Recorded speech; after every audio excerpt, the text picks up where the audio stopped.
Hello, welcome to Rob's Gaming Table. I'm Mel, and today I'm going to be painting Oathsworn. I'm going to be starting with the Broodmother. I'm so excited. It's been a long time that we've been waiting for this to come in, so I'm super excited to get this started, get painting so we can get this to the table. I'm also a little bit nervous. Rob did an unboxing of this week where he did kind of like two unboxings. He did a spoiler-free unboxing, and then he did an unboxing where he actually opened all of the minis. And as he was opening all of the minis, I have to admit I was getting a little bit nervous. A lot of minis to paint. They look amazing, and I'm feeling a little bit of pressure. But I'm also excited at the same time. So I'm not exactly sure what we're going to be doing, I guess, in terms of streaming wise. There's a lot of spoilers in these minis. So yeah, I'm not really sure. I'm still kind of contemplating on how I'm going to work that. But we are going to start today with the Broodmother, which is the first boss that we're going to face. And it's the one that's kind of been spoiled all over the place. It's on the art, on the box art. It's the one that everybody's talking about. So I'm going to be starting with that one. I do also have a stream scheduled for tomorrow where I will be painting two of the characters, and I'm going to be painting them in complexity order. I think that's just how we're going to do it. We need to get 4 characters painted so that we can start playing, as well as all of the stuff that we need for chapter 1. So I did, thank you. I did paint up the little rats yesterday, which I will show you how I did those. And we'll work on, again, the Broodmother today, and then we'll start some characters tomorrow in tomorrow's stream, and then hopefully we can get this to the table sooner than later. And then what I'll do is kind of work through the rest of the minis kind of chapter by chapter before we need to stream them. So yeah, this is going to be kind of exciting and kind of nerve-wracking at the same time. Also, these minis are bigger than any other minis that I've painted. So I did do, for Massive Darkness 2, I did do some of the bosses, and I was talking in that stream about how those are the biggest minis that I've ever painted. Well, that is going to go by the wayside now because these minis are very, very detailed, very in-depth, a lot bigger. Yeah, it's going to be exciting. So hello to everybody in the chat. Dragon, hello. Not going to stay long. You're going to do some yard work. Awesome. Just came to see if you're painting him like Mickey Mouse. No. Ninja Art, hello. Excuse me. I'm just going to grab a drink.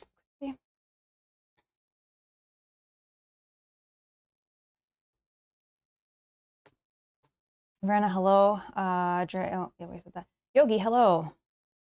Maybe by the time you get to chapter 2, everyone would have played the game. Haha, you're funny. No, I'm going to try to paint it quicker. Like I said, I painted the rats. I'm going to start the characters tomorrow on stream. And then we're doing the Broodmother today. I don't know. Again, we only need 4 characters to get started. So I think I can do that in 1 or 2 streams of the characters. I'm just kind of looking at them, which one I'm looking over there. They are very, very detailed minis. And I do, especially for the characters, I do really want to take my time. I want to do a really good job. Yeah, I really want to take my time with them. So they will probably take a little bit longer than normal or than some of the characters that I paint for other games because they are very, very detailed, very nice minis. So they kind of remind me of the Descent Legends of the Dark, that very detailed, very light. Paint all the minis gray. Oh yeah, that would work, right? No. We're excited. This is the kind of game that you want to paint or you want to play with painted minis, right? This is like an epic game. They have huge, amazing bosses, amazing detailed minis. So having these painted will just look amazing. I'm hoping. Hoping I can do them justice. So David, hello. Perfect excuse to paint. Awesome. Are you going to paint today too? That's awesome. Am I using speed paints? Yeah. So what I'll do is, I guess for anybody that has never seen any of my paint streams, I can kind of quickly go through a few of the tools and paints and stuff that I use. So I do use these speed paints. I have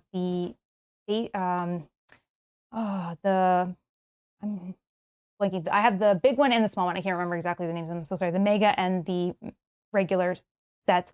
So thank you so much to Army Painter for sending those. So I have those. I have a set of Army Painter war paints, which I will be using. That has all of the colors that I need. It also has like metallics and some washes included in that. I did also pick up an additional set of Army Painter washes that has some reds, greens, purples, blues, which I'm now realizing is perfect for some of these minis, because some of the red washes, the greens, even the blues, I think will be perfect for some of these minis as we go forward. So yeah, and then the rest I can kind of show you as I go. I will show you all the paint that I use. I'll tell you what colors I'm using as we use them, so that if you are trying to use this as some sort of inspiration or following it along, you'll be able to do that if you have what I'm using. So I think what we'll do is we'll get down to the table. I'll show you what we're painting today. I'll show you the rats that I painted off stream yesterday, and we'll kind of get started. All right. So I guess first I will show you, I did two different kind of looks for these guys. So one of them you can see I kind of did with the pink paws. It was taking a little bit longer for me to do that. So I also did a couple that are just with, the same fur color that I did. I did do this with a tint of blue. I know I guess art is subjective, right? So some people are seeing it's a little bit more blue. Some people are seeing it's a little more purple. Some people are doing it a little more gray. Some people are going totally off with whatever they want to do and doing more of like a brown or reds and pinks. So these ones I did blue. I don't know if you can see how close we can get these guys. I just have to do the black rim around them. I really like how they came out, I think. They look really cool. So I did all of those. Those guys are all ready to go. I only brought down a few though. But this is what we're painting today. So this one is very detailed, very heavy. It's just an amazing, amazing mini, I guess. Let's not call it a mini because it's like huge, but boss. It has lots of details. You can see even like the scars that are there. I was looking carefully under, I have magnifying glass here that can help me with some of the smaller details. And you can even see there is, where is that one? Like under here, you can see there's some hands or claws coming out of the fur on this side too. It's like they're trying to claw through. So we'll try to pop those out, make them look really cool. I was looking at the base. Looks like there's all skulls and bones down here. So we'll try to use some washes and all of that to try to pull all those details out. But the minis are just amazing.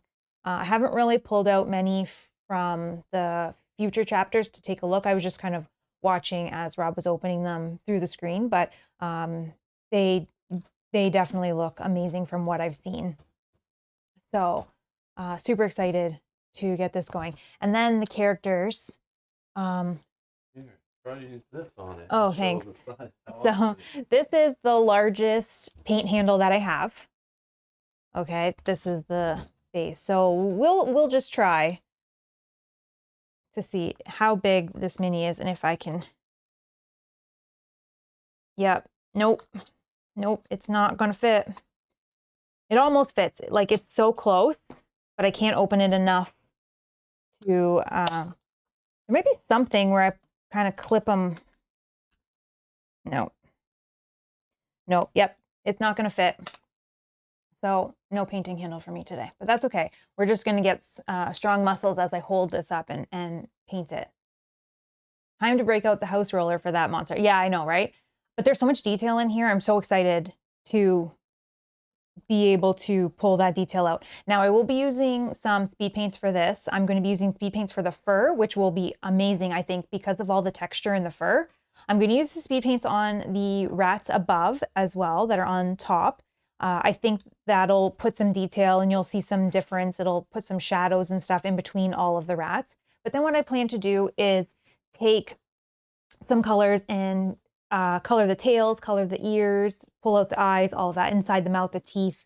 So hopefully that'll be able to break them up so it doesn't look like a blob sitting on top. I also want to do some dry brushing all over the fur as well as on top. Maybe some of the ones on the top to be more dry brushed, and then maybe even some other colors. Like maybe I can dry brush a little bit of browns or grays or things like that to kind of change some of the colors to make them look a little bit different. And then you can even see that there's some bone sticking out of the tail. So we'll pop that out as well. Even the texture on the tail is just amazing. So I will probably use the speed paint on that as well. And I'll probably also use some washes to pull some of that detail out even stronger, or to adjust and manipulate the color just a little bit. So yeah, that's what we're painting today. Ooh, I don't know, but I'm excited and nervous at the same time. Dan says those look great. Thank you, thank you. Yeah, these were really fun to paint. These were really fun to paint. And I even debated that what I also could do is paint these rats the same color as I did this one, or these guys, so they kind of match. But you don't really need to match, right? It's kind of whatever you want. So, and Dan, also yours look awesome. Your terrain and all of the stuff that you posted in the Discord look awesome. Yeah, they look so great. Greg, hello. Oh, Dragon says just have Rob hold it while I paint. Oh yeah, we'll just have Rob stand here or sit here all day like this, and I'll just paint it. That'd be funny. That'd be funny. I think he's got other things to do, getting ready for other streams and reading rule books and popping stuff out. He was spending most of the day yesterday getting the game itself ready, because that's a beast in itself, right? Shuffling and setting up all the decks and all of that. So he was doing that. So I think what I'm going to do, because I have to hold this mini for all of the painting, I probably could set it down a little bit, maybe to paint some of the rats on the top. But I'm going to paint the fur first so that can dry, because then I might be able to hold the fur and manipulate it in different ways so that I can paint the rest of it, because I don't have a handle or something to grip. We debated putting this on something with some sticky tack, but this mini is very heavy. Well, I mean, it's not very heavy, but it is heavy. Like if you compare it to, so these guys, we have these guys just kind of primed and ready to go. These ones are so light. These characters, they are so light. They're so detailed, which is amazing. But yeah, they're so light. So this guy, he definitely will not go on any kind of base. He'll just tip off. We'd have to use a lot of sticky tack probably to get him to stay. So it's fine. Okay, and I'm pulling out my magnifying glass so I can see all of the amazing details that are in this mini. So it will not be as blown out once I get some color on this mini. So I'm going for, there's a couple different ways, like I said. So the art from the box and the art from the boards, I guess, are kind of subjective. Like I've seen purple hues, I've seen blue, I've seen gray, brown, reds. I think I've done blue for the little guys. I'll just maybe keep these on screen so that we can have something to look at until I actually get some paint on this guy. And I like them. They are kind of dark, but I think I want to do more of like a gray rat look. And then again, maybe I'll do the same color I used on these rats on the top, but I'm kind of thinking as I go here. So I'm going to start with a speed paint for this, because again, with the fur, I think that's going to look amazing. It's going to bring out all those details. And then if I do a dry brush on top of that after, it's going to pull those out even more, and it's going to look awesome. So I'm going to use Gravelord Gray for the main fur.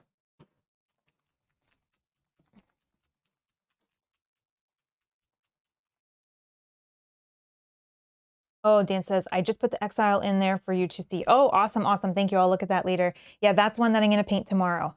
I'm going to paint, I think it's the Ranger and Exile. So that's awesome. Thank you. Okay. And then for brushes, I just used any kind of set off of Amazon. So one that, I like the sets that go from like a 5-0 to like a 6-7-8, whatever in between that you want, however big you want it to go. But I like the ones that have the small brushes for the detail. So I'm just using just Amazon, just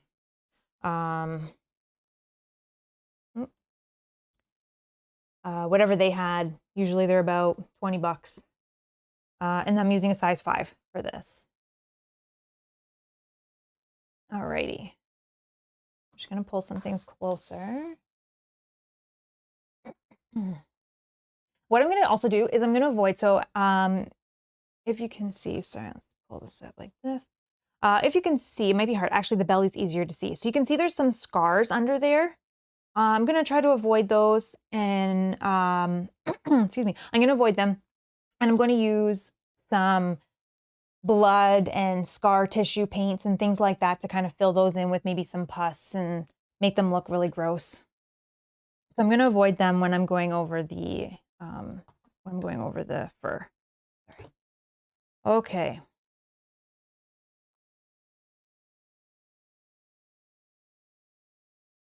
Here we go.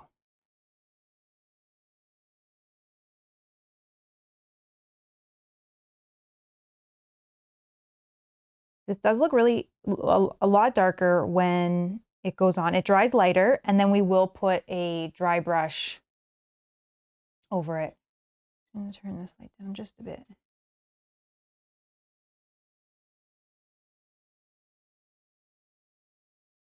Okay. Yeah, so it'll look a lot lighter once we get the dry brushing going and more of the details.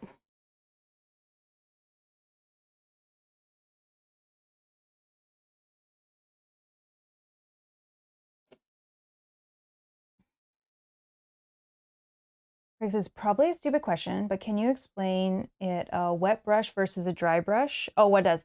Yeah, I can definitely do that. So wet brush is taking wet paint. So what I'm doing right now, so I'm taking the paint wet and I'm putting it right onto the mini. When you want to let this dry before you do any kind of dry brushing. Dry brushing is when you would take that same paint, you would use a paper towel or some sort of board or something, and you want to kind of remove almost all of the paint from the brush. So you just have a little bit of the dry particles left, and then you're going to kind of go over that kind of like, so you would kind of go over it like this. You're kind of like going back and forth over the, wherever you're dry brushing to kind of just lightly color that area, but you don't have like the saturated paint, you just have like the dry pigments. So it just highlights or adds a little bit of color to whatever you're working on, which is nice. And I will do that on this mini, so I'll be able to show you more in detail when I do that later. But that's not a stupid question at all.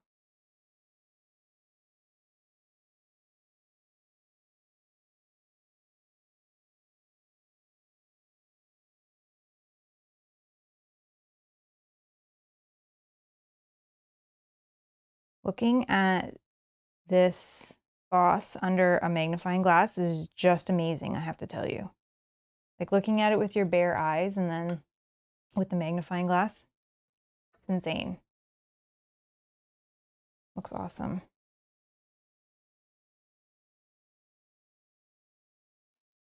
Yeah, it adds layers. It adds a little bit of contrast. It adds a little bit of highlight to whatever you're painting. It helps lighten colors as well. So for this, I'm going to use like a gray or even maybe a white in some areas, and it will lighten that color as well. But you're not using wet paint, so you're not using like saturated paint.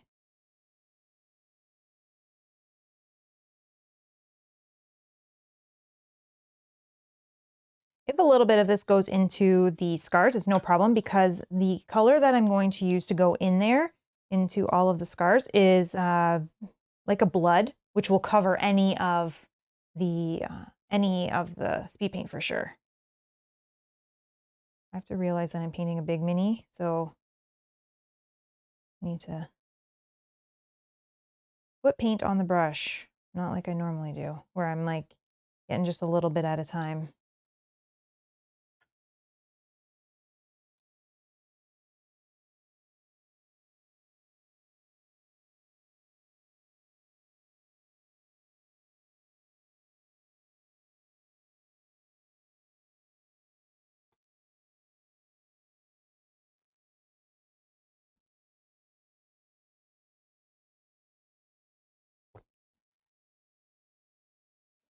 Toby, hello.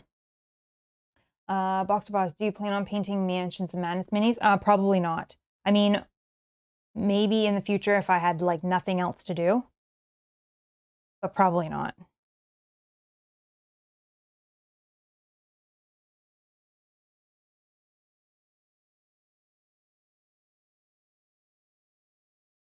Those minis aren't the best either.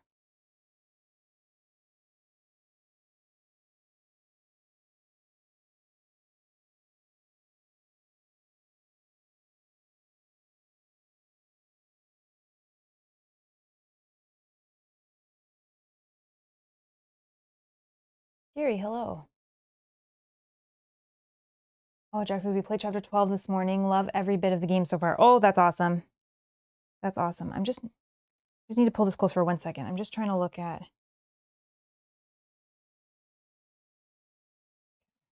Sorry. I'm just trying to look and see if that is Scar, but it's not.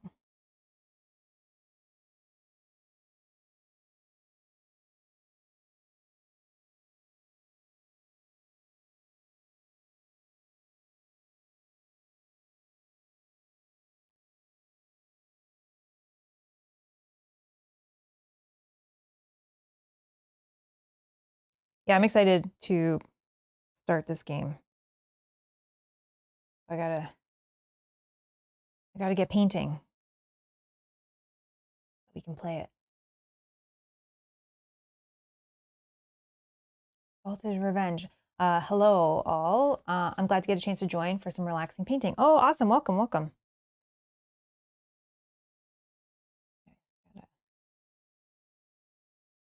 Get this in the right position. Misses my eyes a bit.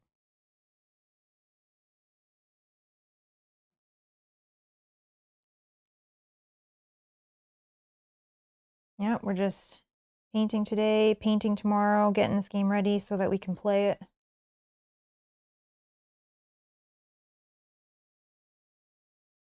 Tomorrow we'll be doing some characters. If you're interested to see that, you could set a reminder.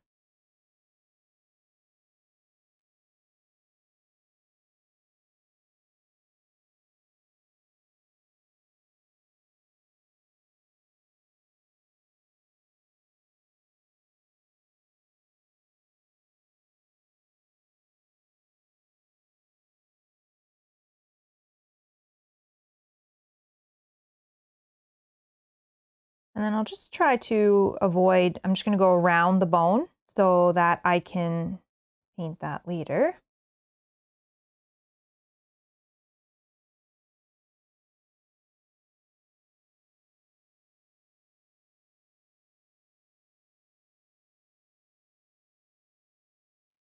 Big scar, I'm just going to do it like this for a second, just so that it doesn't run into the scar, it'll run down instead.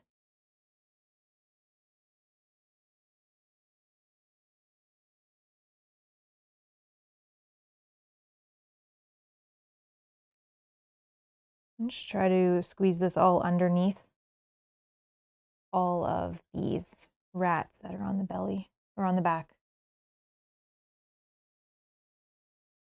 And then super creepy, like I think it's easy, it might be easier to see it once I paint it, but there's like little hands that are coming out of the back and the sides.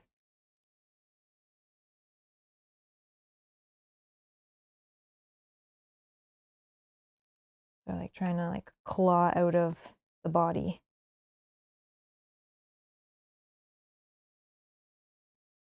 Oops, that's fine.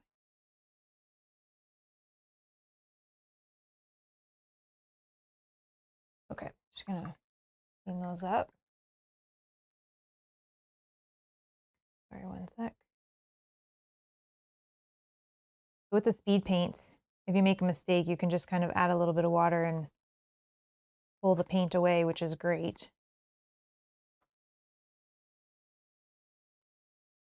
Okay, sorry.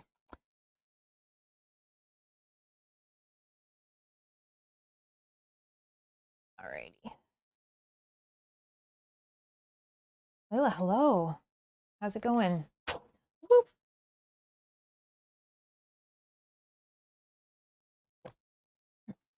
Getting my tea.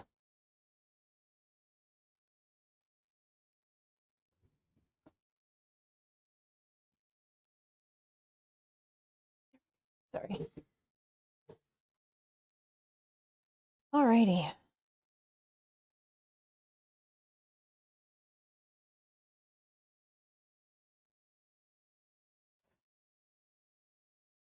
And then with the speed paint, sometimes I notice that in some areas you'll see like little white spots. So I'll just fix those as I see them.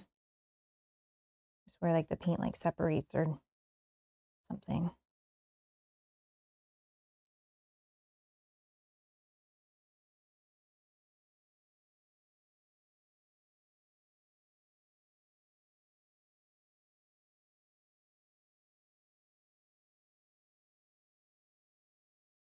That actually looks like it might be a scar up there. So I'm just going to leave part of it so that I remember.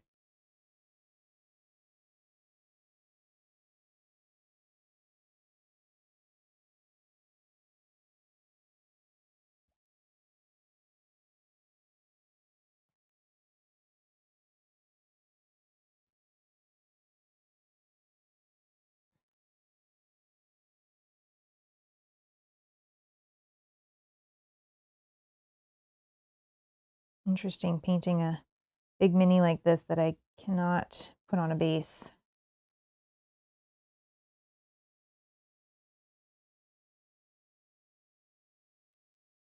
Oh yes, a magnifier. I am finding it very helpful. First of all, for the light, it adds additional light, which is perfect.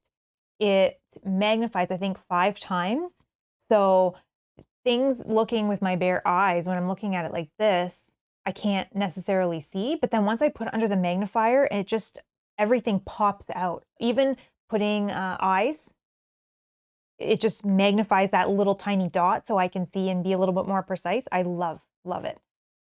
Yeah, I love it. Even on a big miniature like this, it's still very helpful because I can see and I can be a little bit more precise even too. Trying to like get my brush underneath is a little bit more precise, I find. So I definitely like it a lot.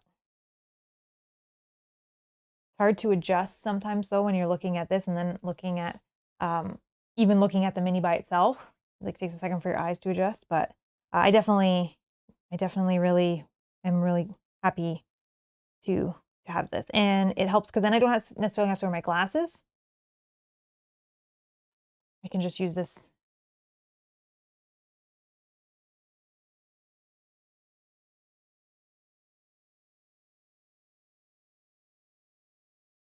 I was surprised, even on big miniatures, like you think you'd be able to see all the details, but putting it under a magnifier, I was amazed.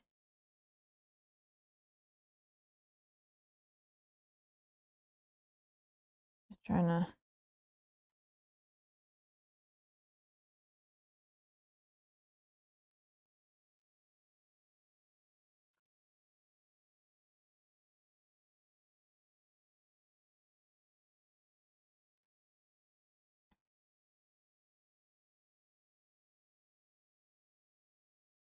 I like these speed paints too because if you get a big blob on your brush, you can kind of just put it there and let it drip down as well. Or if you tip the mini the other way, it can drip into areas that maybe your brush can't get to.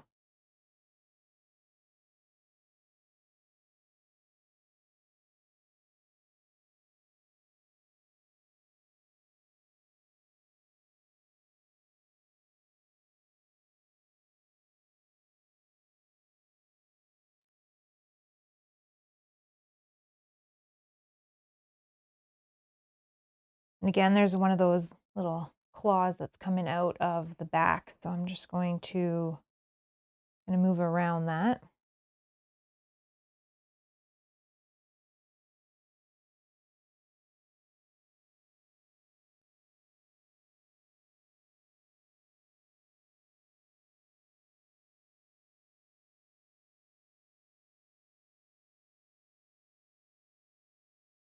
Oh yeah, Greg, I remember you were, when we were doing the Massive Darkness, you have never painted, but you're kind of in the process of doing your research and picking stuff up. How's that going? How's that going? It's a fun hobby for sure. For sure. Oh, Jerry says it's addicting. I don't think it's addicting, but the problem is that once you played with painted minis, it's like you can never go back. So then you're just kind of stuck. You just have to paint everything you buy after that.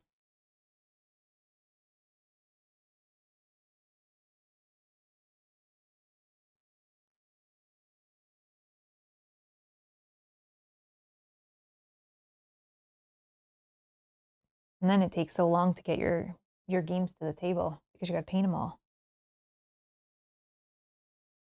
It is relaxing. And it's also very rewarding. It's super rewarding when you're playing with painted minis. They look super awesome, and your friends come over and they pick them up and they're like looking at them like, oh, that looks really cool. It's super rewarding. Like, yeah, I painted that. And then that feeling when you've painted, like fully painted through a whole game, it's like an amazing feeling. You put all your minis into the little sections in their little tray. You're like, yeah.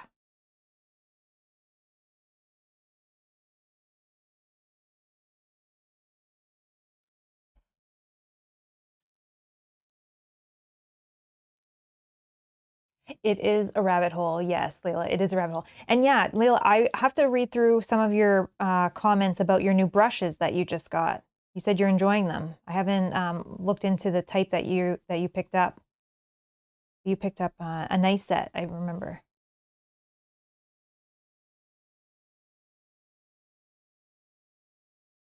The problem is I get to keep on buying games and paint them, no time to play them. That is the problem, yes. Oh, Yogi says just kidnap someone and make them paint your minis. Okay, that'll go over well. But how do you know they know how to paint before you kidnap them? Right? You don't want to kidnap somebody and then they paint them terribly. That would be like a waste.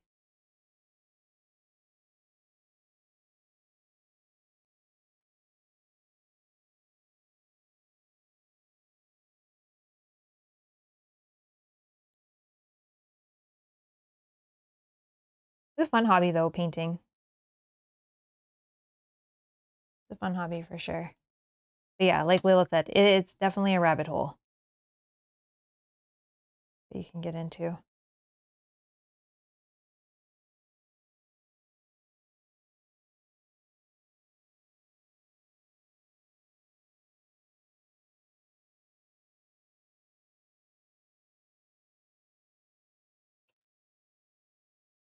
Oh, they will learn. Oh, so you're gonna kidnap them, Yogi, and then you're gonna teach them.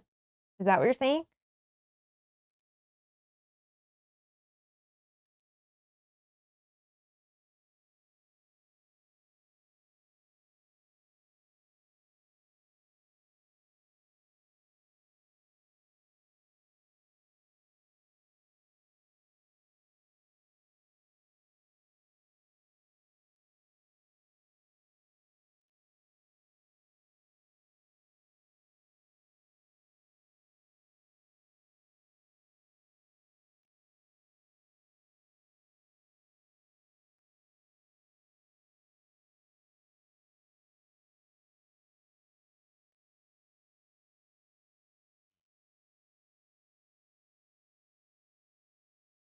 I guess it's good if you have multiple painters, then you can get through. Like if you paint, if let's say you paint with a group of friends or something.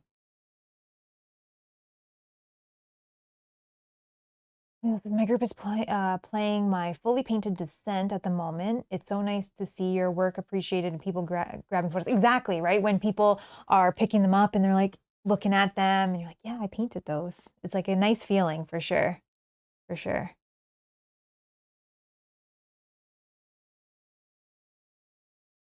I get that too as well. I get that when people say, "Oh, can you show the mini? I want to see."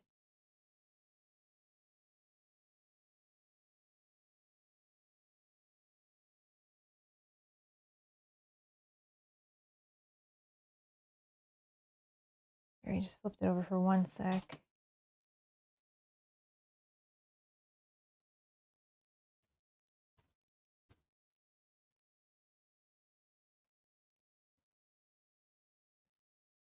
I saw.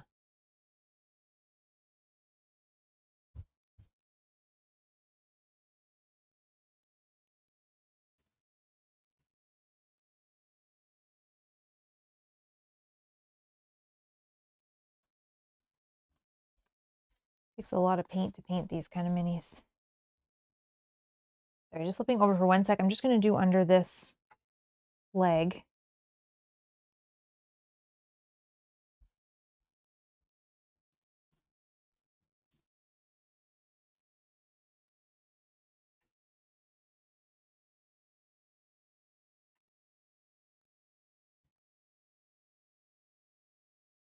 For 1 sec, sorry.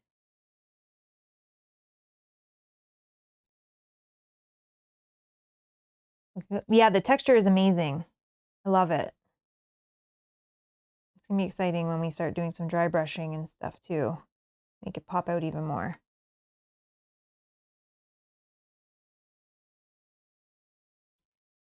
I think I'll do all the inside after. So let's flip to this side.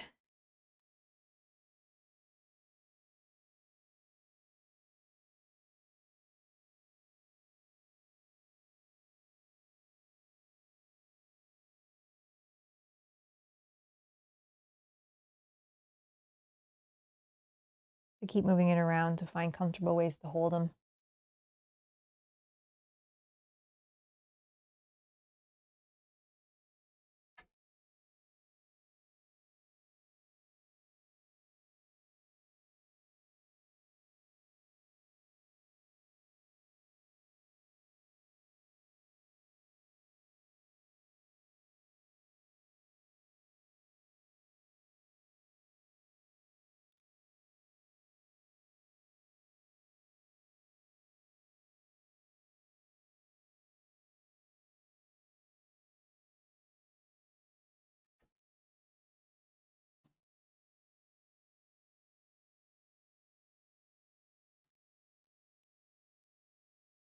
Oh, Yogi says it's raining where he is, so no priming. Oh no. You have nothing ready to paint. Yogi, are you painting through this?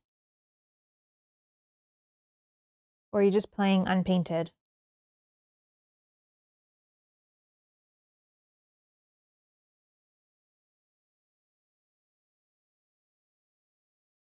Large umbrella, says Dan.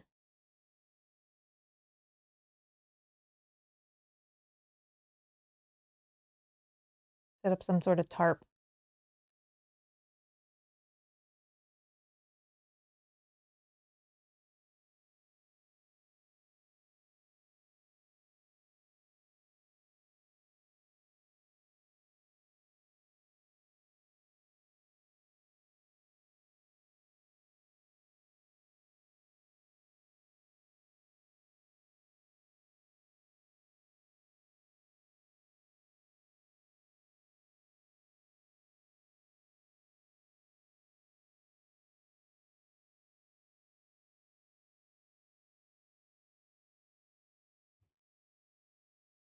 Oh, so far 50-50, so you're like painting some, but not all.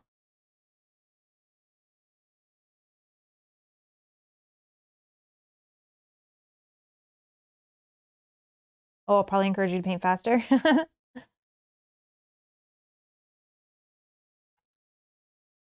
just want to paint enough quickly to be able to start playing. And then I'll be able to go chapter by chapter and it won't be so bad. I'm going to try as best I can. I might need a smaller brush to get in here underneath all these tails. We'll see what we can do. I'll just take large. If I get anything on the rats, it's okay because I'm going to still paint those. I'm just trying to get into all these little crevices.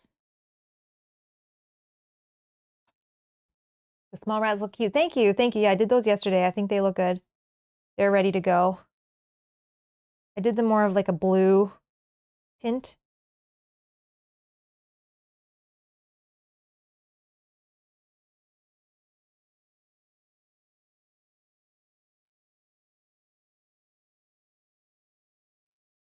Dan says, this is going to be quite the epic ride with Oathsworn. You can paint the big boss as you go. Yes, sounds like a plan. Yeah, that's what I'm thinking, right? Like, have everything ready for chapter 1. We play it. Then I paint everything for chapter 2. Then we play it on stream so that we always get to play with painted minis. It's kind of my plan. But then the streaming part is the challenge, right? Because I don't want to put spoilers, but I mean, it would be cool to have those videos. Some people might be interested, right? Especially if they've played through, or some people don't care about spoilers.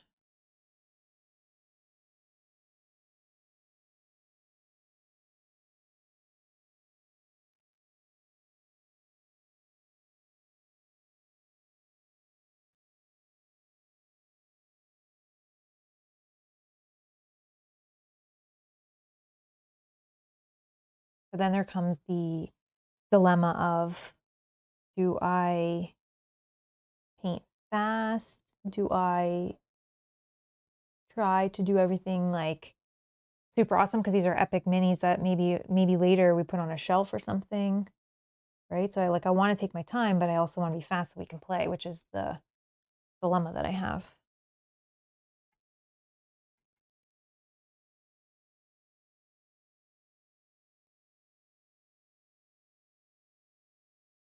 Even the rats that I did, they took longer than they probably should have.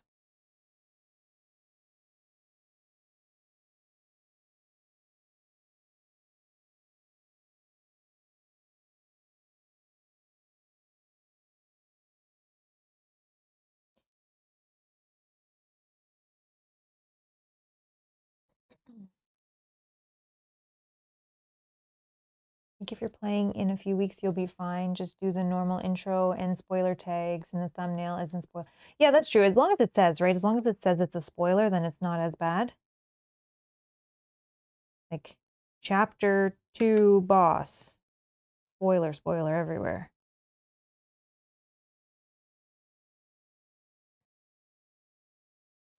Dan, you also painted all of the terrain. Did that take a long time? Because, I mean, those are huge. Like, the houses are huge. I feel like that would take so long. Looks awesome, though.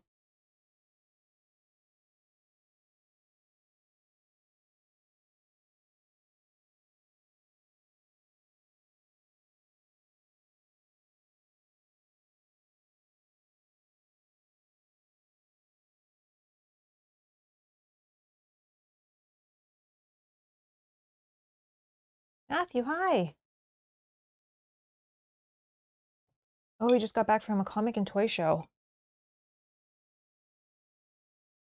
That's awesome.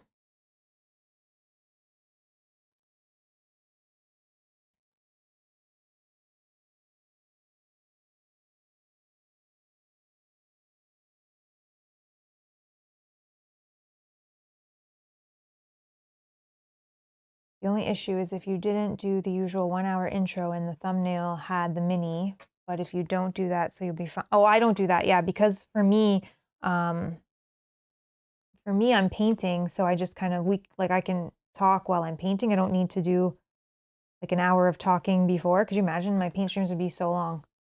Like, talk for an hour, then start painting. They're already long enough. I'm slow.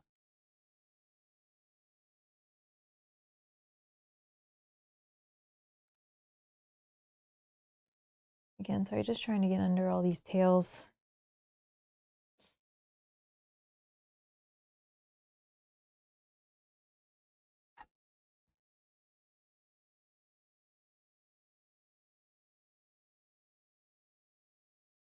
I also want to do the fur first so that all of these little mistakes that you can see where I'm touching the tails or getting it into the where the scars will go, I'll be able to fix that a lot easier. And then I'll also be able to hold the mini by the fur once it's dry.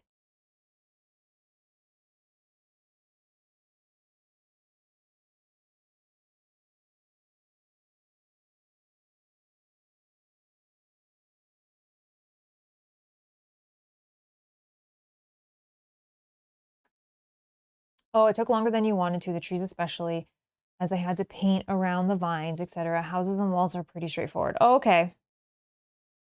Yeah, they just look huge, right? That they would just take so long. But they look awesome.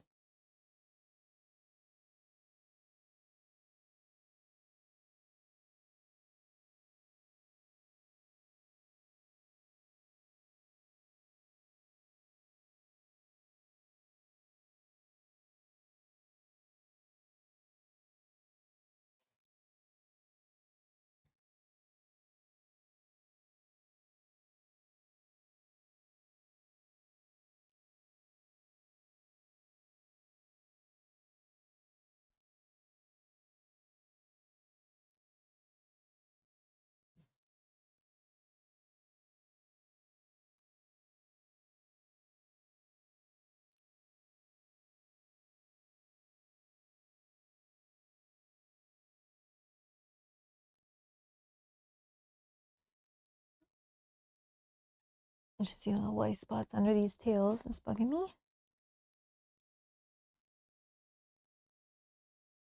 All right, let's hold like this for a minute.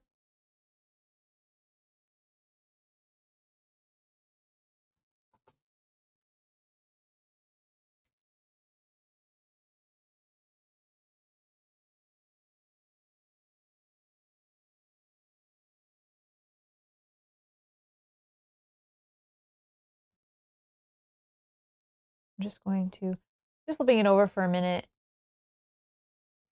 It does still look a little bit dark, but I'm hoping that once I do some dry brushing, also once I add some of the red in there, because the side is a little bit more dry than we have over here. So hopefully.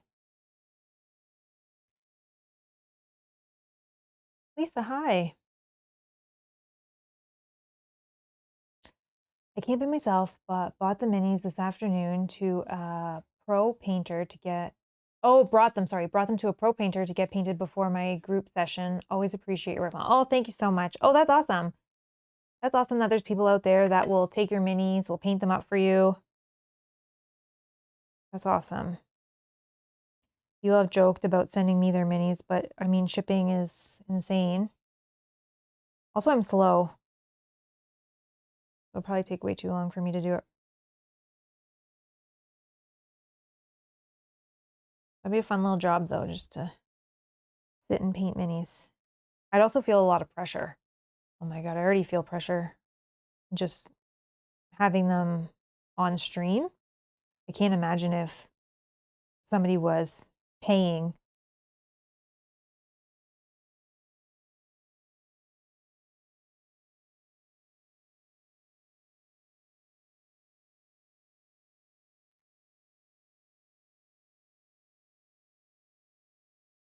All right, trying to.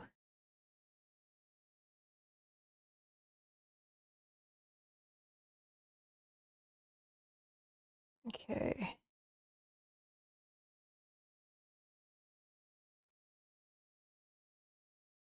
Oops. Sorry, I keep banging this.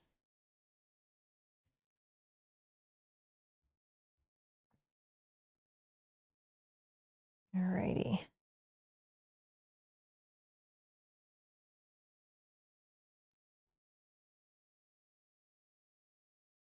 These hands are so gross. Especially this one in the back here. It's like this rat is trying to rip out of this scar here. So gross.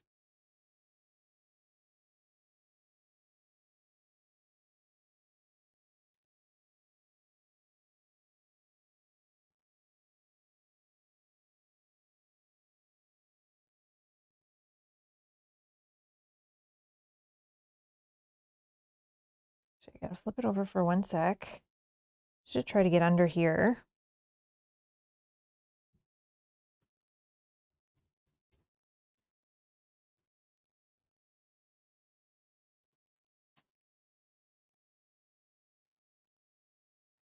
Okay. There we go. Well, that's a big juicy scar right there.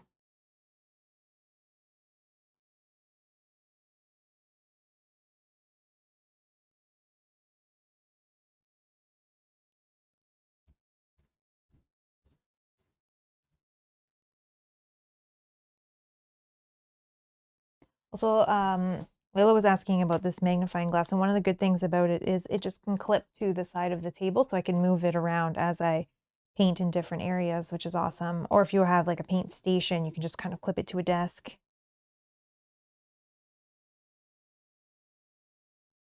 It says exactly, Mel, I would feel pressure, and then because of the subjectivity. Yes, exactly. They may be disappointed. Yeah, you may think it looks good, but then they may be disappointed with it if you were paying someone to paint your minis. Yeah. There's like a huge pressure there.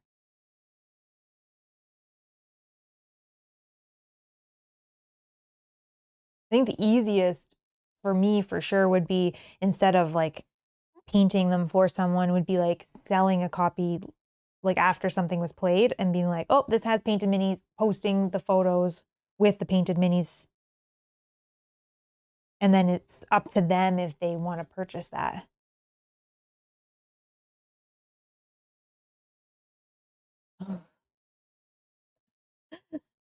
Matthew, you're funny. You're funny.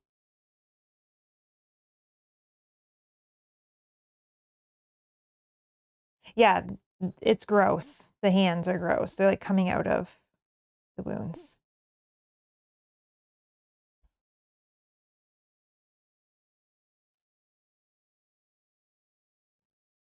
And I think what I want to try to do as well is add some what looks like pus around the edges of the wounds as well. Maybe not even all of them, but some. Um, make it look really gross.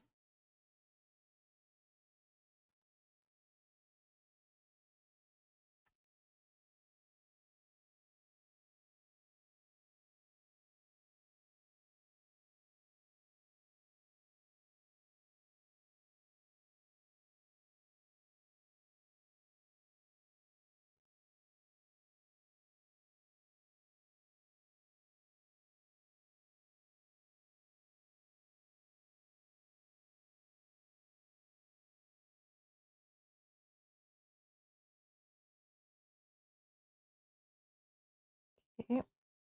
And it looks like this wound just has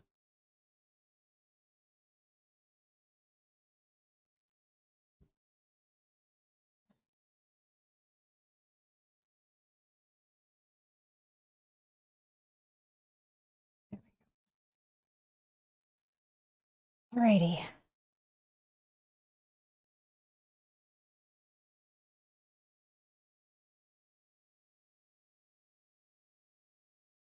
I didn't even notice these hands when I was looking at the art or looking at the images online until I was looking at it up close.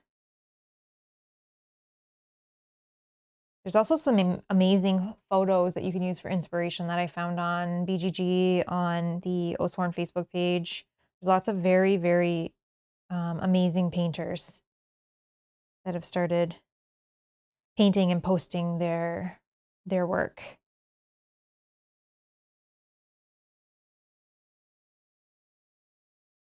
Which is awesome because it gives inspiration, right? As you see other people how they've decided to interpret something or have used things in a different way.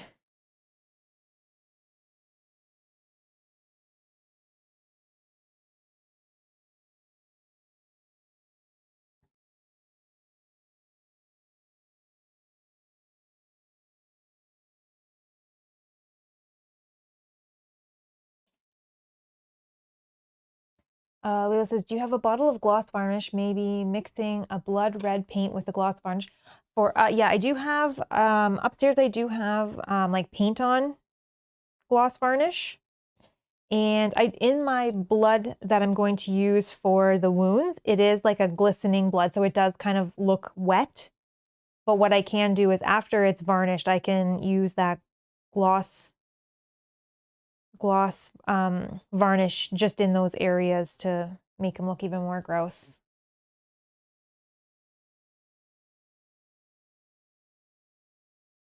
Yeah, that's a good idea, right? Because that'll give it that wet look.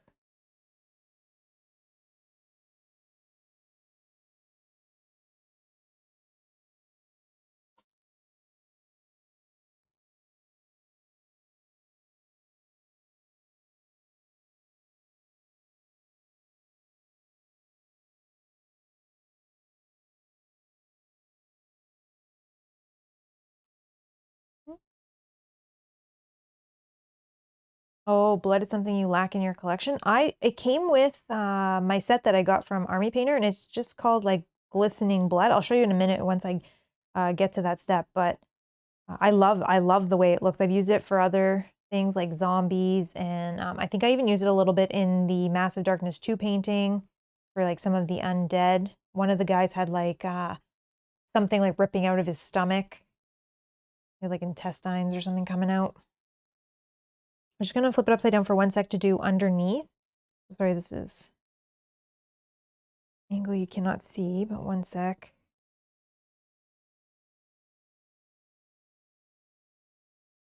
Okay. I think we just got to do the face and then the belly. Just holding it close for 1 second. I'm just kind of looking to make sure I got everywhere. Okay. So let's start on the underbelly. Let's hold it like this so that you guys can see.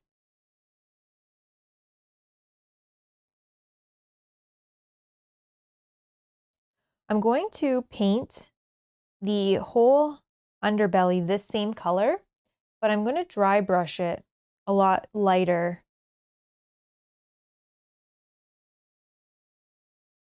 A different color than I dry brush the top to lighten it a little bit more.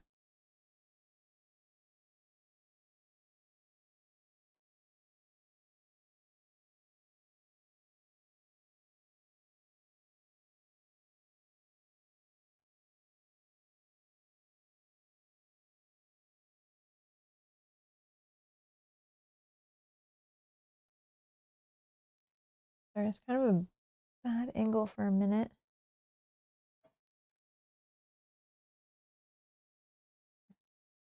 I'm gonna remove that for a sec. Just so I can see. It's really awkward when you go from using this to then not.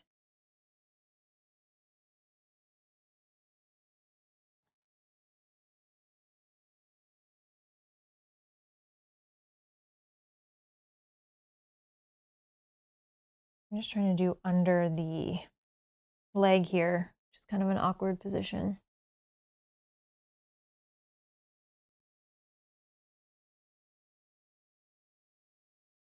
A little bit more.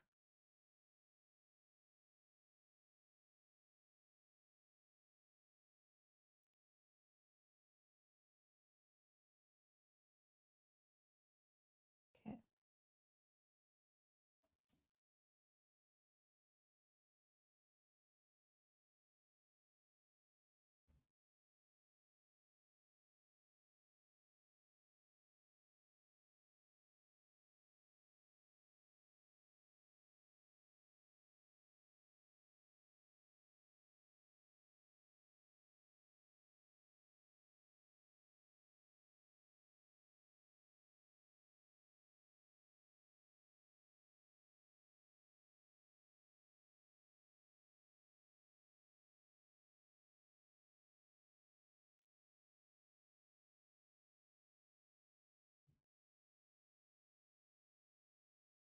Okay.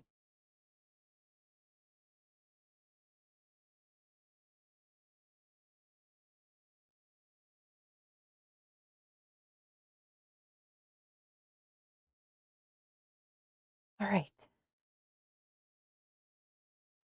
What was that? Sorry. Okay, so I'm just going to now do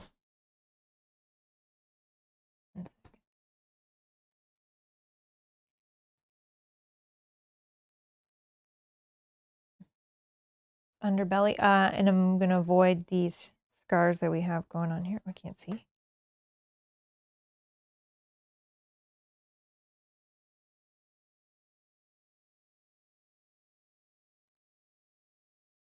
The udders that are under there, I will go over once dry with like a light color.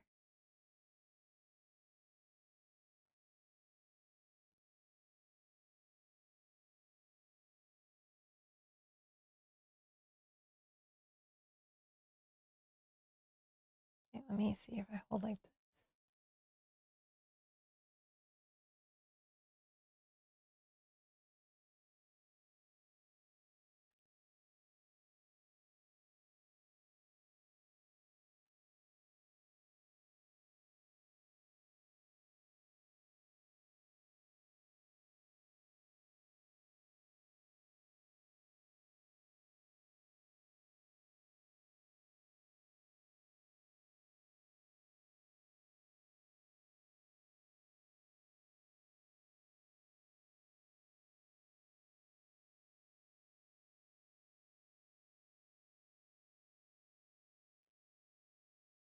Okay.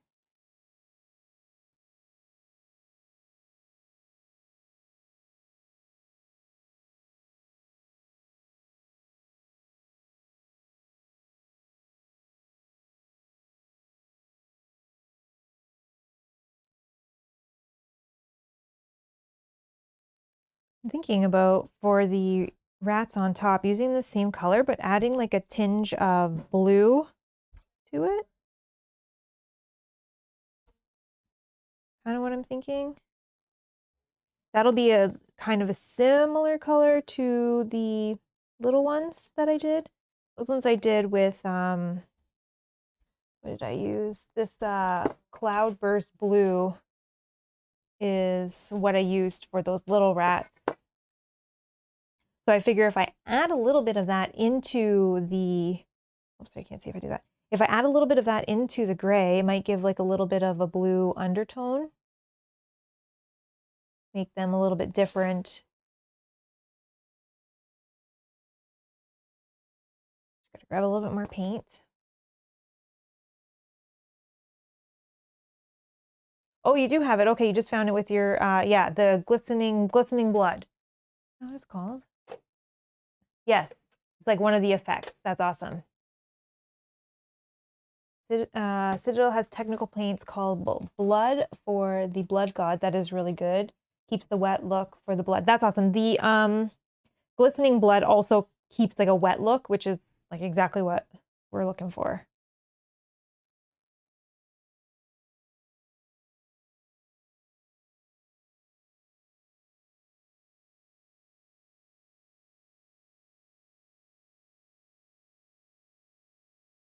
Alrighty.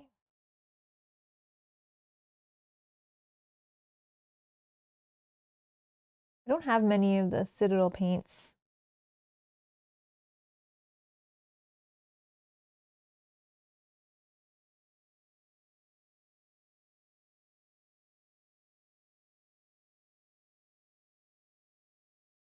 What color am I going to paint the nipples? I think I will use some sort of like cream color. Like a corpse pale or a skeleton bone. Something maybe like that. It's kind of what I'm thinking.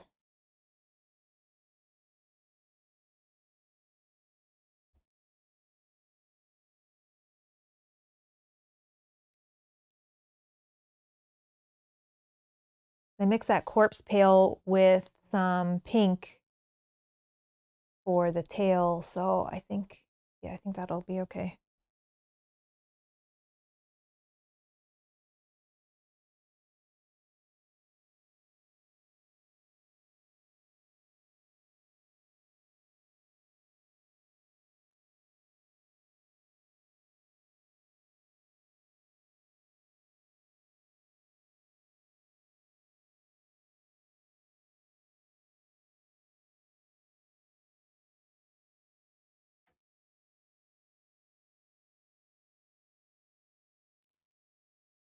You think more pinkish? Like maybe like the color I did the tails of these rats, maybe? You can do that.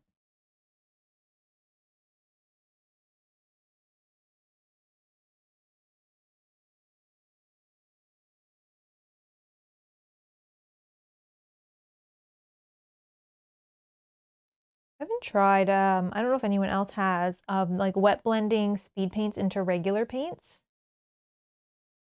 I wonder what that would look like or do. Just gotta do a little piece right here. Like for example, where the arms meet with the fur. I think I can just use a little bit of dry brushing to blend them together, but I haven't tried that yet. Yes, okay, we can do that. That'll be the same color that I think I'll do the hands anyways. Sorry, I just need to fix one little piece here underneath. All right.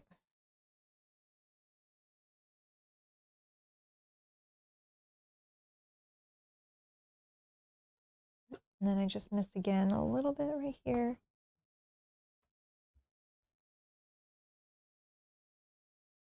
Okay. Erase this. Okay. All right, we're gonna do the face. Yogi says, I don't think it works. Yeah, I didn't think it would either. I think what I'll just do is like some dry brushing to kind of blend them together and see if that will work.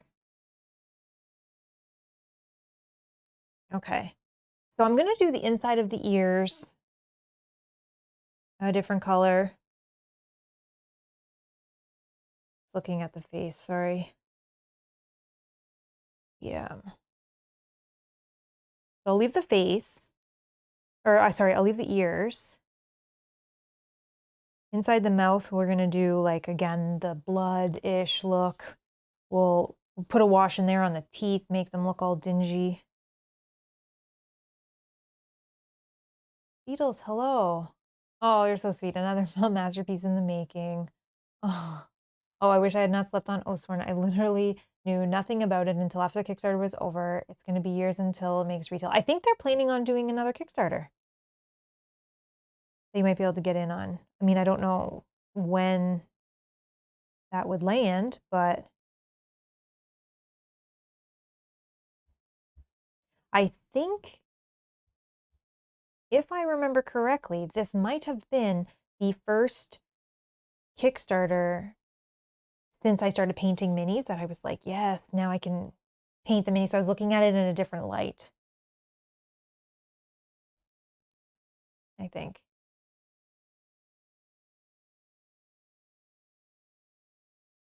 Is Perky Pink a color? Oh, I don't know. I don't have that color. For pinks, I make a lot of my own. I do have a pink, but even that is still too pink. So I like to add a little bit of like a cream color to it or like dull it down a little bit. I guess depending on what I'm doing, but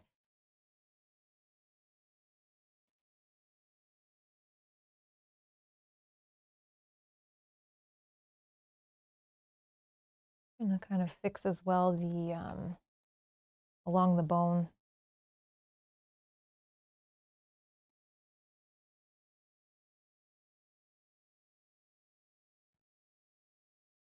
This one has a nice scar, so we'll leave that one.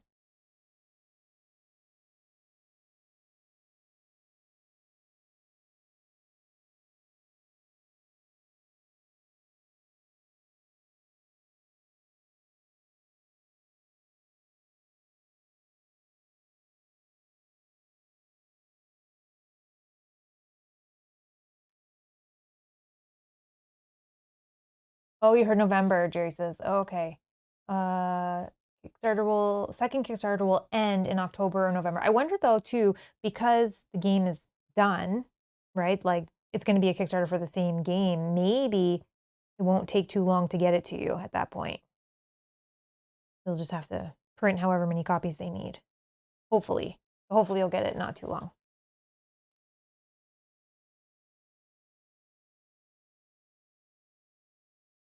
Yeah, people are excited for this game for sure. Oh, Dan says reprint is Q4. This will never be in retail. Look for Kickstarter in fall, winter. Awesome.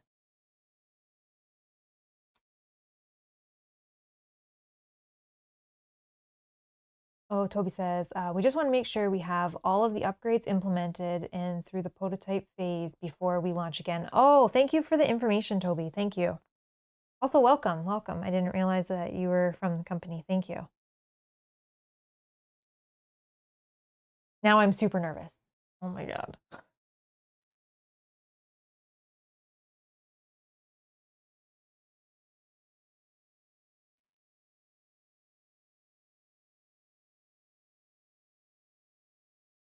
I'm going to do inside the eyes yellow, but I do want them to have like a dark inner. So I'm going to use this on the inside of the eyes, and then I'll just use a yellow over top of this um, to kind of highlight just the pupil part.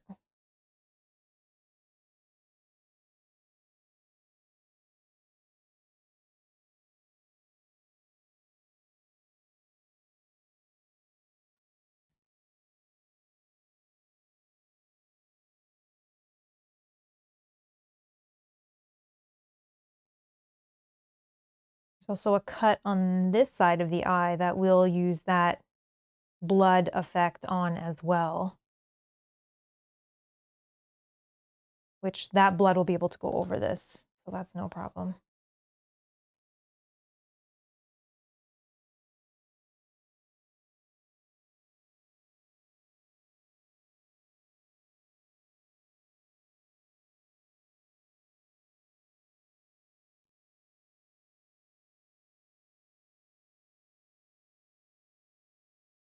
All right.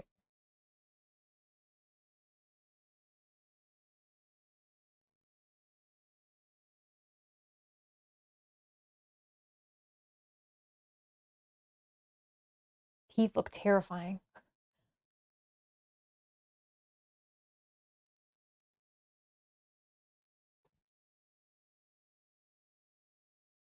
Yeah, Rob did a great job priming these. Even better on like these guys that I'll start painting tomorrow. Some of these. We got the zenithal going. We're gonna take our time with those, make them look awesome.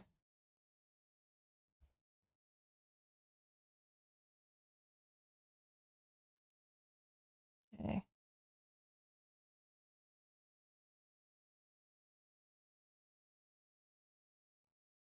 Yeah, we prime this one with the Army Painter white so that we could use the speed paints and we'll have the best effect from them. The characters, I think I'm going to use the war paints and we'll do like some highlighting and all of that. But for these, for this boss specifically, with all of the texture and the fur, like perfect for speed paints. Perfect how it just all gets kind of shadowed in with the speed paints, which is awesome. Okay, just going to quickly take a look and oh, I see that I didn't do under his chin here, which is kind of hard to see. So how can I hold this so you can see it?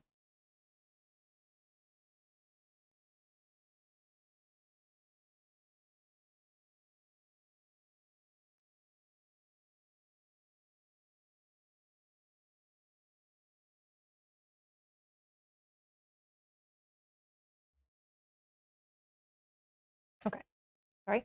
I'm just going to quickly roll it around all different ways, make sure I got everywhere.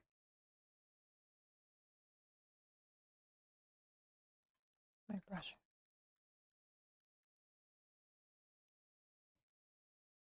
That's it for a second. Okay. You gotta go under this tail.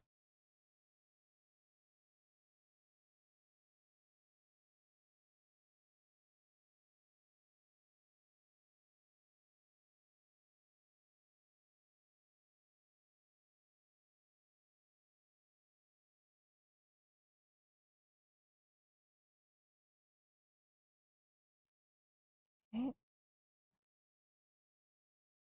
And then just anywhere where we have like little white specks. Not really sure why that happens. I guess I don't put enough paint. So sometimes on the highest parts we get like little speckles. Let's fix those.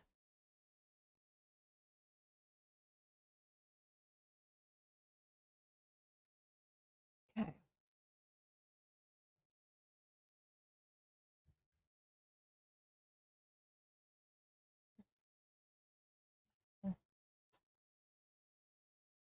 Okay, so this is kind of our, I guess we'll say like our base coat for the fur.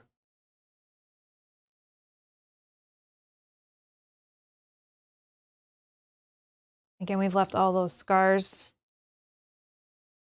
with no paint on them. Underneath, we got the same. All right.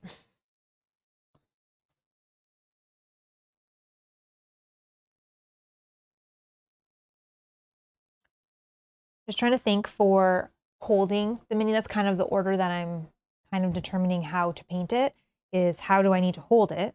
So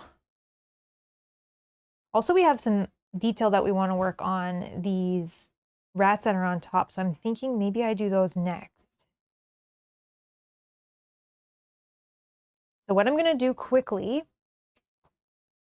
Actually, I think that'll cover it. I'm going to use, I'm thinking about adding a little bit of that blue.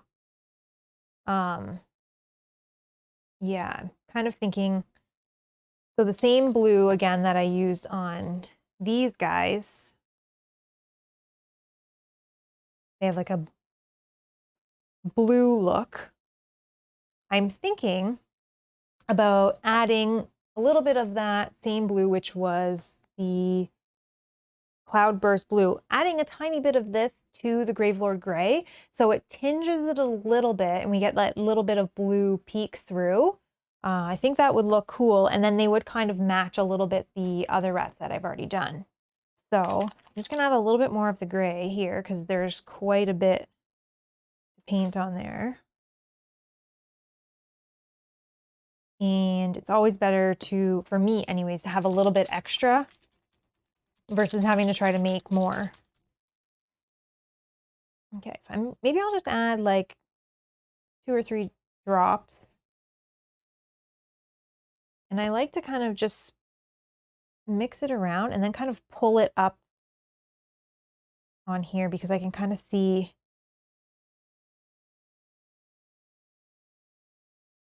I'm just looking still a little bit dark. So let's add another 2. I just want to be able to see a little bit of that tinge through. Yeah, that's good. Okay.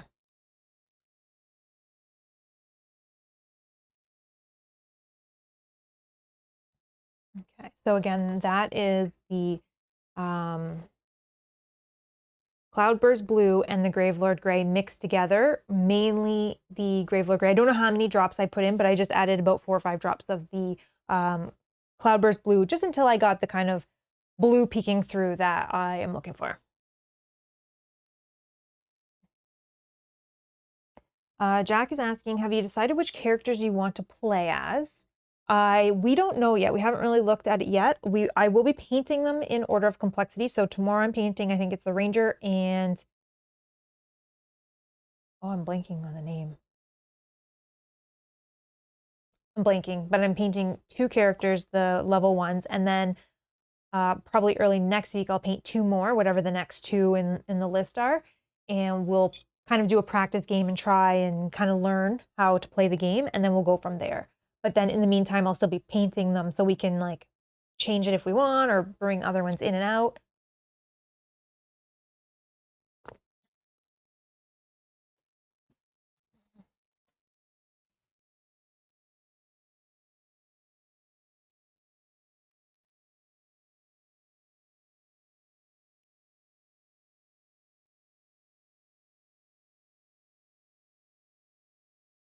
Oh, Toby says, I'm actually working on the new secret box right now.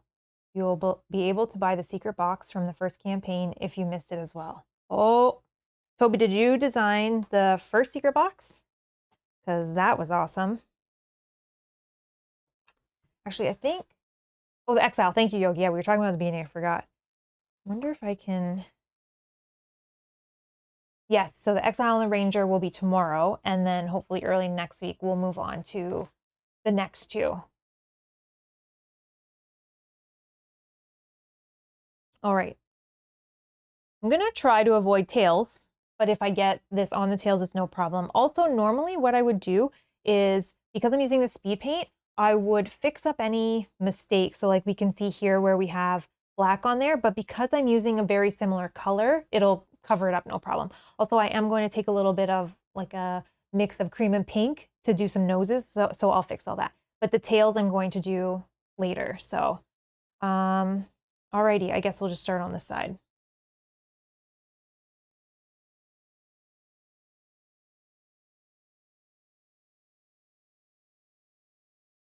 So the speed paint isn't like the best on flat surfaces. We'll still get some detail in there, but I want it to kind of flow into all of the crevices in between all of the rats. That's kind of why I'm using that. I do plan on putting a dry brush over top so that we can kind of adjust the colors and add some color to the rats as we see fit. And you can see this one is slightly different. It'd be hard to see, but I do see a little bit of a blue tinge to it. Again, I don't want it to be overpowering. You don't want it to be blue. So,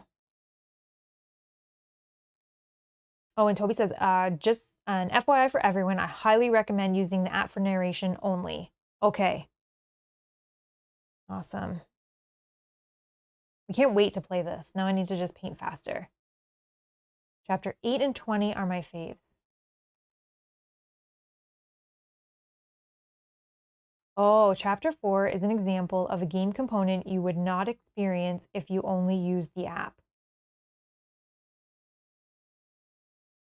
Oh, I see. Sorry, I should have read that one first. Granted, it helps you keep track of things easier, but there are some game components that you may not experience if you only use the app. Example, chapter 4. Okay. Oh, Toby did design and sculpted all of the minis, terrain, and secret boxes. The minis are fantastic. Fantastic. They are beautiful. Wow. Did a great job.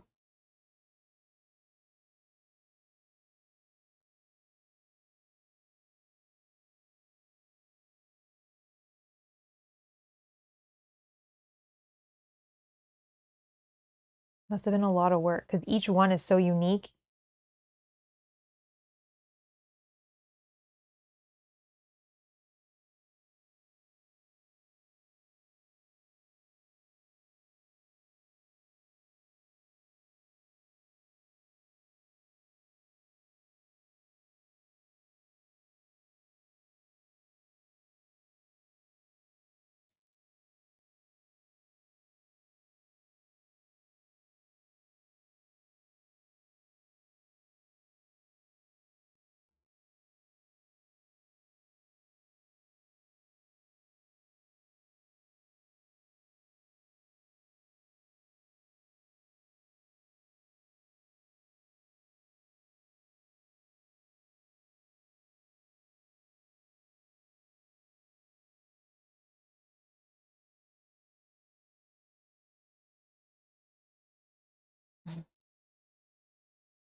There were some issues with the push fit arms and a few weapon options that make me cringe, but I'm hoping to fix that. Oh, I'm sure that was the challenge, right? For that.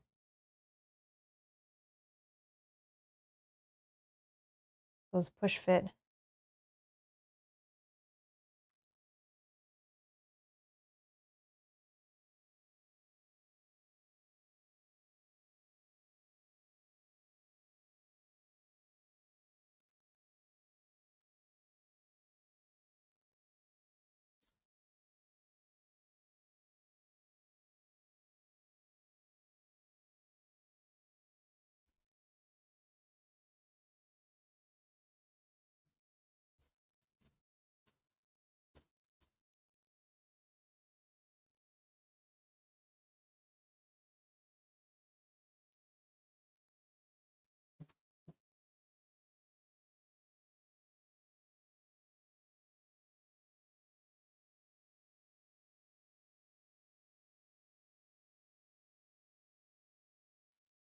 Toby says, after you play a few chapters and have the combat system figured out, don't be afraid to try different weapon options for your characters. They really do make each hero feel different. Hmm.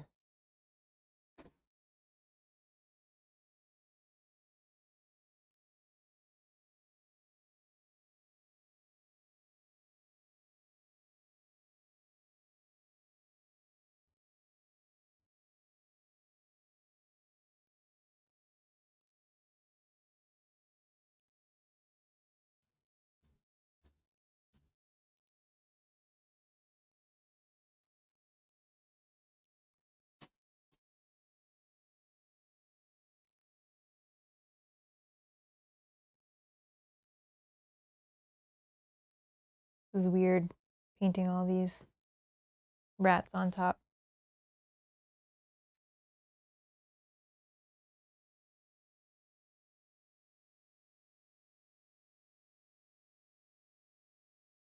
Trying to leave the mouths, but it might be faster if I just went crazy and painted them all and then went over it with the colors I want to do the mouth later.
Toby, I'm not sure if you're still here, but it must be an awesome feeling to sculpt these minis and then see the different ways that people paint them, the different ways like that people see and interpret your art.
Eric says, the Army speed paints, perfect for these minis. I am painting Blood Rage with these and get good results. Yeah, the speed paints are perfect for these type of minis, right? With so much detail and texture.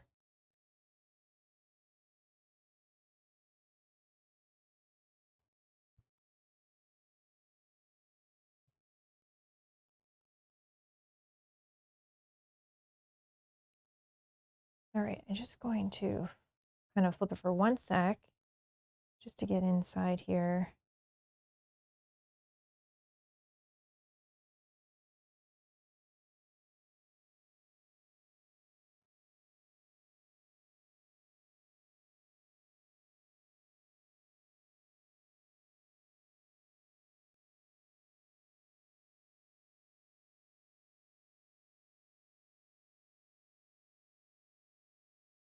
Oh, that is literally the thing I've been looking forward to. Seeing everyone put their own personality into each amazing mini is amazing.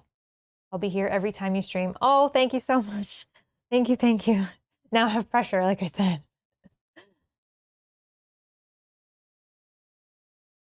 Yeah, I can't wait to paint the characters tomorrow. Detail on those characters is amazing.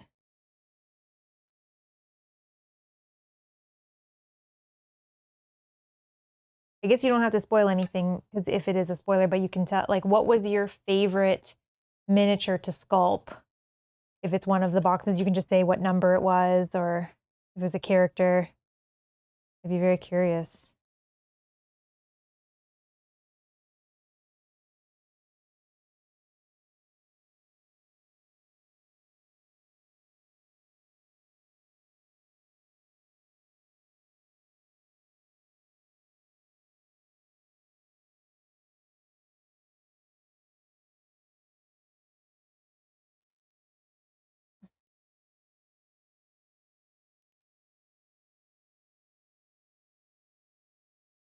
Cynthia, hello.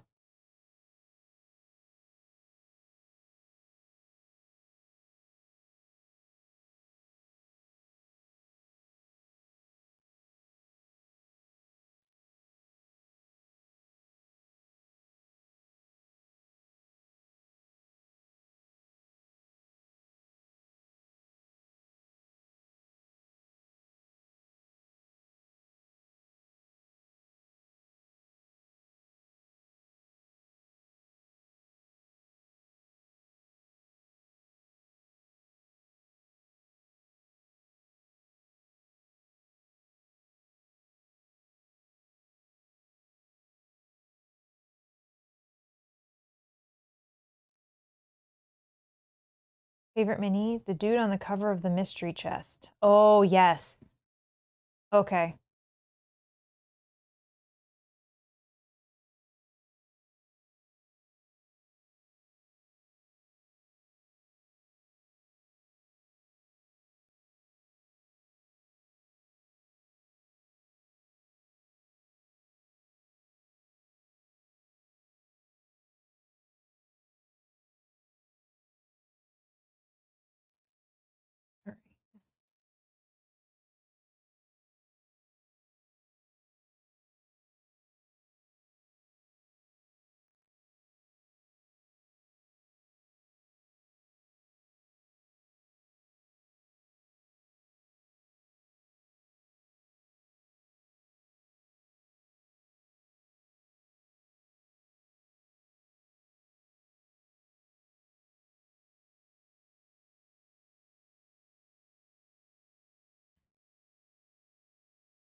All right. I just have to.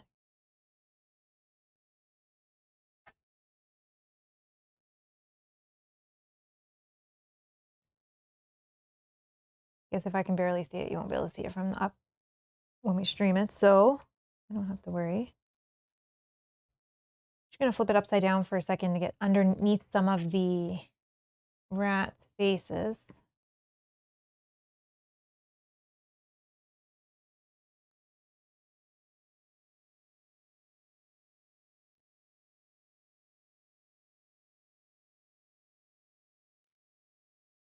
Okay.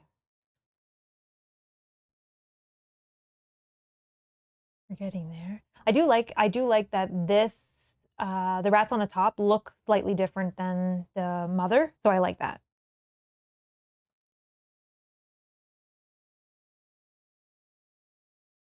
Doesn't all look like a big blob.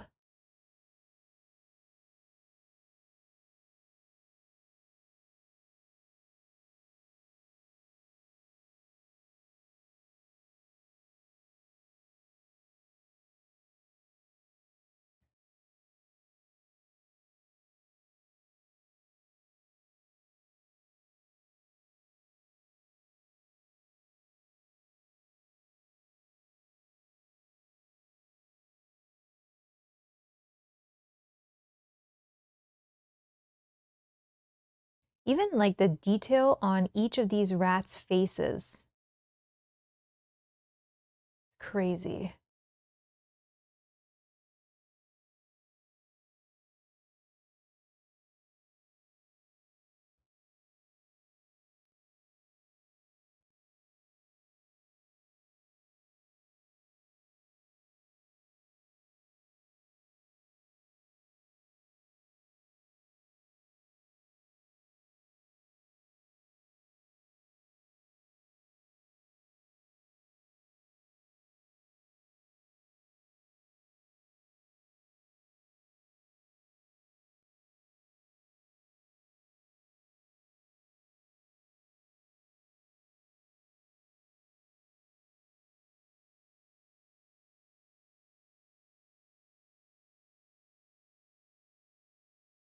Throw some paint down here. I'm not really sure if it's fur or more rats, but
HG, hello, how you doing?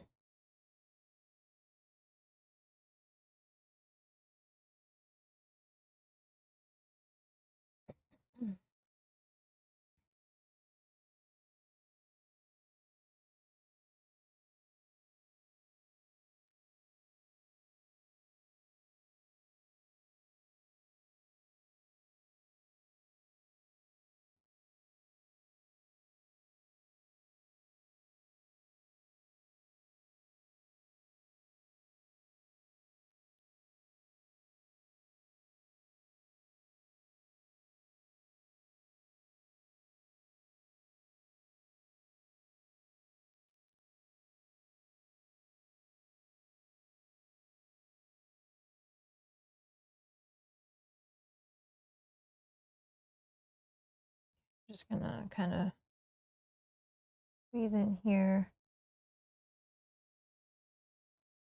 a little bit of paint.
So many rats.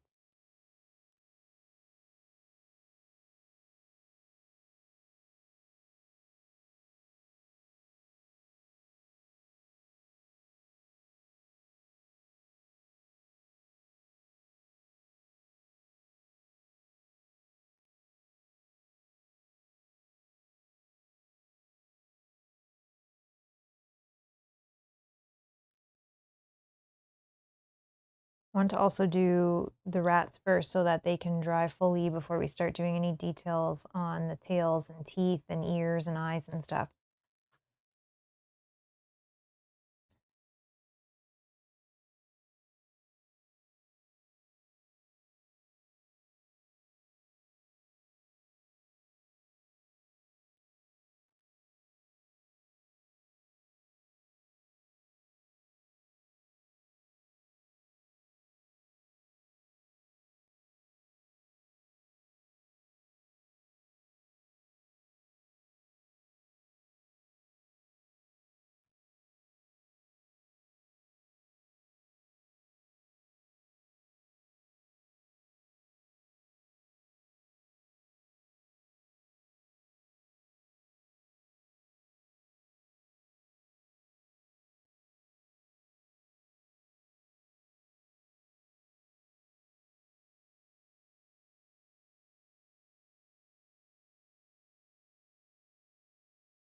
I debated not using speed paints on this section, but I'm glad I did. Because even having all of the pooling between the rats, I think looks really cool. And creating like some shadows and stuff there.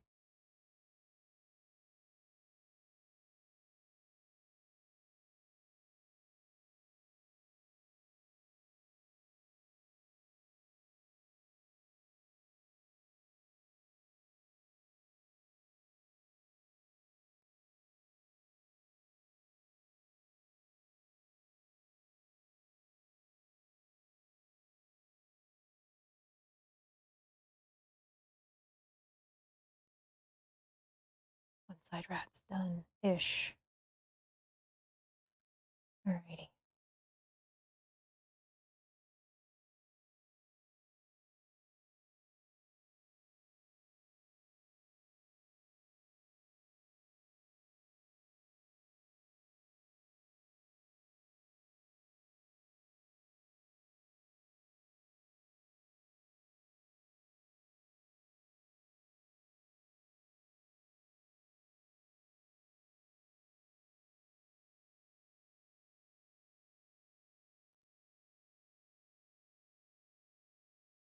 Oh, in here I'm just filling in with paint. I don't know what that is, but fine.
Guess the bad thing about painting these huge bosses on stream is just this, when you're just kind of doing like one color at a time. I guess the fun will come once we start getting into more detail. Getting all these base colors on. Kind of boring.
I'm also kind of doing one rat on the top at a time because with the speed paints, they can reactivate if you go over them again.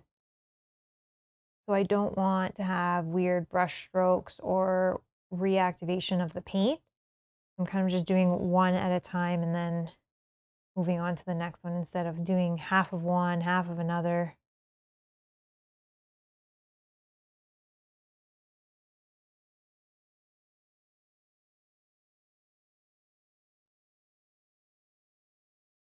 Like little dabs where I've touched mini, you won't really notice those, but if I painted half and then it started to dry, it could cause a line. A couple of them have like a little bit here, but I'm hoping that with a little bit of dry brush, I can blend that out. I'm just trying to avoid that as much as I can.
What is your favorite type of model to paint? Animals, monsters, humans? I enjoy painting animals, especially since getting the speed paints. Um, but I always love painting like characters. I take a lot more time to paint those. That's what we're going to be playing with the most. The enemies, they show up every now and again. So I might, not do every single detail or be a little bit faster with those. But the characters I've been trying now as we play through these games is to take my time with those. And I really have fun like learning and experimenting with different techniques. But I love painting animals. You know why too? Maybe because I'm not very creative. So an animal I can usually picture, right? Like I know what an animal looks like. With a character of some kind, like I'll look at it and I'm like, I don't know what colors this should be unless there's art to go by and to kind of copy. Or not copy, but like I guess use as inspiration.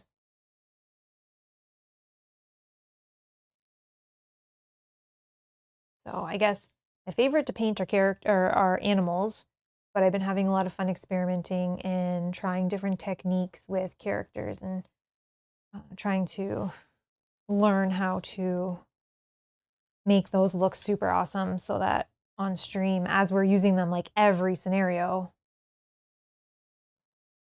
I'm excited by how they look.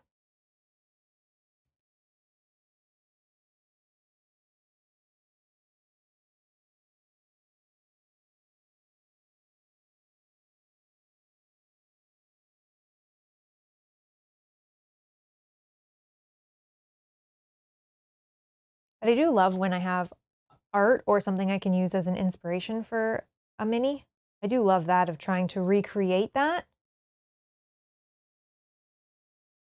To see if I can get it to look like what the artist or the creator of the model was kind of going for in the design. That's a sweet New York City rat mini. Yeah, it's it's almost a scale, just a tad bit smaller. Oh, okay, gross. Gross. I'm not a fan of rats. Or as Dan says, cats or birds. Yeah, no cat. I don't love cats or birds or rats. I only really like dogs, to be honest. Not really an animal person.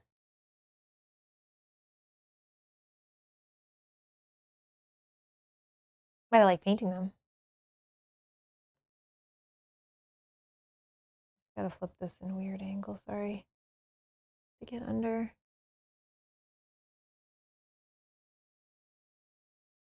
this one rat's face.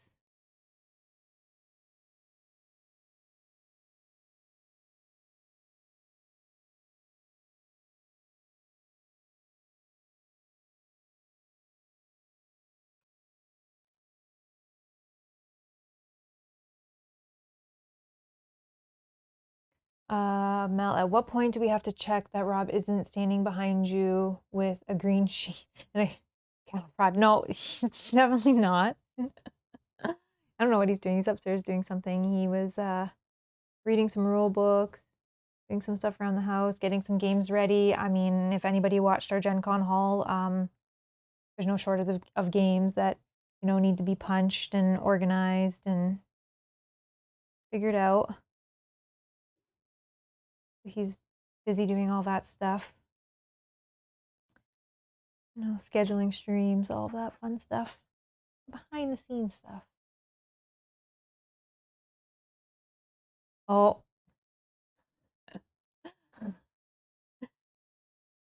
Matt, they emailed you when they're mad at me? Why are they mad at me? I don't love animals, but I don't want any animals to be killed. I just don't want them near me.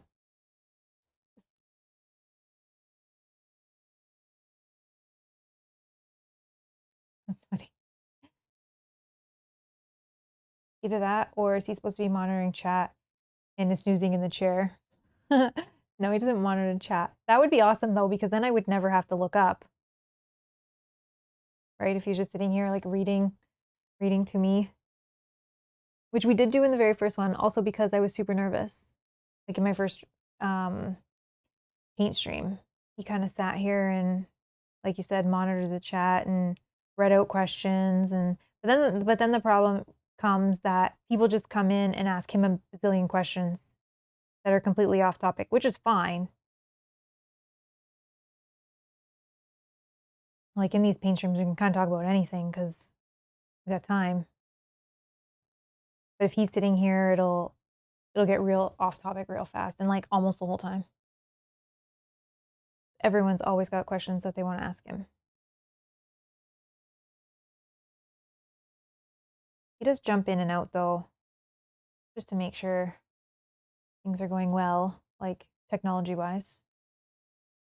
But I'm sure if you guys couldn't hear me or see me, you would tell me.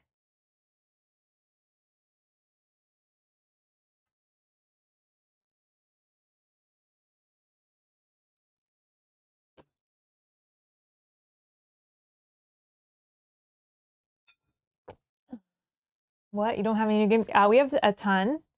A ton of new games, yes. What has been your most challenging mini you painted so far? Well, I think it was actually on stream recently, and it was one of the bosses for, or was it the boss or Roaming Monster? Roaming Monster for Massive Darkness. The mini itself was fine, but then it had like this aura of fire all around it, and it was a large mini. And I didn't have too much experience with fire. I did, you know, little, I did the little fires in Seventh Continent for Rob to use on stream. And then, you know, here and there, I did a little bit of fire. But this was like a fire on a large scale. So I'd watched a ton of videos, and it's hard because you can't really practice unless you're going to just get like a zombie from Zombicide and paint it all fire. I think I actually have it here. Have it here. Also, okay.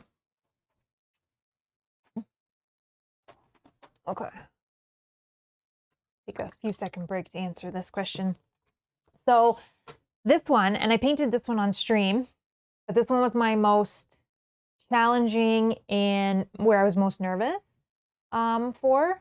It's still not perfect, and I could still play with this forever, I think, like trying to perfect the fire. I mean, there's certain areas that I look at and I'm like, oh, that's a little bit weird.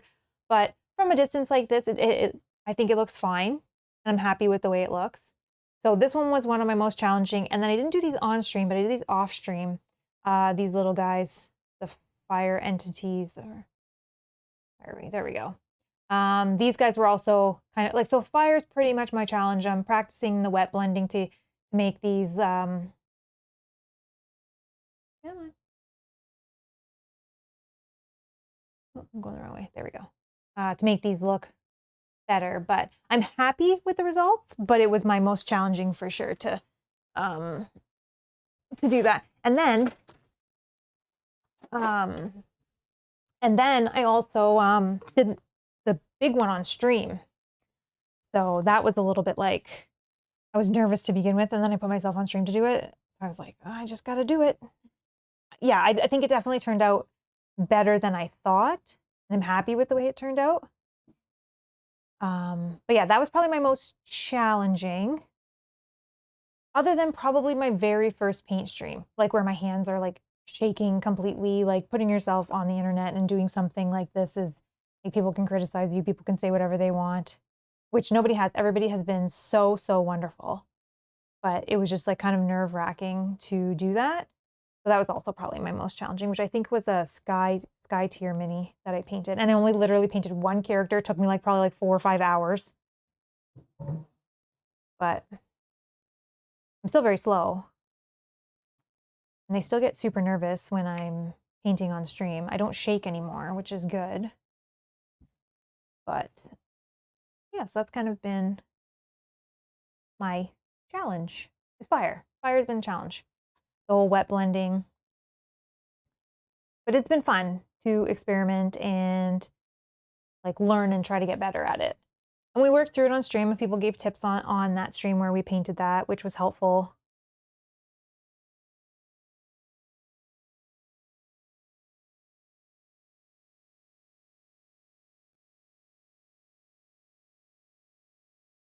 I love these questions. Thank you. Dan says, I stared at the Broodmother for 30 minutes and was a little nervous to paint it. I have been waiting for it for so long. Dan, that is 100% how I felt. So I think I even said that to Rob. Like, I was so excited, right? You look at all these minis on the Kickstarter page, and you know, you see the art as it's revealed. You're like, oh my gosh, this is so awesome. I cannot wait to get this. Then I was saying, like, I think I even said it in the chat, as Rob was unboxing in the spoiler mini, or the spoiler one that he did, which you can watch if you're interested. He unboxed all of the minis. And I was watching, and as he's opening them, I'm looking at them, and I'm like, ooh, even this one, right? This one too, like I was looking at it like, what color? Then I go on BGG, I go on the Facebook page, I'm looking at different ways people painted them, getting some inspiration. And I'm like, some people did it purple, some people did blue, some people did gray, brown, red, all these different colors. I'm like, what color do I want to do? I don't know. What color will look good on stream? What color will make it pop on camera? Because we're also going to play it like live. So I want it to also pop out on camera. I don't want it to like blend into the background. I mean, this mini is not going to blend in the background. It's so big.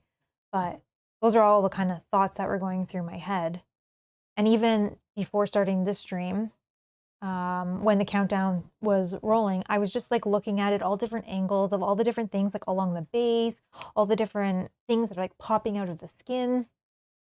And I'm like, okay, what colors am I going to do that? What colors am I going to do that? Is it going to look okay?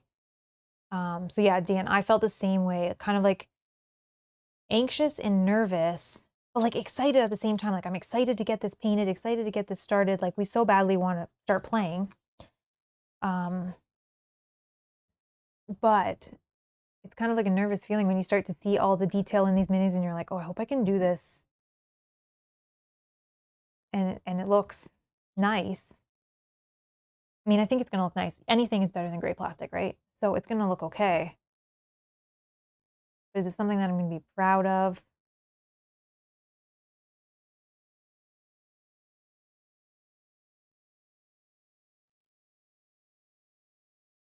I think it's going to get harder and harder for me. I mean, there is art, as you guys were saying, there is art on their boards that I can use as inspiration. But I know because of spoilers, not everybody's posting the later minis, right? Like I've seen a few, I've seen this one's posted everywhere. And then I've seen a few people post their chapter 2 painted minis. But other than that, like there's not really much of people inspiration, other people's inspiration, which I like to look at as well as the art. Because sometimes too, I don't have the colors. So I try to look at others for inspiration on what colors did they choose. Also, if I need colors, the other problem is I didn't really look too far ahead at what the minis look like and what colors I need. So hopefully I have all the colors I need for the future bosses. But I'm like, yeah, nervous and excited for them to paint them. Again, too, because these minis are so awesome. They're so big. They're so detailed. Like I would love after we play through this campaign to display them on a shelf or something. Or if we ever didn't do green screen, like on some of the non-spoiler ones, like this one, for example, maybe like on a shelf if we didn't do green screen or something. So in my head, I also have that going on too.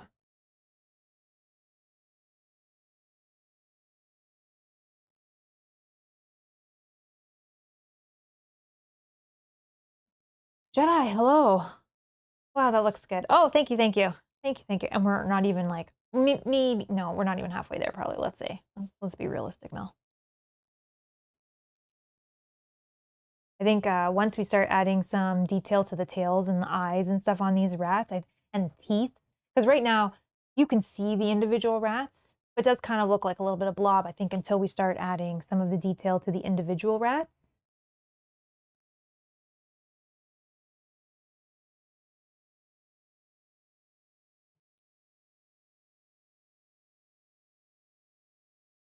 Just gonna flip it, sorry. Dan says, yes, there's a big difference between the 78th zombie in a game full of zombies and a broodmother. 100%. Oh, this mini took you 17 hours, or sorry, 15 hours. Dan, I do like how yours turned out. I saw your post in the Discord. I thought it looks great. I was definitely looking at that a little bit. You went a little more with the blue, right? The blue tinge, which I was definitely considering, which is kind of why I did the blue on these guys as kind of a test to see what it would look like. And then I did a little bit of, for these ones, I did a little bit of an ash gray dry brush on them to pop out some more of that fur. Sorry, just trying to get behind some of the ears and under. All right, we're going to flip it up for 1 sec.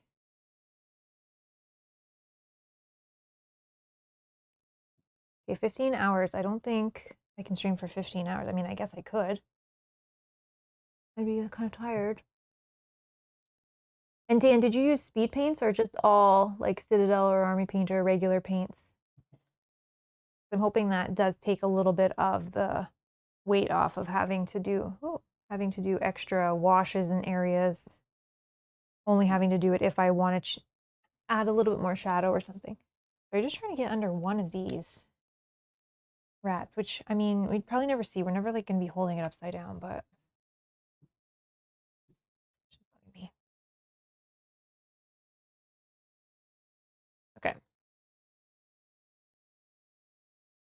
I did the Space Wolves gray for her coat. Okay.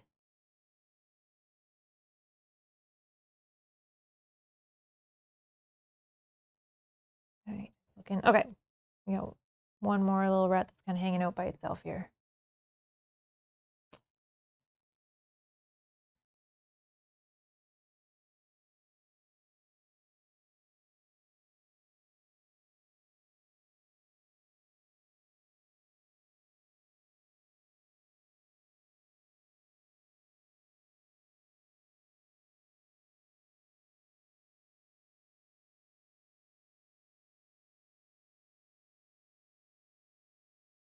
Oh, I just figured out. Okay, so this hand is from this rat, so it's like going under the fur. And this hand is from this rat. Ooh. I thought it was like a rat trying to burrow out of the belly or out of the back. But they're trying to like, ew.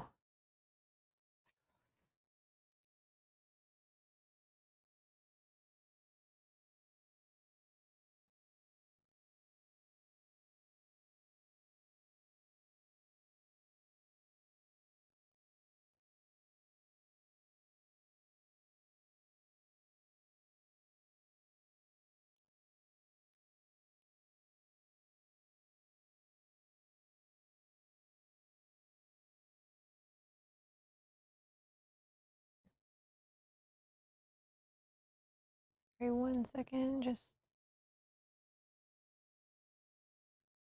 Okay, and then I'm just going to flip him because I know that I need to get underneath his face here.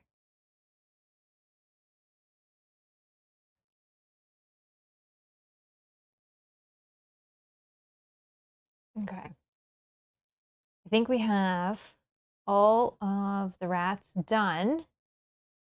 And I'm just going to take a closer look and spin it a few different ways just to make sure I didn't miss like underneath anything, just while I have this paint out and it's not dried.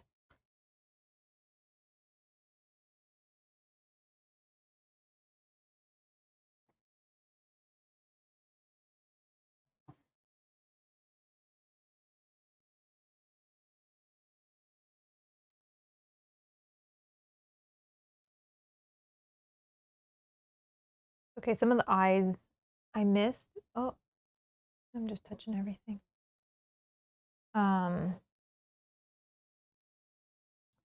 But because I'm going to paint the eyes a different color, fine.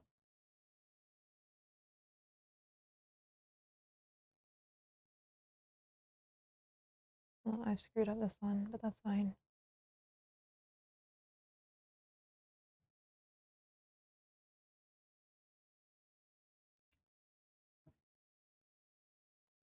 Okay. Again, just sorry, just looking at this side. Okay, I think that's decent. I think we're good. We can use some dry brush on those, so if there's any little speckles or something, we'll be able to fix those.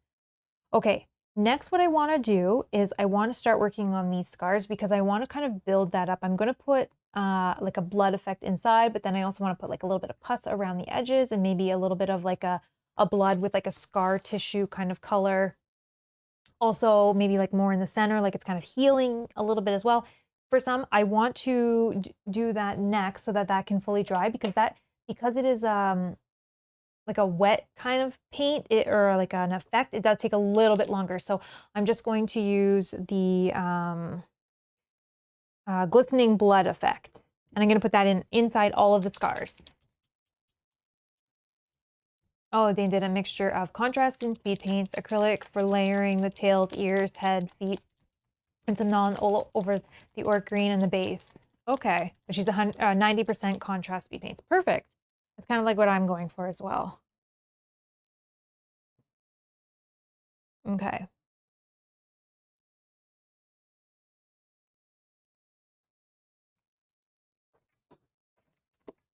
I'm gonna have a drink, sorry.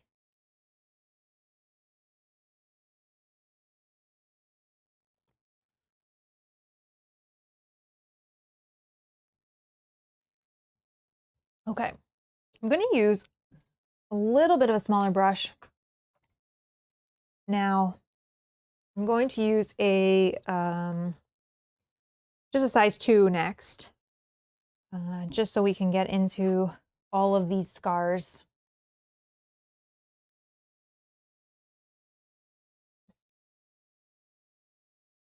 Now, this will dry differently than it looks when I first put it on the mini. So it went like, let me put it into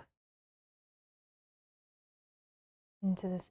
It almost looks kind of purpley or pinkish, but it will dry kind of gross. And we can also put a second coat on it if we need. But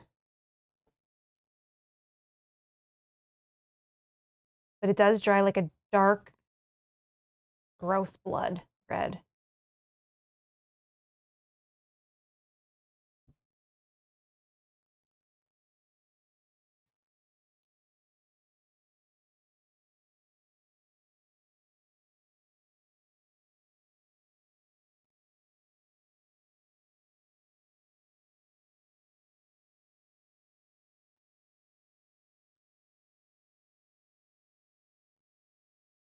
And again, I'm going to put a little bit of like pus and stuff around. And again, if a little bit of this blood gets onto the fur, it's fine because it doesn't necessarily need to be just inside this little scar, right? Because the dried blood, would potentially seep out onto the fur of the animal as well. So it doesn't have to be perfect.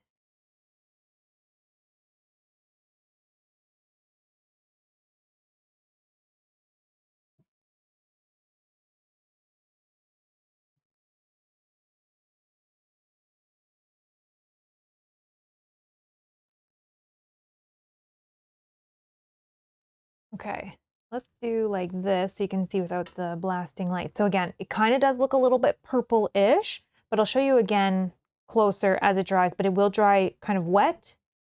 It will dry kind of wet and much darker, not necessarily like a purple. But I'll show you that when that starts to dry as I keep going with these.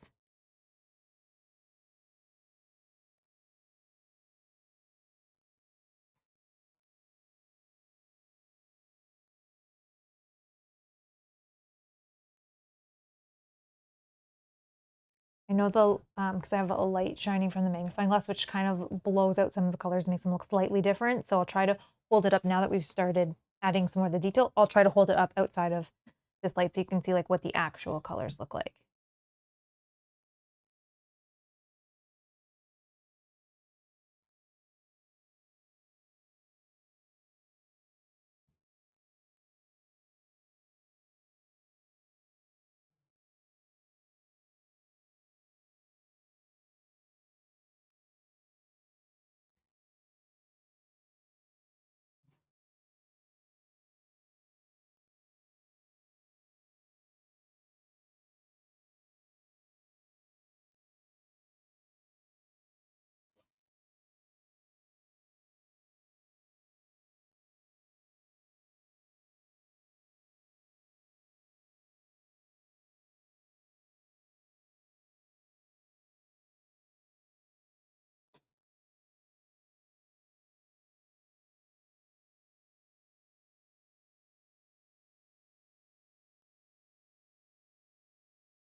Okay, and it looks like there was like a small little scar right here, which I covered. So I'm just going to add this in here. And this stuff will cover no problem, the speed paints.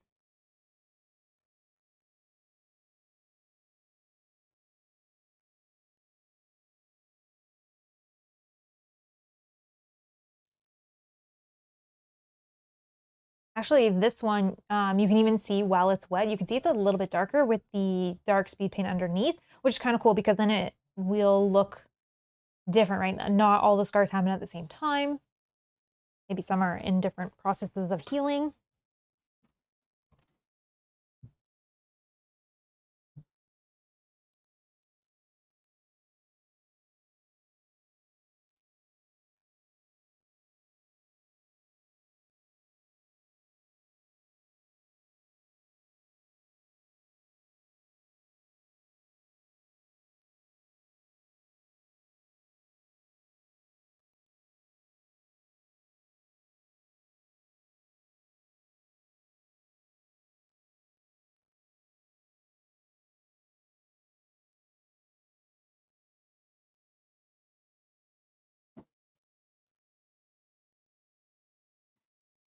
Speaking of how long these minis take to paint, I was um I was talking with Rob last night about it, right when I was like, oh, or when we set up the stream, like, oh, I'll set it up for this time, and I don't know how long it'll take. So we set it for 11 because I like to just like kind of get up and get started. Um, and then I'm not as well feeling as rushed. And then I was looking at it like, I feel like I could spend hours and hours and hours painting this. And then to hear Dan say that it took 15 hours, that's crazy. Mel, maybe switch up the color of the wounds so they are not the same color. What my plan is to do all the base the same color, and then I'm going to mix in, I have some scar tissue color, some of this, some pus as well, and kind of make them all look different that way. That's kind of what I'm thinking.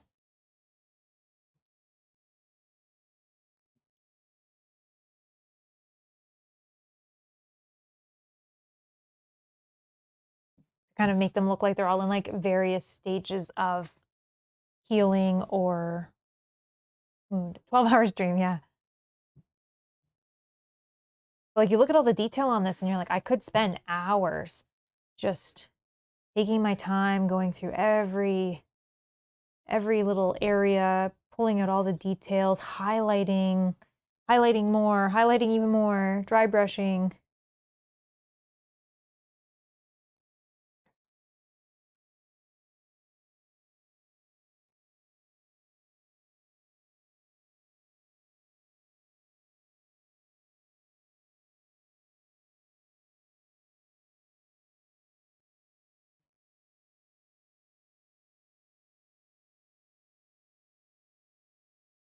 Twelve-hour paint stream. I don't know if anybody would want to watch that.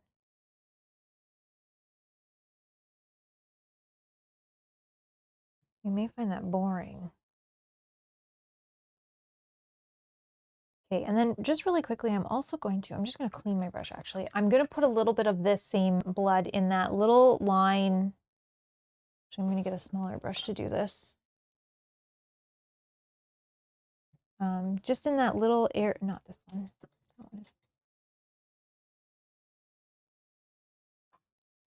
Some of my brushes are starting to separate. So I ordered a new set of just these cheap Amazon ones that should be here tomorrow.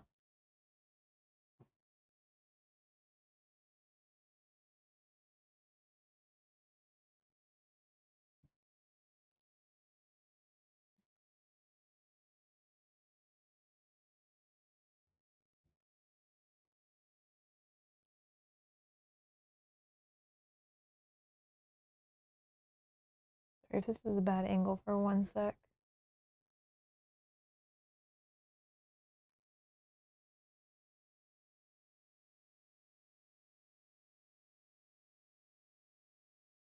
Oh my gosh.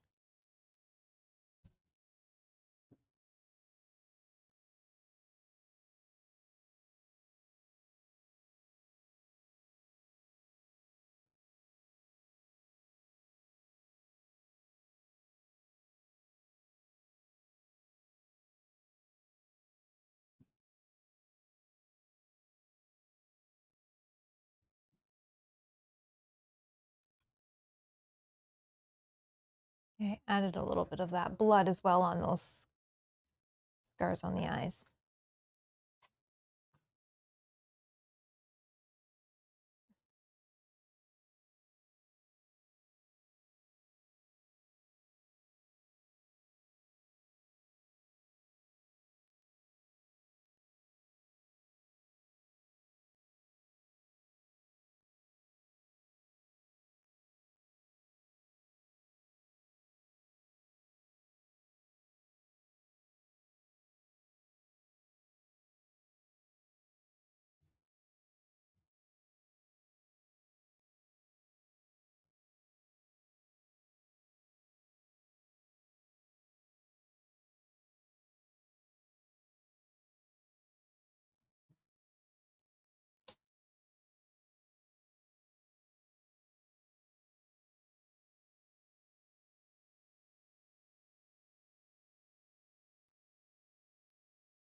Anybody that is watching live, is anybody painting as well?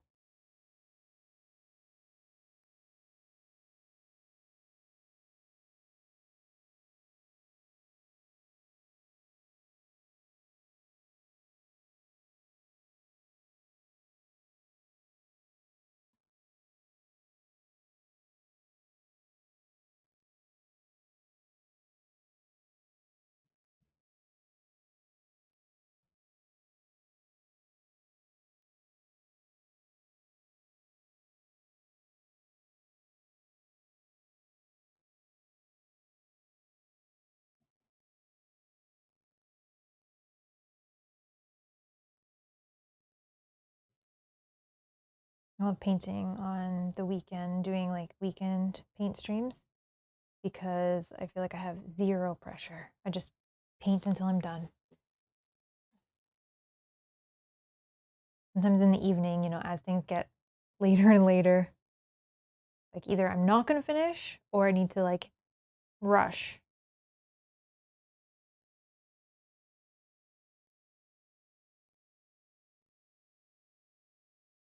Oh, Layla's painting. Awesome. Painting her goblins from the Black Orcs Blood Bowl team. Awesome. Awesome.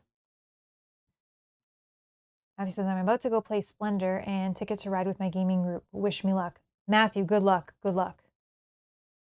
And Dan says, I need to cut the grass. You are giving me a reason to procrastinate. And yes, maybe I'm painting a ranger. Awesome. I love when people say that they're painting along.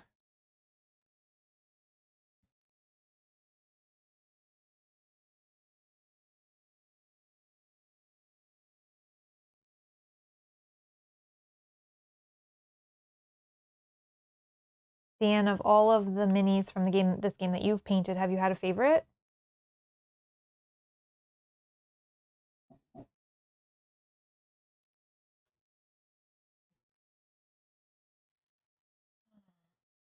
Walter Ravish says, I was painting 3D printed Star Wars characters, but I'm thinking of assembling one of my many fantasy minis I have laying around. Awesome. Oop. That's awesome.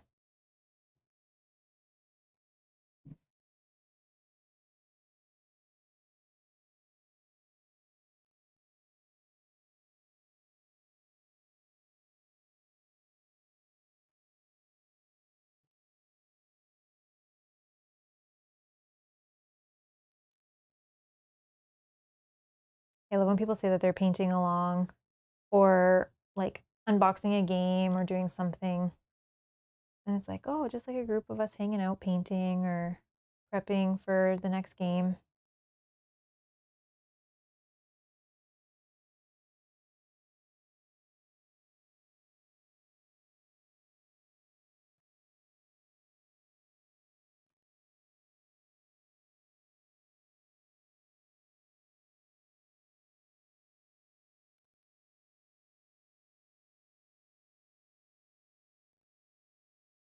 Line my brush under the tail.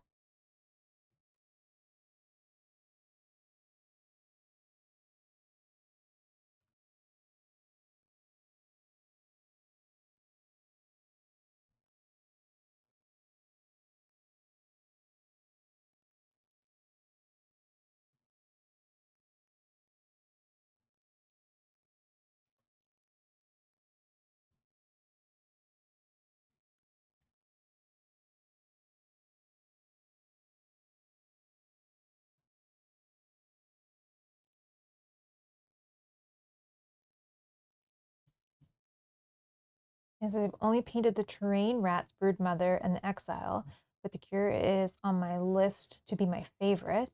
Love that mini and the character in the game. I want to make it perfect. Oh, that's awesome. Brenna says, I am just painting my sword and sorcery minis. Oh, nice, nice. Okay, so lots of people are painting today. That's awesome. That's awesome. Got like a little painting group happening. I love that.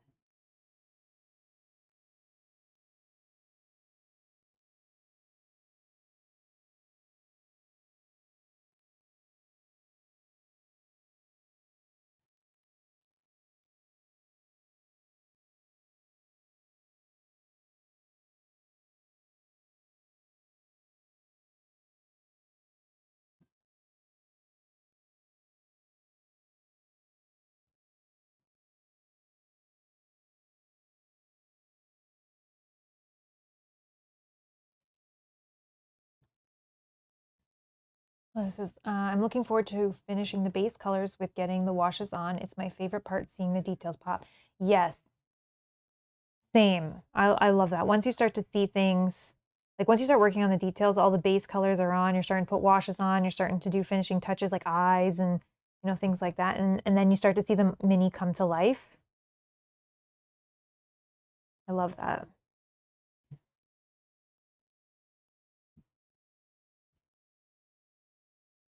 I know it can be slightly boring to watch just like base coating as well. So, and I'm not super fast. So it's always more fun once we get to the more detailed, cool parts of the mini.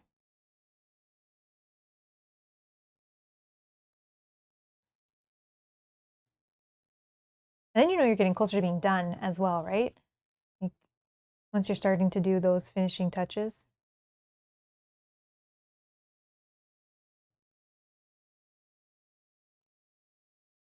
I'm still thinking while I'm doing this, I keep looking at the base and how I'm going to paint the base.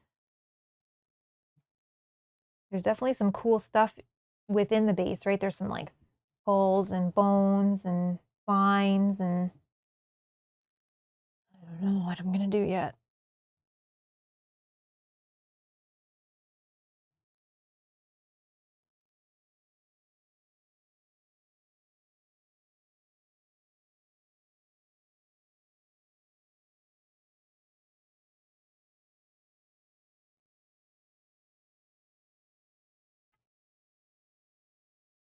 I'd also be curious, anybody watching now or watching later, you can drop it in the comments. I'd be curious, like, what characters are people playing through with? What characters are people excited to see played through with?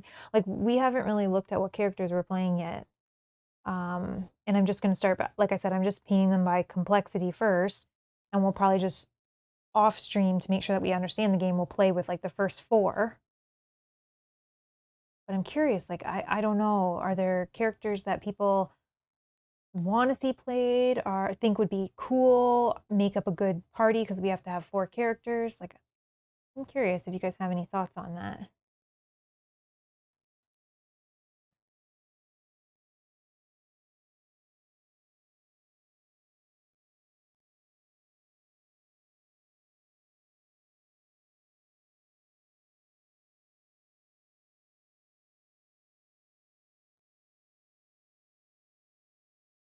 Okay. We got all the scars on the. I'm going to just also show you without the light blasting in it as well.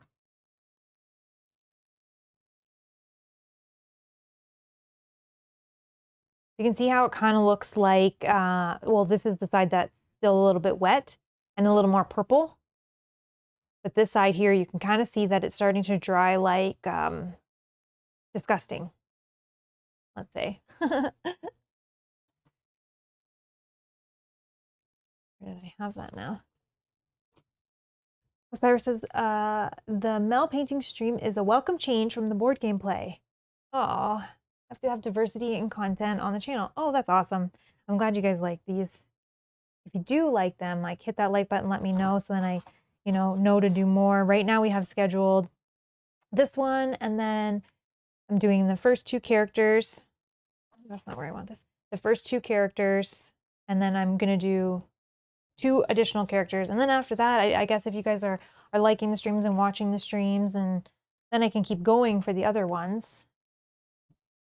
But yeah, I'll start with just the first four characters and then kind of go from there based on views and likes and like, if anybody shares the videos to like small little areas of the internet where people might be interested in this kind of stuff.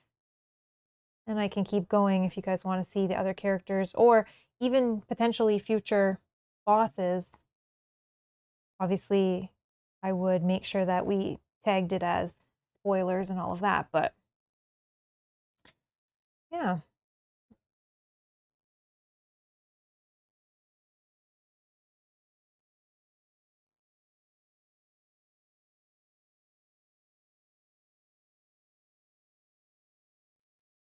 But I'm going to paint it anyways, so if you guys like watching and enjoy these kind of streams, then I could just do them on stream.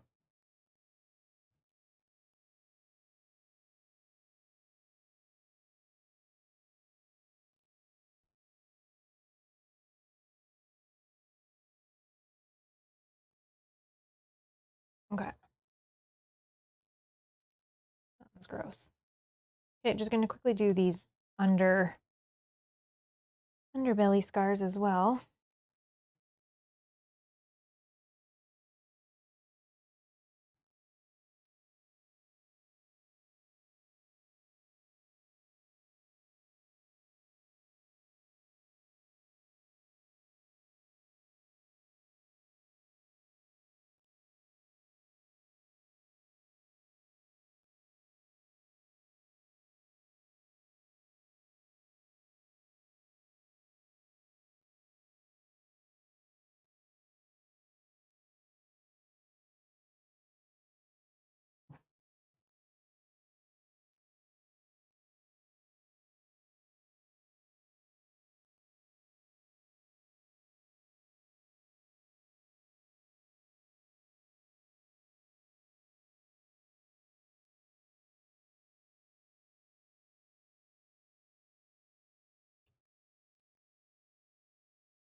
Sorry, one quick second.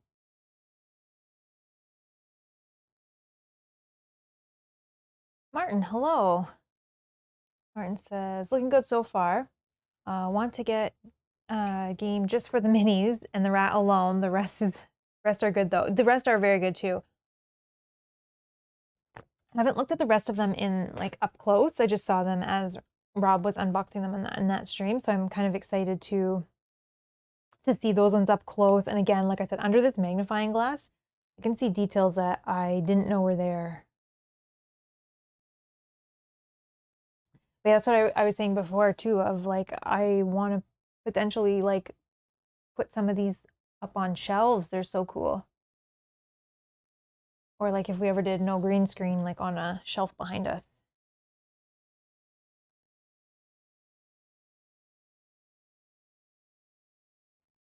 I don't really have any that I display currently, so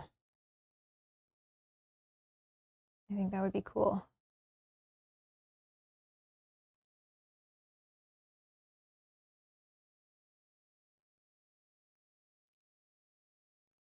Oh, the Rat Crew, yeah. So I did these ones off stream yesterday. Oh, that's that angle. Let's turn them around. Sorry. So that's the one of the Rat Crew. Oh, Josh is painting Shadows of Brimstone minis right now. Awesome. I love that. I love that.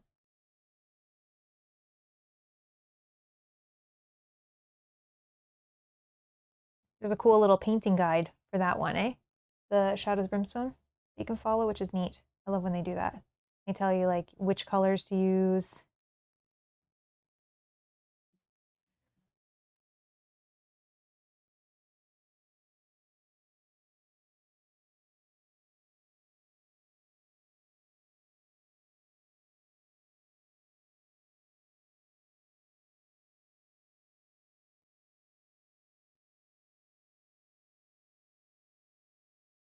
You know, it's funny, we have not had the question that I thought would happen, which I mean, we still may because we're not done painting today. Sorry, this is a terrible angle for you guys to see, but I just have to get some of this under.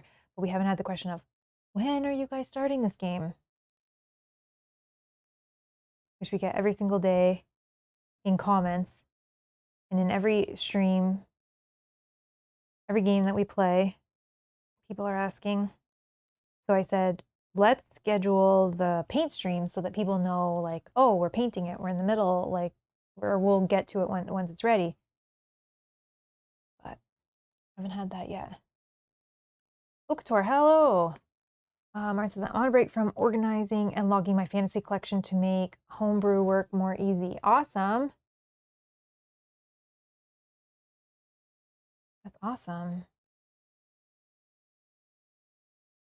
Homebrew, that's another hobby within a hobby, eh? or like a fun little hobby.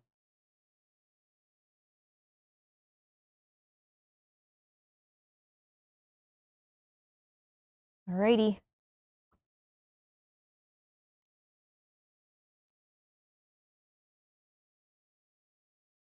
Okay.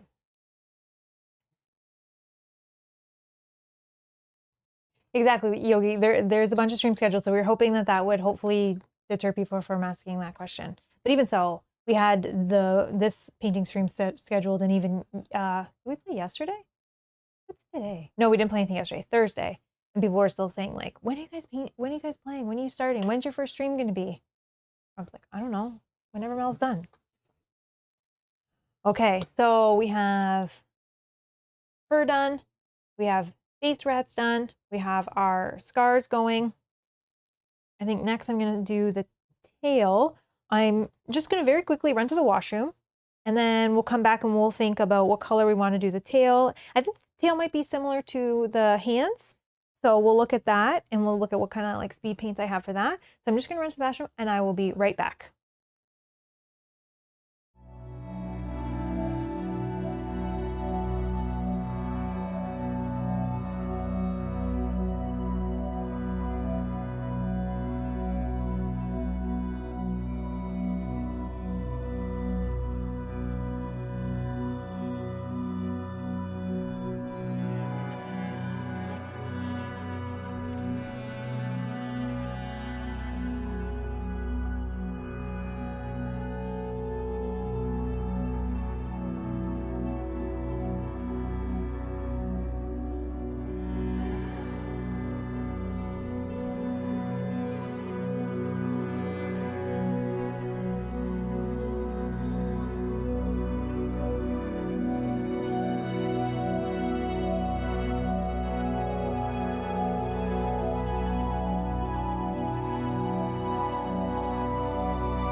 Okay, so we're looking at the tail. I'm thinking that I will use a speed paint. Just kind of looking at some of the colors that I have. I think there's kind of a play where I do more of like a pinky purple tail, or I do more of like a sand color, like a sand golem or a pallid bone or something, with then using a red wash over top of that. Just kind of looking at some of the other colors I have. I do have, there was one in here, this one here, this purple alchemy kind of comes out a little more pink than purple. I could use that one. Maybe even mixing in a little bit of the sand golem into that. Maybe try that and let's see what that's gonna look like. Oops, sorry. Just gonna shake these up quickly.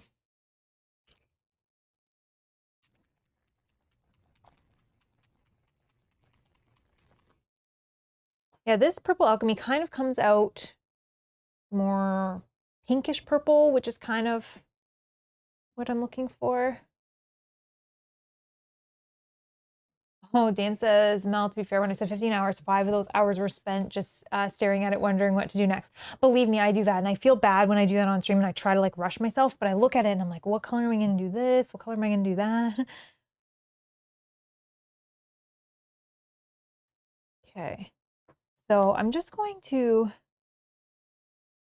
pull that. Yeah, so that, I'm just kind of pulling it up so you guys can kind of see. So it is kind of like a purpley pink, but it's kind of dark. The other thing, I do have a purple wash. That's the other thing I was gonna say. I could paint it with this, and or I could just use some of things in my way. I have red, purple, blue, green, and military shader. I could just also use just the sand golem with a wash over that, like a purple wash over that. That might actually look better. Locator, is that where you were going with this? But actually, oh, let me just look. I think the sand golem is a little bit darker than the pallid bone, right? This, so we can see like without blasting lights. Yeah, I think the sand golem, the pallid bone is probably going to look good on maybe some of these bones that stick out. I also want to then go over that again with like a cream or something on the highest points to kind of emphasize those. So maybe I'll go sand golem with then like a wash over top. Let's see. I can also do like a part of it and then see what it looks like.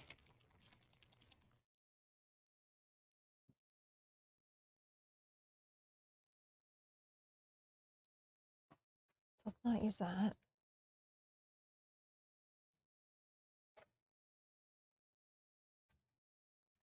Pallid bone would be better to wash with purple. Okay, okay.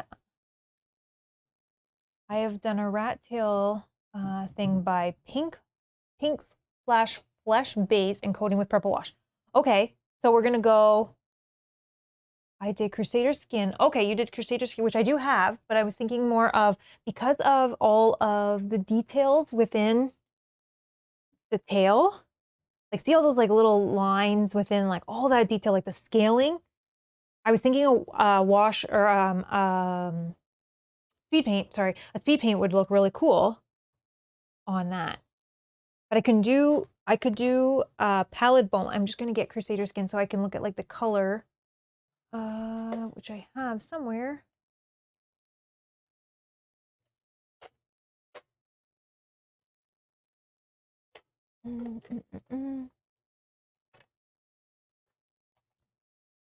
Maybe I don't have that color. Oh, you mean in the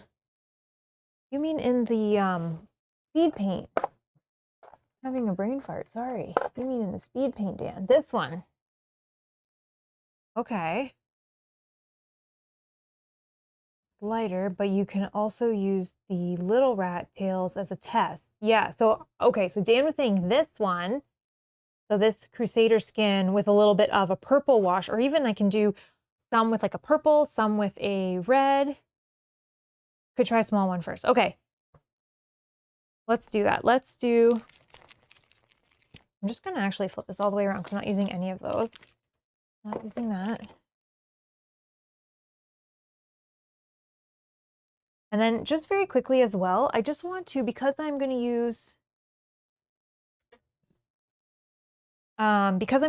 the speed paint, I just want to just dab these little dots with the white just to make sure that I can cover over those no problem. Oop, I almost put my paintbrush in the wrong color. I'm just going to dab on these.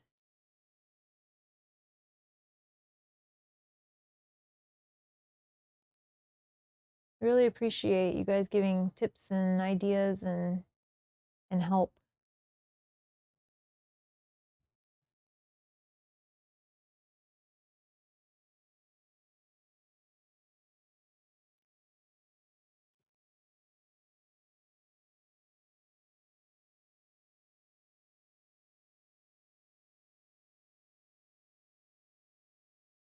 While I do this, if you guys have any other ideas, you can leave them in the chat and then peek in a sec.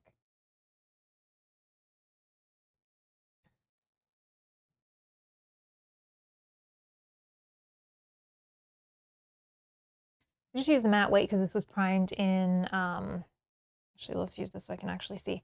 This was primed in Army Painter matte white.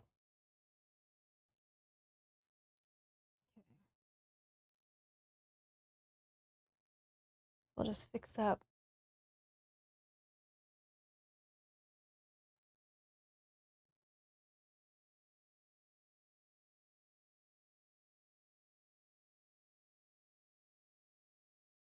Locator, are you still waiting for your copy to come?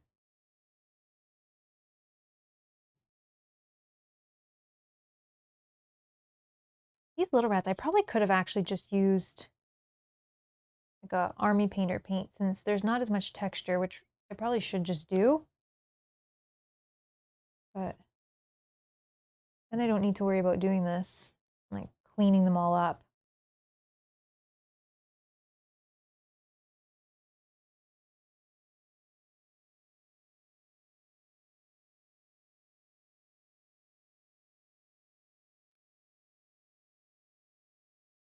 Yeah, I'm not going to clean the rest of them up. I'm just going to use different paint, but I can do a test.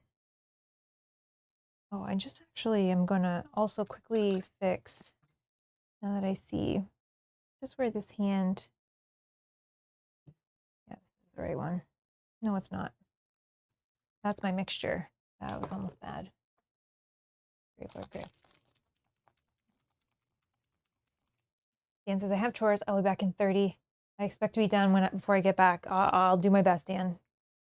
Have fun with your chores.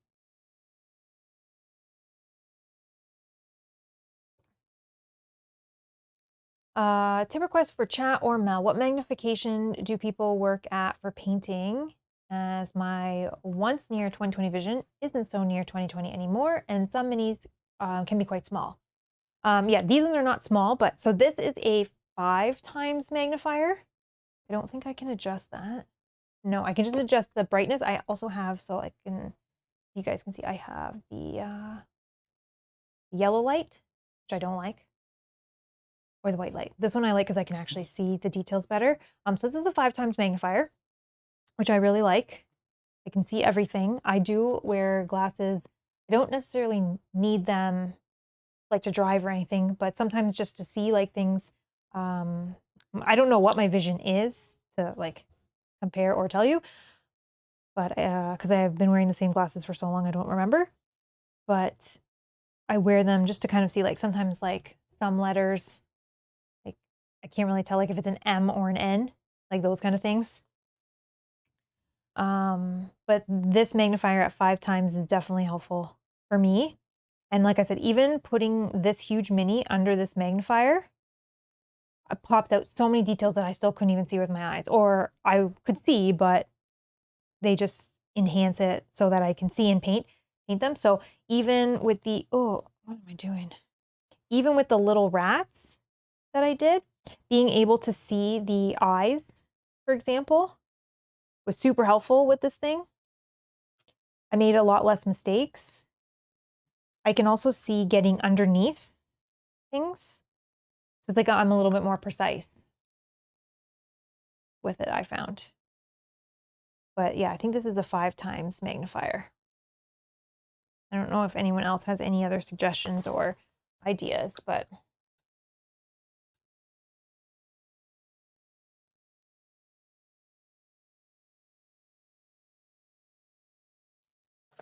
oh, I do that too. I type fast and then I can make mistakes because I don't then reread everything. Oh, you sent a reference photo in Discord. Okay. I don't think I can bring it up on here. I can bring it up on my phone. But what I think I'm going to do, I think we're just going to go. We're just going to do it. We're just going to do it. We're going to use the Crusader skin. If I can, there we go. We're going to use the Crusader skin on the tail itself. I'm going to I think I'll probably do either a purple or a red, or even maybe could I mix them maybe? Yeah, maybe even mix them. I'm just gonna put a little bit more because this is the color I'm gonna go with. I did do for, let's say for these guys, I did do a mix of, it was a scar tissue and a corpse pale, so kind of like a pink and a cream color. These two colors together. Oh, these two colors mixed together is what I did. And then I did go over that with a red wash. And that's kind of how I got that. These rats, kind of how I got that look. I also put that red wash inside the mouth and in the ears as well. So, alrighty.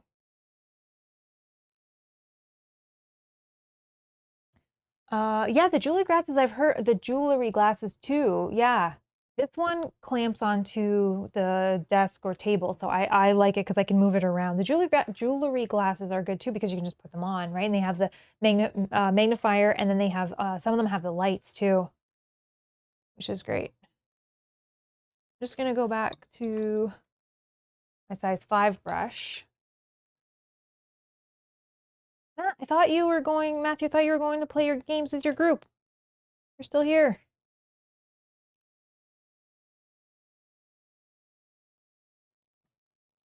Okay.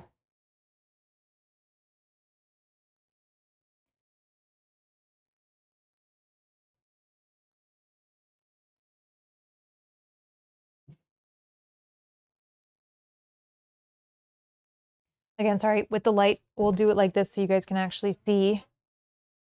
So it's kind of going to look like this, kind of like a lighter brown, but then we're going to put a red or purple over top of that. Sorry, this, I think I can turn it down a little bit more. I don't know how low I can go. So it's not like, I don't think it's doing anything at this point.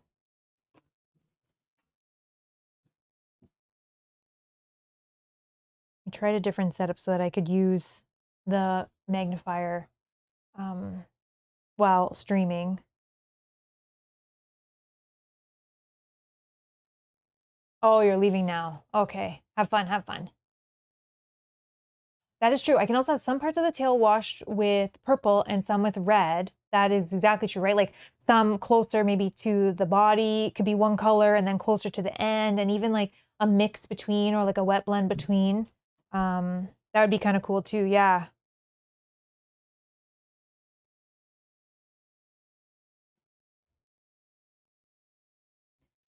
Yeah, even like the detail in the tail, like all those little like scales.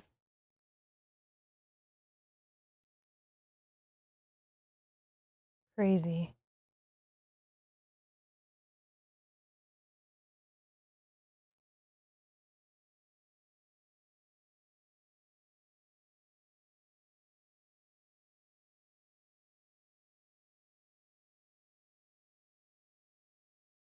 And then there's some bones that are sticking out.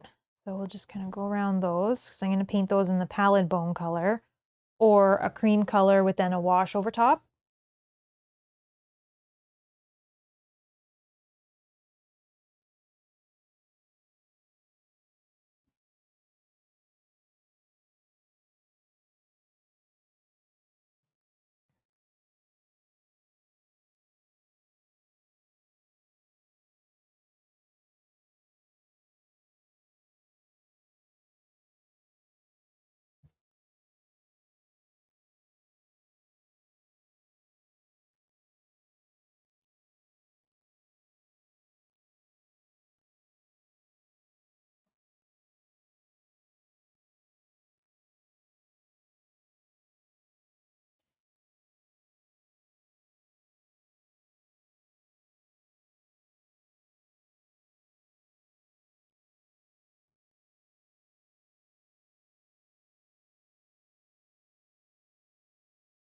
Great, gotta run. No problem. Thanks for stopping by and hanging out. Have a good weekend.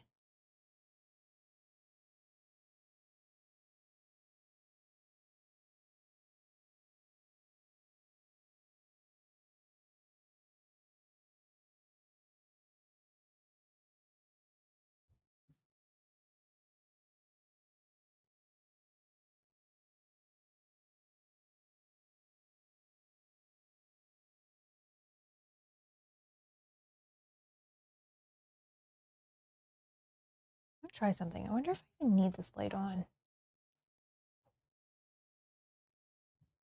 No, let's try like that for now. It'd be easier for you guys to see, and I don't really need it right now with this. How much fur texture is there on the rat? Sorry, on the rats on her back? There is none. They are like smooth rats.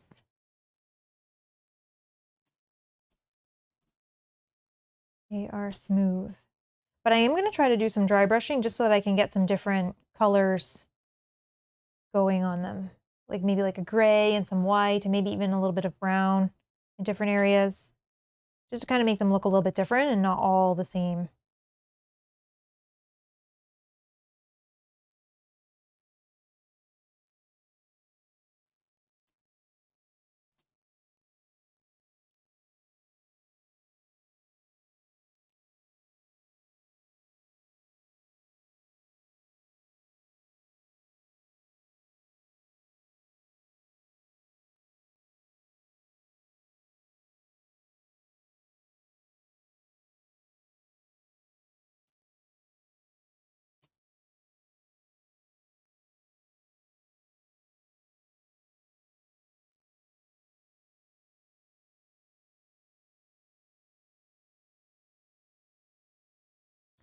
I'm actually going to do like this and go all around. It just can look like the bones are sticking out.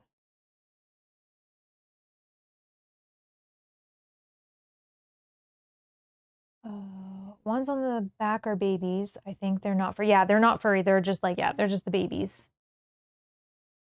It's like they go from the babies to then these ones and then to her.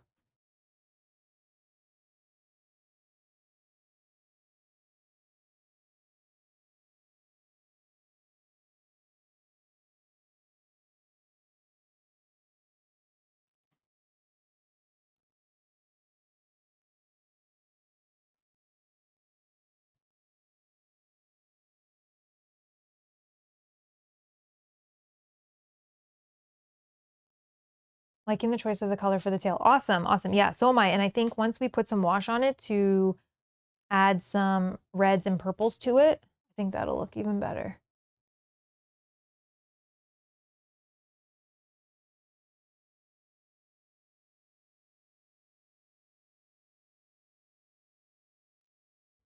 All right, let's do,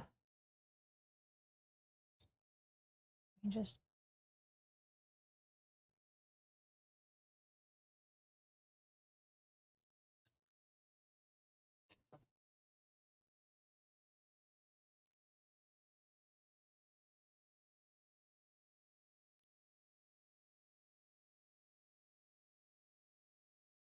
no awkward.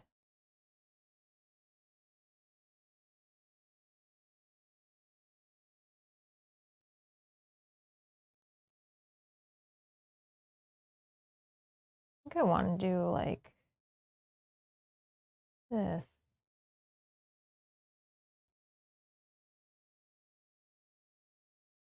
That's just like a bone sticking out.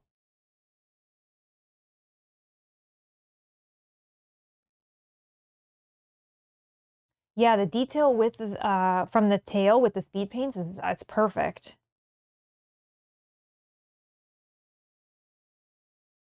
I have a feeling that quite a few of the bosses from this game will really make the speed paints shine.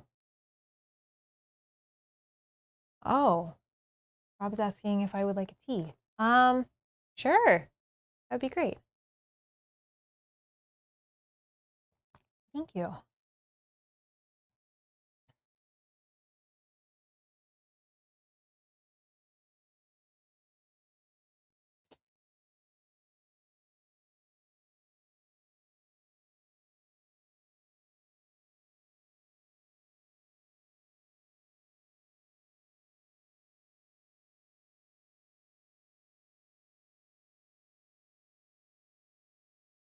This part's kind of messy, but I am going to use war paint, so that will cover. What brand of white primer do we use? The Army Painter is what was used for these. Army Painter Matte White.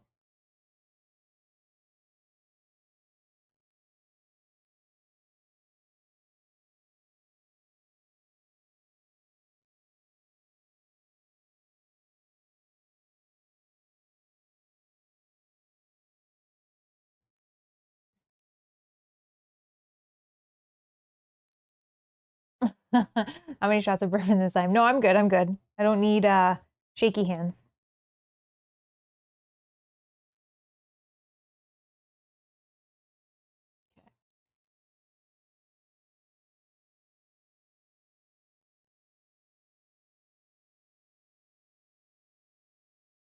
No detail on the tip, but that's okay. I think I'm still going to use this.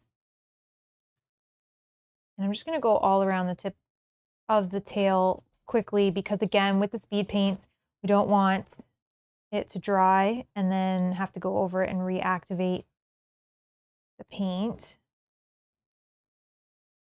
Sorry, my hand's in the way for one quick second. All right. Now we're going to flip.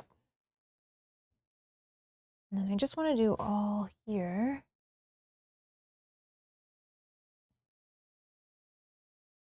And then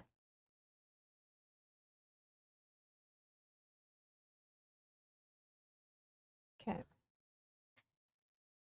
And as we go, kind of go around. So do people like rats? No. I do, but not if they were making home in my home. Yeah, no. Rob likes pet rats. We used to have pet rats. Gross. Do we ever use zenithal highlighting? Yes. On this, because I knew that I was going to mainly be painting with the speed paints, at least for the fur and tail and some of the things that are loss of texture. We just did the white, but for the characters, stay tuned tomorrow when we start painting those. We did do zenithal highlight on those, which I'll be painting maybe a little bit of speed paints, but I think mainly I'm going to be using war paints, using some highlight, trying to really take my time, make them look really cool. So we do zenithal highlights sometimes.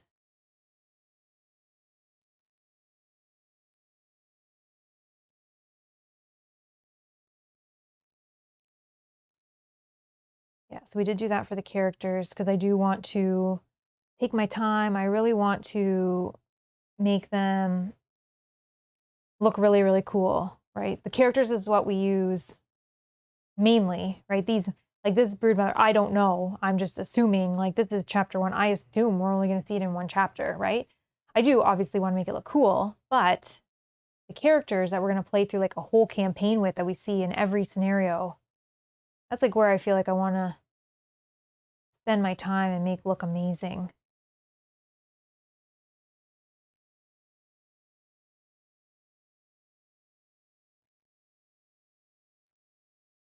But yeah, we did the zenithal highlighting for the characters, which I will be starting to paint on stream tomorrow, which you can set reminders for if you want. And then I'm going to do the first 2. Then another stream I'll do another 2 so that we can at least start playing because we need 4. Rob and I can start practicing off stream. And then if you guys are liking these videos and you want to see more, then I can keep going. But if, by then people are like, okay, got it, then I will just paint them off stream, the rest of the characters.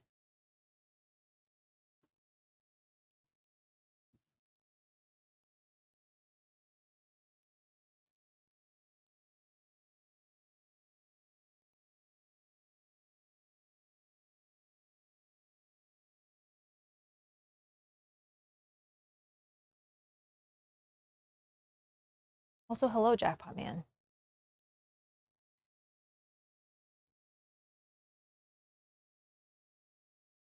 I'm looking forward to actually starting the characters. They look super cool, really detailed. Sorry, 1 second. You won't be able to see for 1 sec.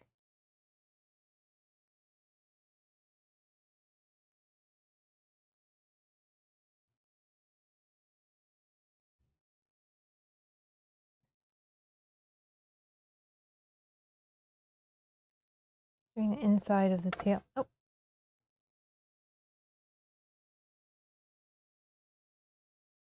All right. Flip that over.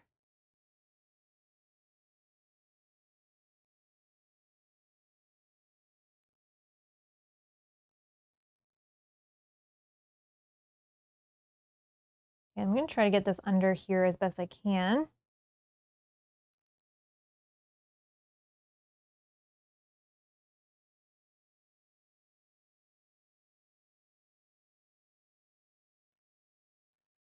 Okay, and then I'm just going to kind of put this just so that it's just the bone piece that's sticking out.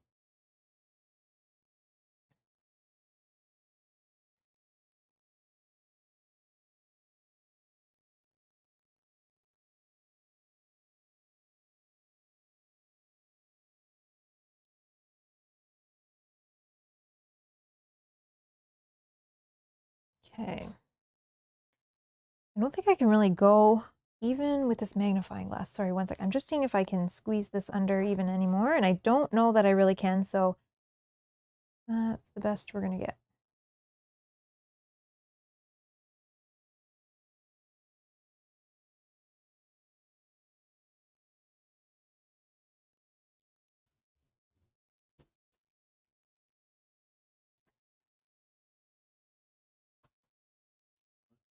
Just like a small teaspoon? Yeah, thank you. Toby says, if you don't plan to use the armory for the characters, I would recommend gluing them before painting. It's the best way to ensure that the paint never gets chipped off. Yes, Rob spent yesterday taking all these characters, putting them together, because we don't have the armory. We're just doing just basic characters. We're not doing the switch in and out of weapons. So he put a little tiny bit of glue. He glued them all together so that because we were painting them, we didn't want anything to fall off or chip paint or anything. So he did all that yesterday. He got these all primed up and ready for me. So I will be able to get started on that. But yeah, that's a great tip, Toby. Thank you. Because we were nervous that potentially arms could fall off or something and then it ruined some of the paint. And because we're not, what am I doing? We're not changing out any of the weapons. We don't have to worry.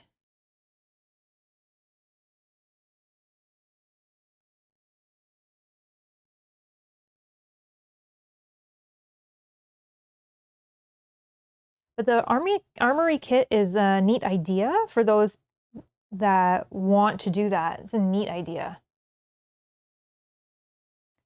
I assume the red patches on the Broodmother is areas where the skin is torn off. Will you be doing some bleeding or blood in the next? Yes. So I put in this glistening blood. It's easier to see, I think, when it's closer.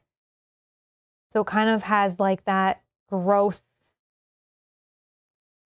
guts look, but I will be doing a little bit more detail on those for sure. Once that fully dries, I want to really make sure that's dry because I want to use some like scar tissue color, and I also want to use a little bit of like some greens and yellows to make like what looks like pus around some of them.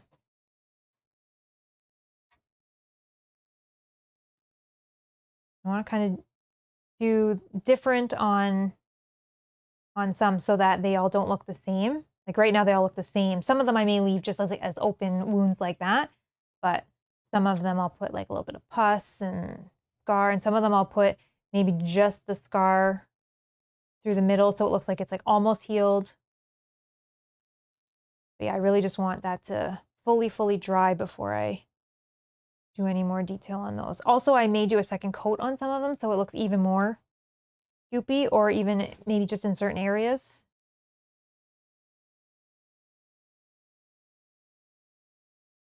Okay. And then just have to get this little tail part inside here. So I will do my best to have it so you can still see.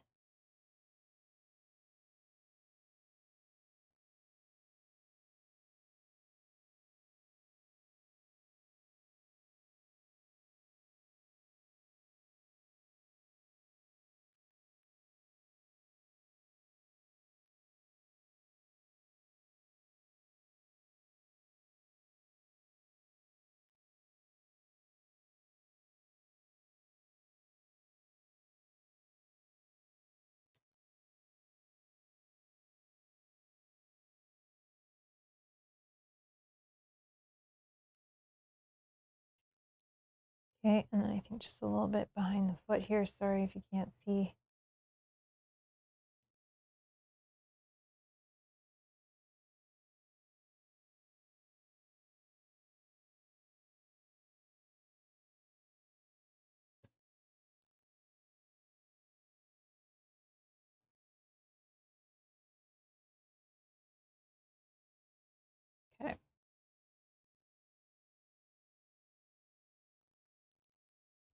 Okay.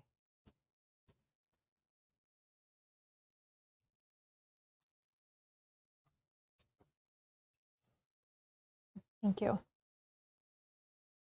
Give that one to you.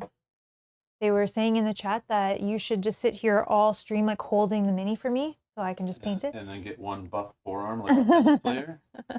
No. Cool. Thanks. Thanks very much.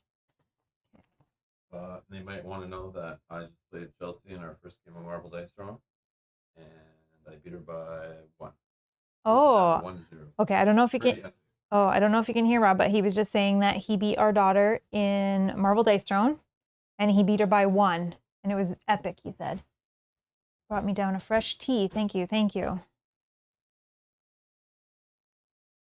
I guess with the tricky by the base underneath bits, if you can check for what's actually visible and hidden, the bits won't matter. What I think I'll do is I'll do it, whatever color I decide, there's some skulls and bones, which I will then highlight out, and then I'll probably put a separate wash over those to really pop some of those out, because the skull, like the pile of skulls and stuff is really neat on the base. Which is kind of hard to see when it's like all white, but once you put a wash on those, like there's some bones under there. That's probably the best way to see it, you know? So I think that's cool. Okay. I'm just gonna quickly look. I don't think I missed anywhere on the tail. Okay. Tiny, tiny bit here.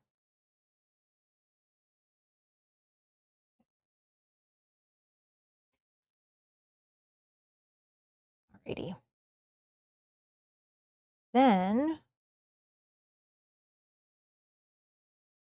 all right, we're gonna start going on to some regular paints. I'm just gonna move this out of the way, and I'm gonna pull out my wet palette just so that my paints stay wet for now. I want to start getting some organization. Sorry, one sec. Organize myself. Okay, so I want to start doing maybe some of the rat tails, as well as the hands and inside the ears, the mouth, the nose, even the little udders or nipples on the bottom. Once this is dry, we'll use the bone color to go through the bone here and the bone along the back. So I want to do a similar color. So again, I want to use a similar color for the tails on these rats and as the ones I did yesterday. So what I'm going to use is scar tissue. Oh, not this one.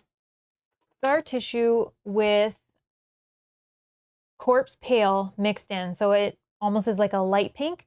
I will then use a wash to highlight the color a little bit.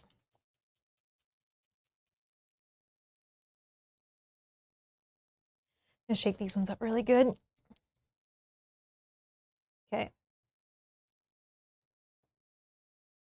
So I'm just going to, oh, that was way more than I wanted to do, but I will be using probably quite a bit of this anyway, so it's okay. And then we'll put a little bit of, there we go. A little bit of the corpse pale. I think the ball is in, just used these yesterday, and now there we go. Acting weird. Okay. And I have this one that I use for mixing. So I will just take a little bit of the pink and kind of pull that down. And then pull a little bit of this, kind of mix them together. And again, for me, it's not a science. I just kind of mix it till the color I think looks kind of what I'm going for.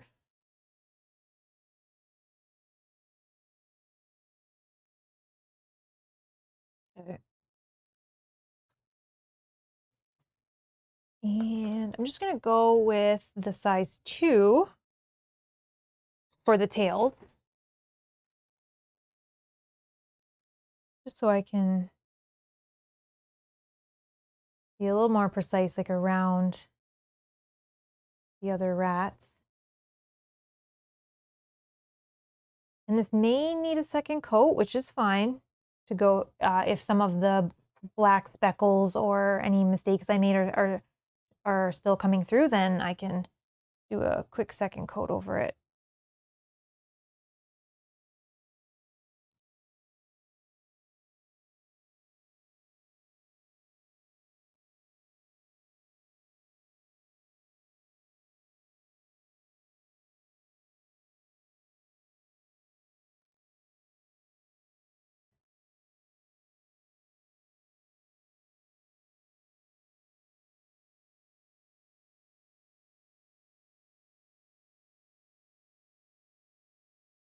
The thing is, you don't necessarily need to even make all the tails the same color.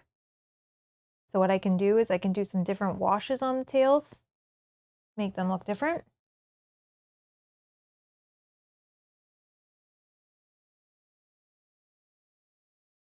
Yeah, this might need a second coat quick, but that's fine.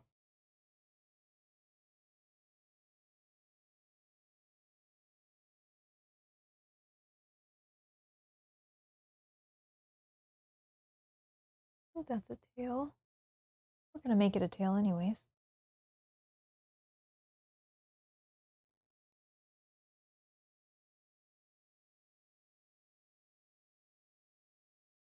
May need to pull out a smaller brush for some of these little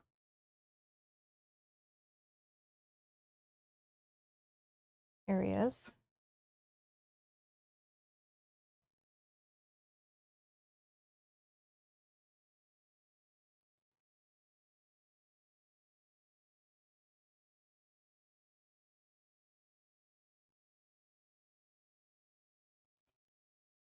Yeah, I'm gonna get just a smaller brush as well for some of the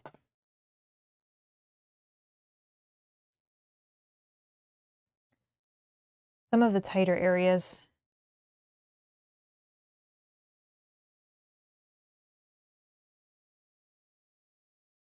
So this one is a 2-0.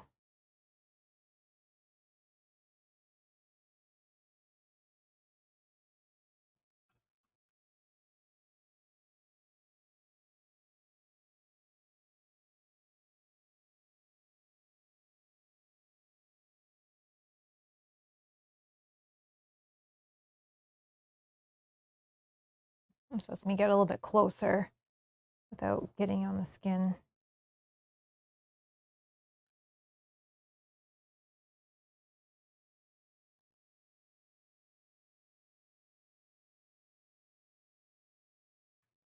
Right, this one is.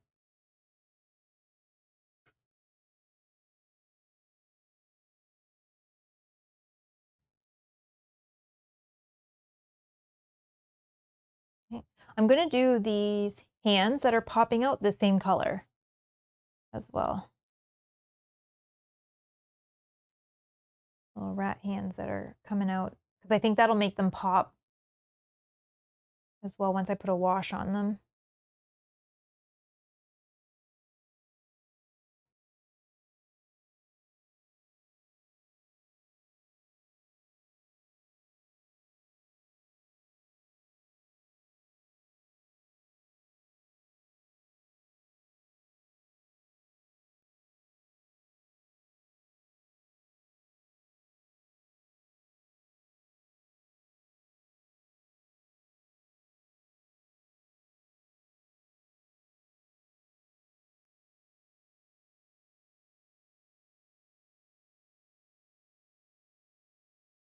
Yeah, you can actually see the hand now better.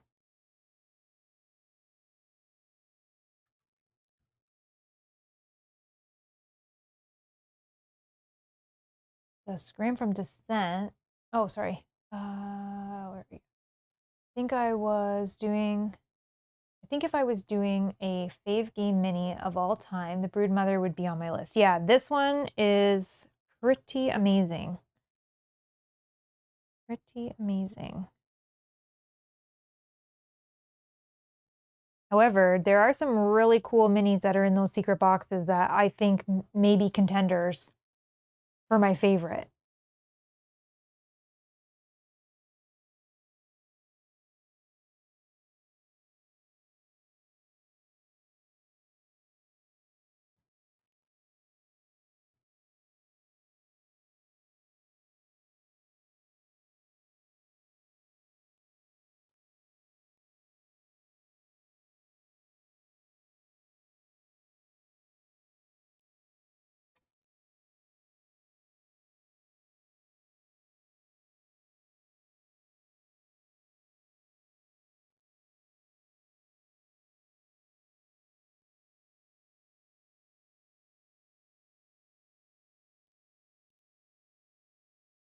Yeah, I like the color of these tails.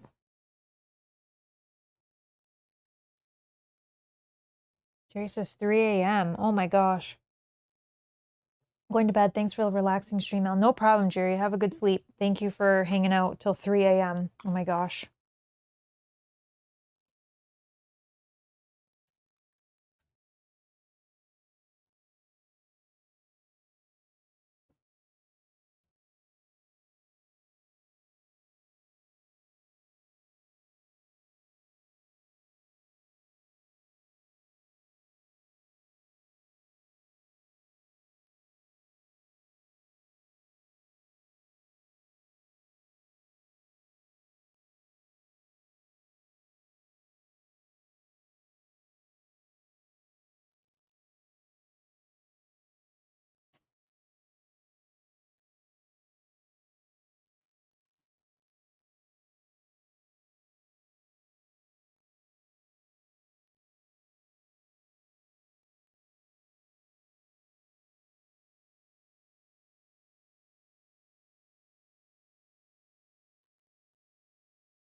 I think I just need to grab some of this other color for one little spot in here.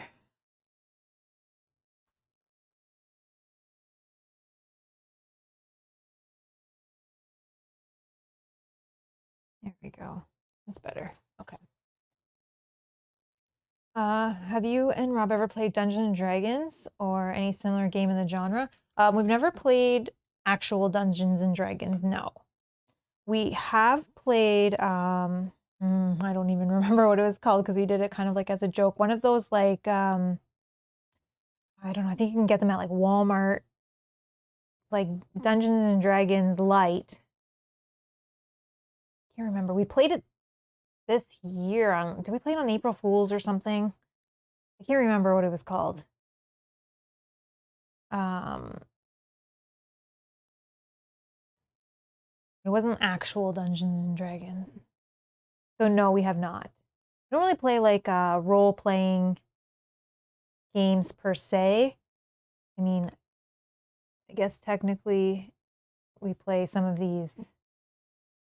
Like we played like role play light, like something like Aventuria, which I would consider like a role playing light. But oh yeah, Rob has also played D&D video games like on the arcade machine. That's also he streamed that. But we've never actually played. Like we've never played anything where it's like create our characters. Oh, D&D Adventure Begins is what we played. Okay, thank you. See, that's what we played. Yep.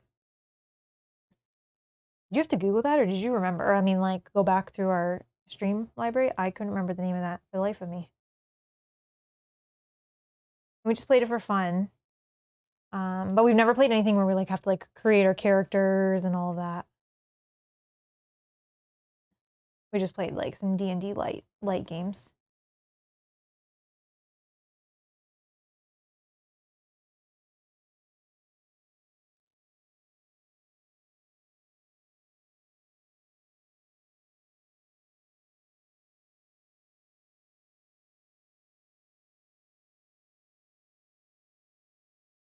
Oh, you watch and play the arcade, yeah.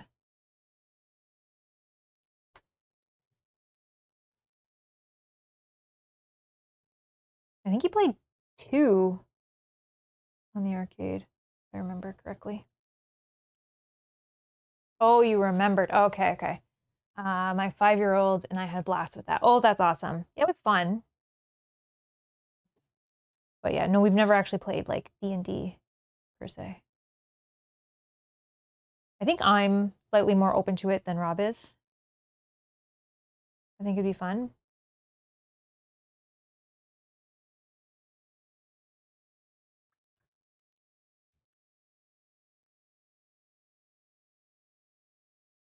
People request it a lot. People think we should play.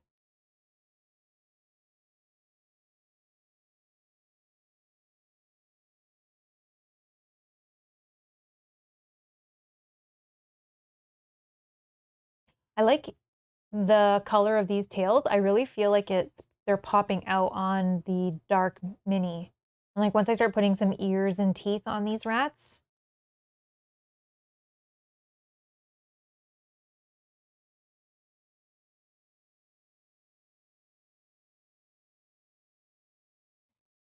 I also keep calling him a mini, but he's not really a mini. He's like huge. I don't know what I should be calling him. I guess just boss.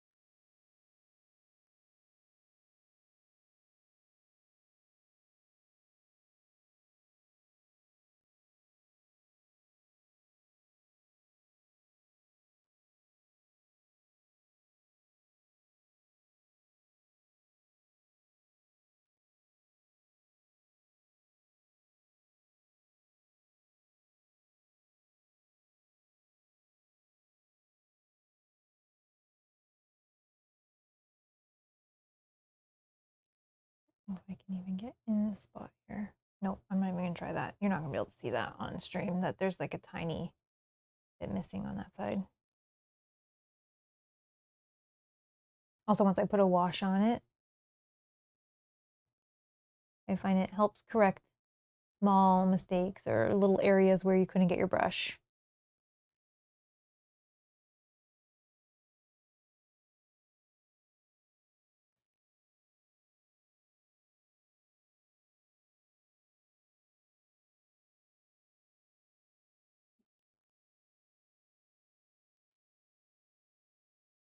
You think we would really enjoy it? Yeah.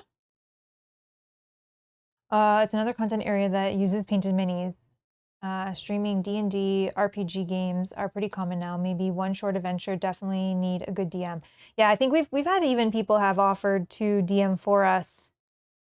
But again, I don't know. It's like another hobby within the hobby, right? I don't know. Never say never, but we definitely have so many games right now, campaigns, so many things to get through. Not a bad thing. Not a bad thing for sure. The other thing too is because we are slightly different than other channels, right? We like to, not for all games, but majority of games that we've played, I feel like we've played through like almost the whole thing. It's rare that we don't. So it takes a lot longer, which means we can only get through so many. So we have to be a little more picky and choosy.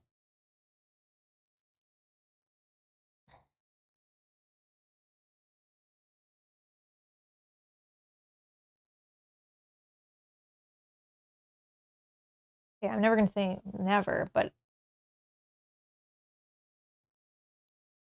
I don't see it happening anytime soon. But I bet we would enjoy. I think I would enjoy more so than Rob. The only problem also is that I'm not creative in any way. I don't know if you need to be. Like, I know the DM kind of takes care of a lot of it for you, but if I have to like think of where I am or what's happening, it's not for me. Like a good example of that is we played with some family. We played the game Just One. Those kind of games are not for me. I'm not a good like being put on the spot kind of person. Can't think of things like if someone says like, think of a word that describes this, I'm like, brain is blank. I have no idea.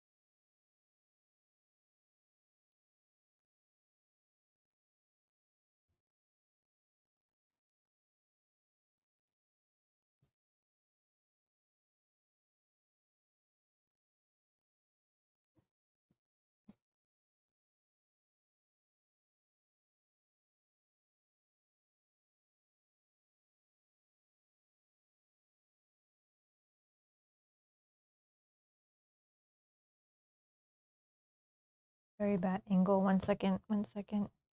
Trying to do under the tail.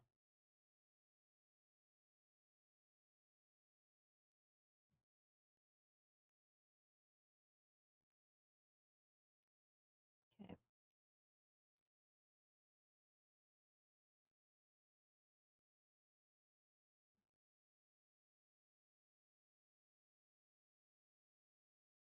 I love how these tails are coming out, actually.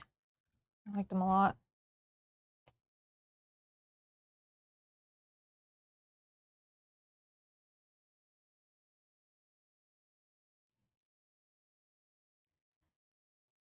Do this one in here.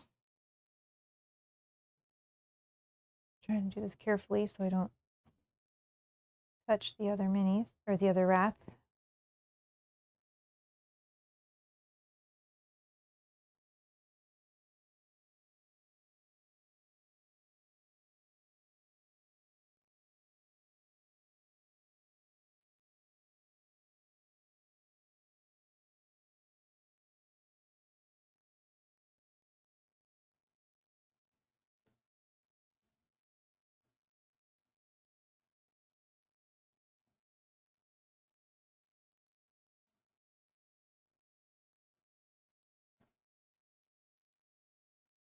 Also, again, going back to the magnifying glass or the magnifier topic, I do find it a lot easier for doing stuff like this.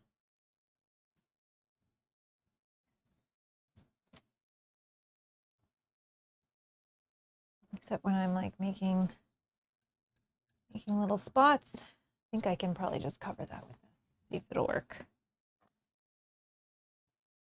This is where I touched. We'll just kind of cover that. Fine.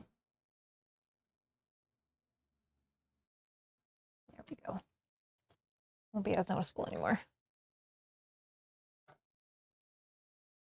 Yeah, I'm noticing some of the tails I will have to go over, like especially this one, you can see a little bit where the black is still peeking through. Not as solid of a color.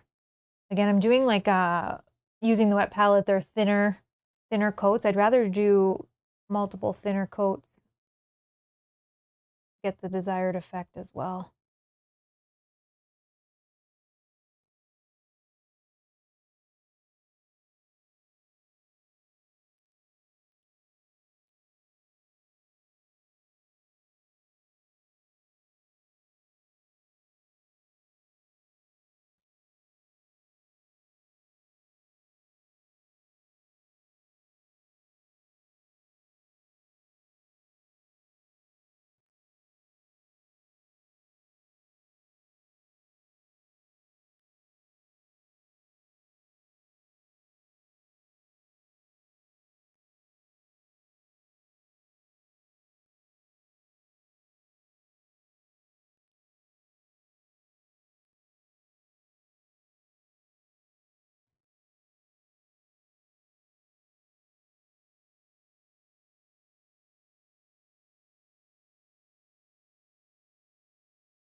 I can fix that piece.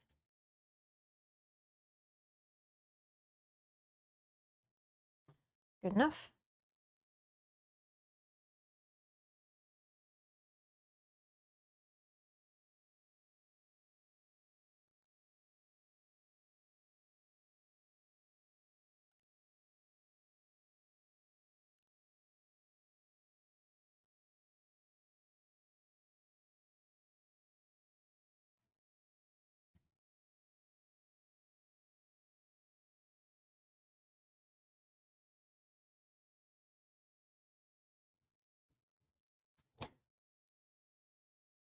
Maybe got one more tail. One more tail.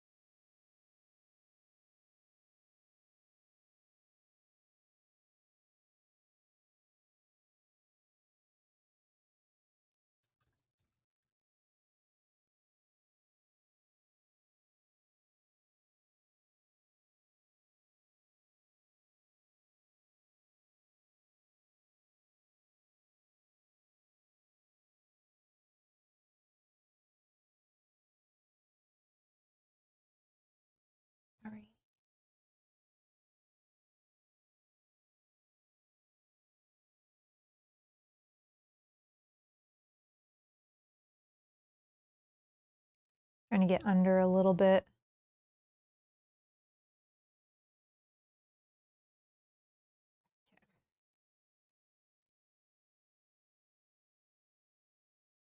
On a screen, that looks good. I'm just going to go over a couple on the side. Definitely this first one needs a little bit more.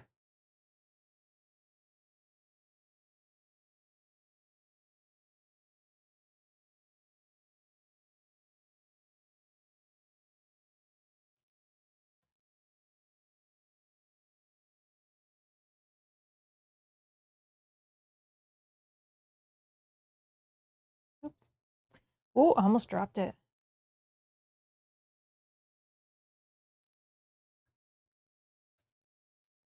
Okay, I'm just going to try to fix where my paintbrush touched inside here.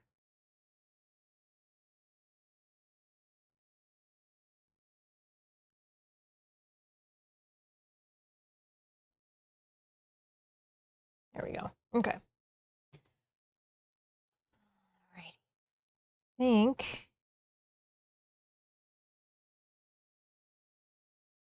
let me do this tail one more time as well. Use this bigger one. And then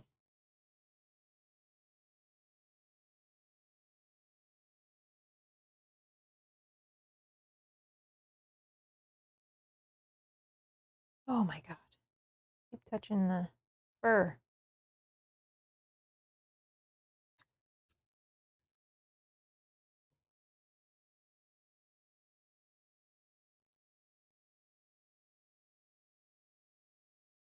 Okay.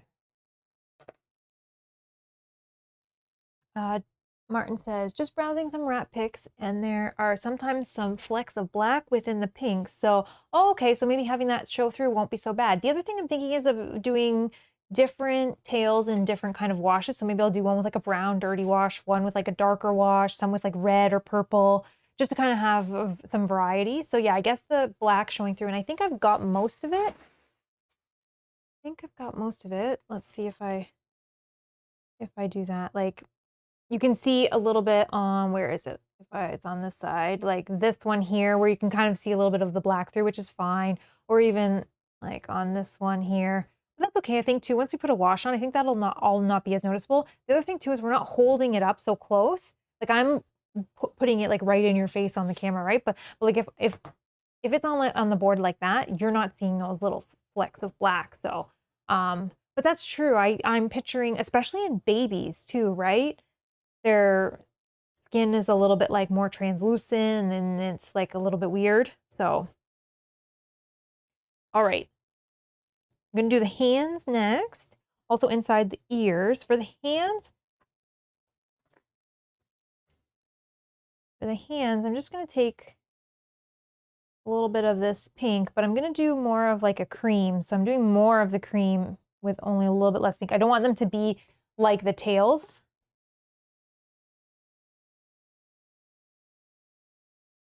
I'm also going to put a brown wash over these so that these lines and the knuckles pop out better.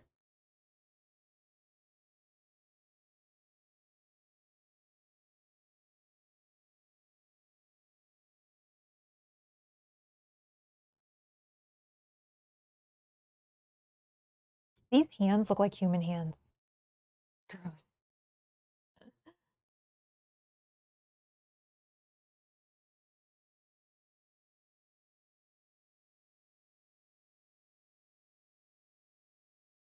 Creepy.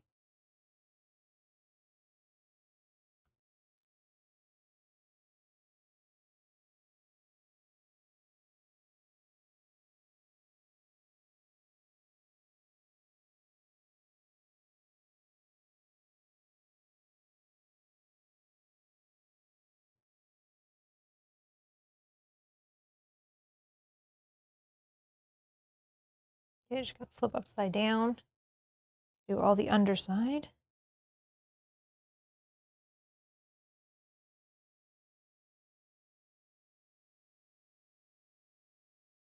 Apologize, you won't be able to see for 1 sec.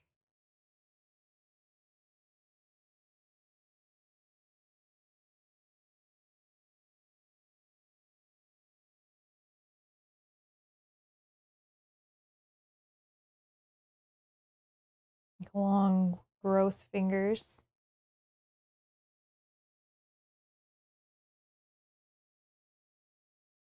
Okay.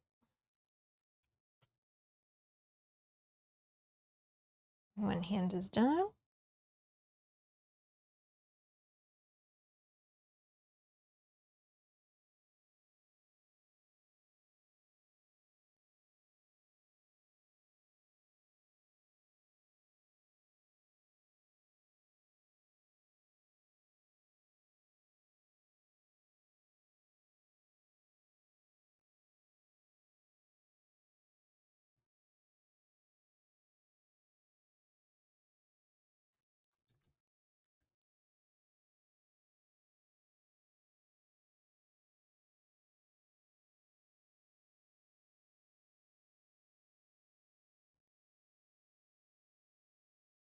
Try again.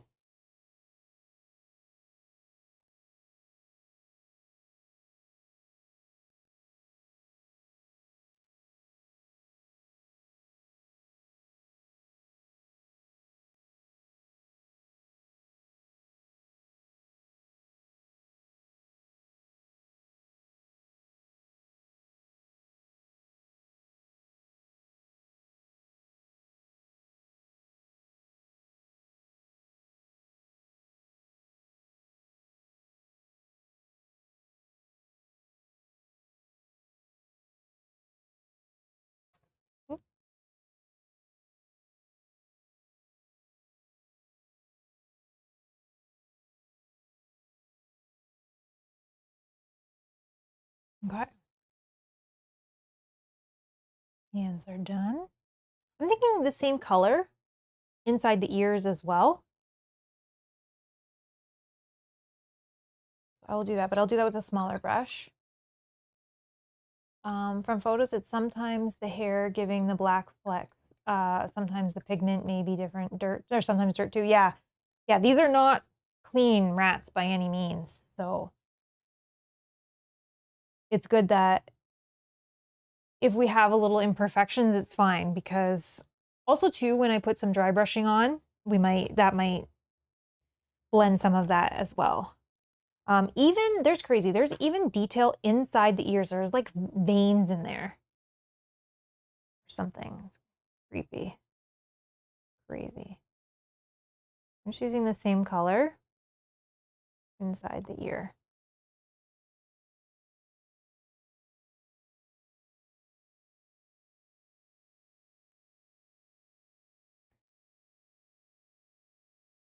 Once we put a wash inside the ear, we'll be able to see those details a lot better. Oops.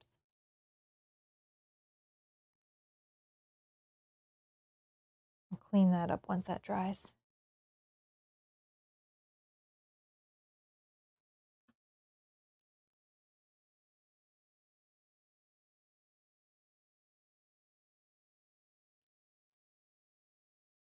Okay.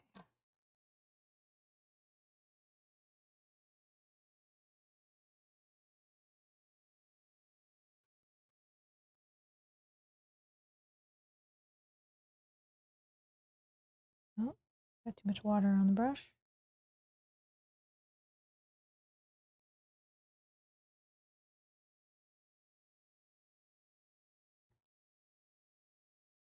I'll have to do a second coat in there. Had too much water on the brush, so it's too wet.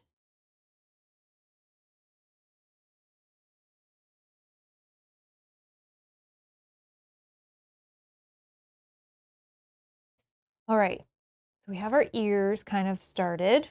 We'll clean them up. I'll clean them around the edges once that dries a little bit more. I'm going to do inside the mouth.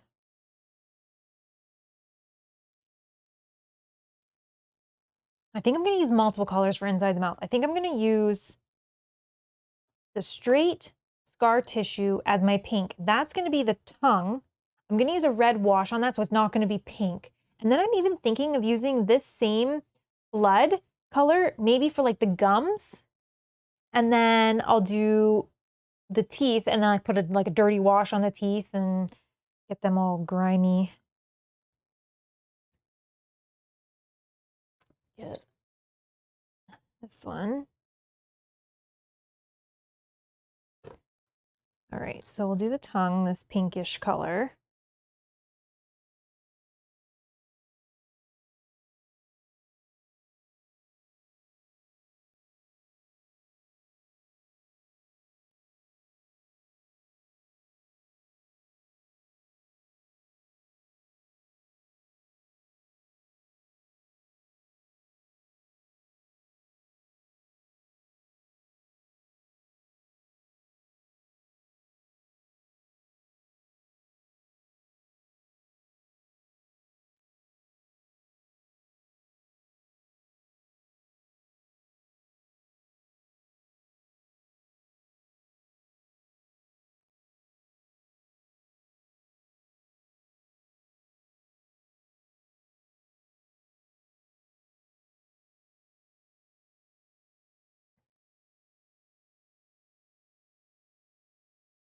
Okay.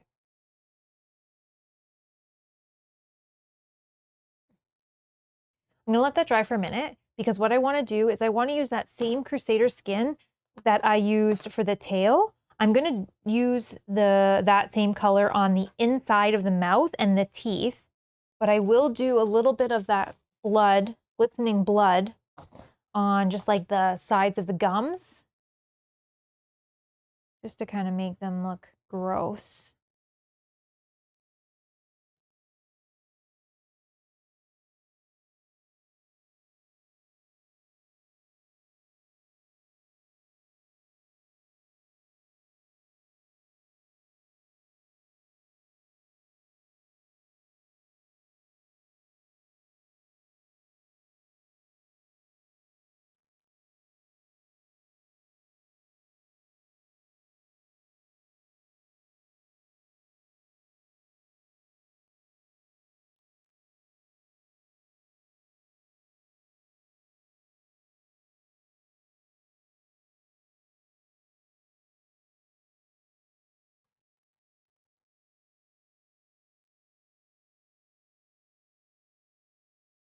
I did not do this side very well when I painted it. To clean that up.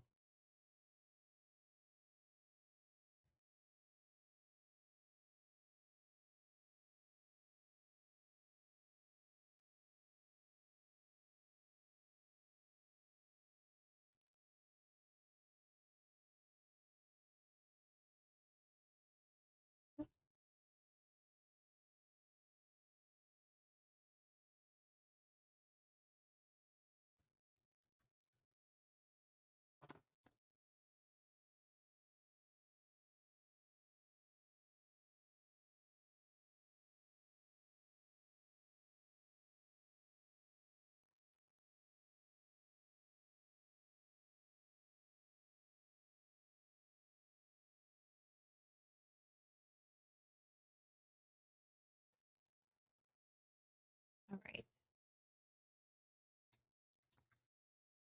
Okay, and I think I still have a, I'll actually wait till that dries. Oh no, it's only a dot, it's a dot. It's fine. Oh, my white is dry. Gotta put white on this one.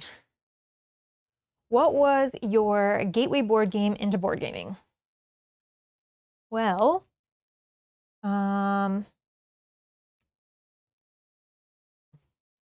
like into real board gaming, like, just gonna fix that one tooth. Oh, I can't see.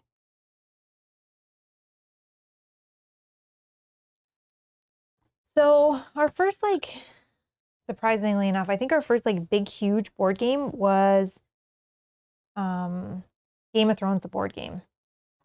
That was one of our first big games.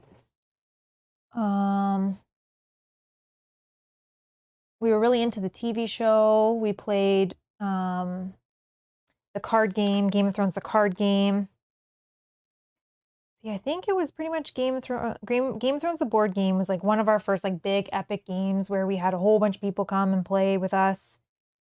It was a lot of fun. And then from there, we kind of picked up Zombicide, and we played that again. Like so many of our friends at the time were, you know, it was like the beer and pretzels. They didn't really have to learn anything. They could come over. We could teach them how to play. We could have like big epic games with like 6 people. And then from there, we kind of like went into like the dead of winter again. I really loved zombies and like The Walking Dead and all of that. So Rob's very big on finding themes that people are into. And that's kind of like how you can hook them. You find a theme of a game that they're kind of into and you pull them in. So we were playing some zombie themed games, things like that.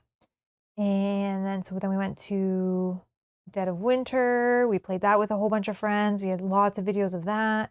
And then from there, we just kind of started branching out more into other types of games. Dark Souls, the board game, um, things like that. Yeah. Like I think our first epic game that we played with friends was Game of Thrones, the board game.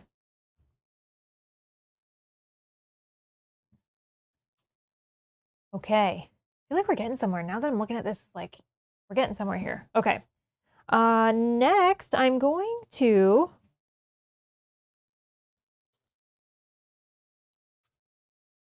to actually use, and I already have it out, so I'll just use what I have. I'm going to use this corpse pail for all of the bone. So I'm going to use that, which I have here. I'll use not the side that's with the pink, and I'll just kind of go through these bone here, and then the bone down the back and the tail. Oh, I got to do the feet too. So then that can dry, and then I can put like a brown wash over top of that. Game of Thrones, the board game, is a great game. Yes. They had 3D terrain and mini version at Gen Con 2015 that I played. Oh, that's cool. That's cool. The minis version, isn't that the Song of Ice and Fire one? Is that? But yeah, Game of Thrones board game is so fun. Our friends loved it. We had like epic games of that.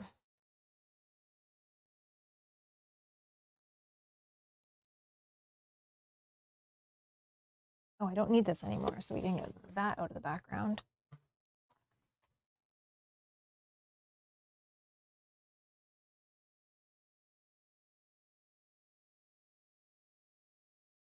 Yeah, this corpse pail that I'm using right now, I will throw a brown wash over top of to make it look darker and like a bone. But I like this color, kind of like an off-white cream color.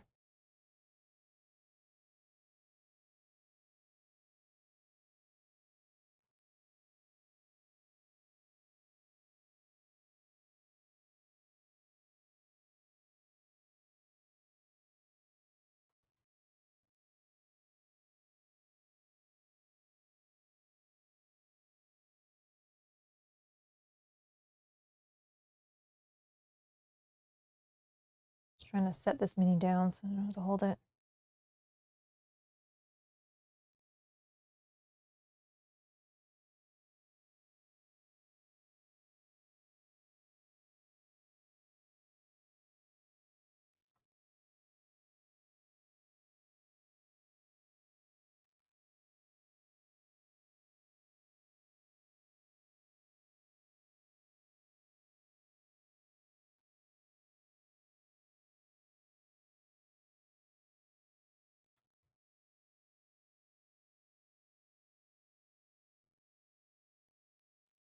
Okay.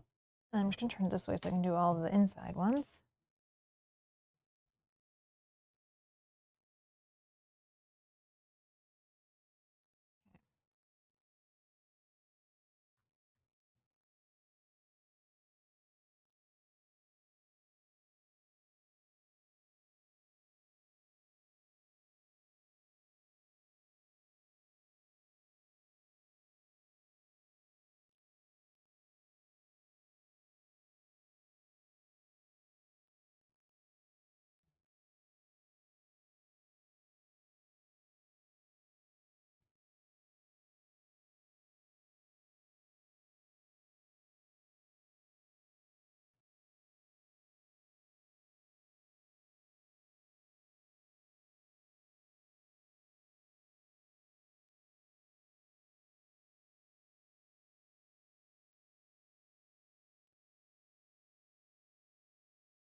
Alrighty.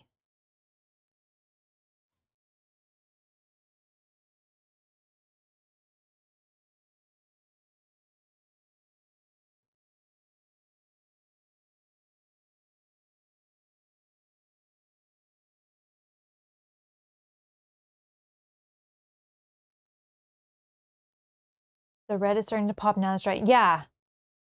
It doesn't look as purple, right? I think it's pretty much dry, but like because it's like sticky, I just always want to make sure that it's fully, fully dry before I use it again. But it's starting to look gross, eh?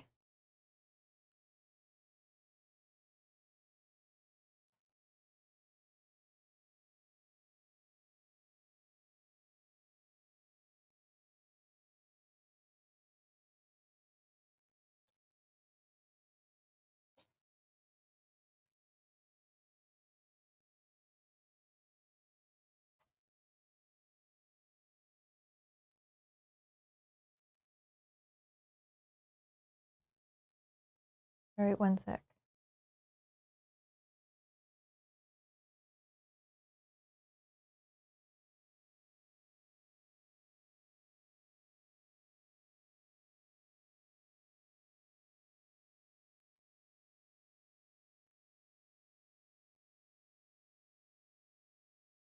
I'm hoping to make that blood look even grosser once it's all dried.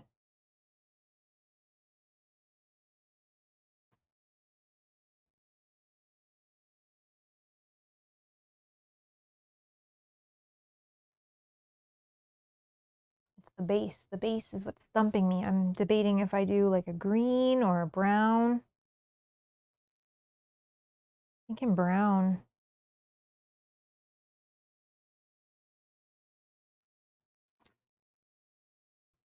I just gotta do under before I continue.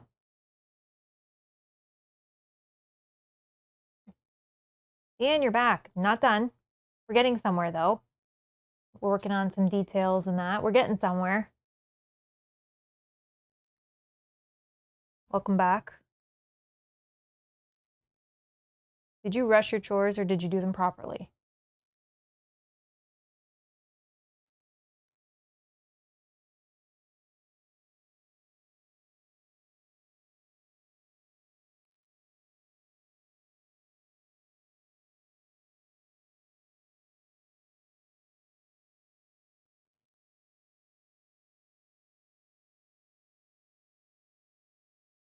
All right, one second.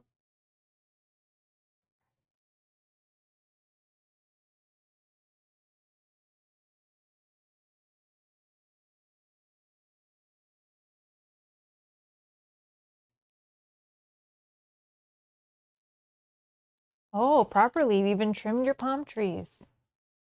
Awesome. A little jealousy of palm trees. That's fun.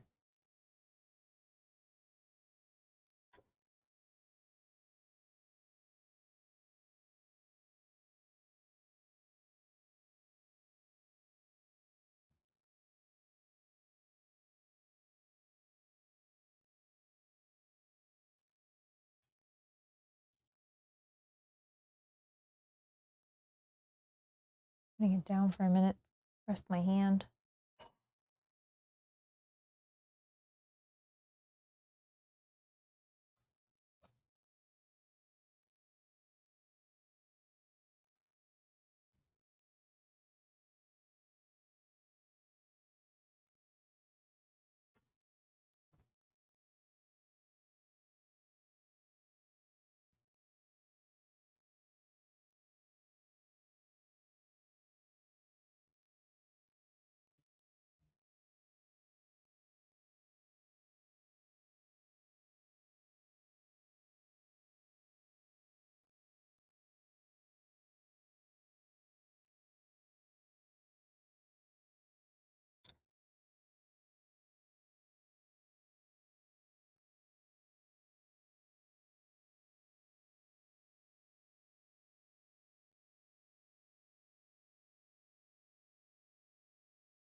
Okay. Get somewhere here. We're getting somewhere. These bones are looking cool as they're popping out of the tail.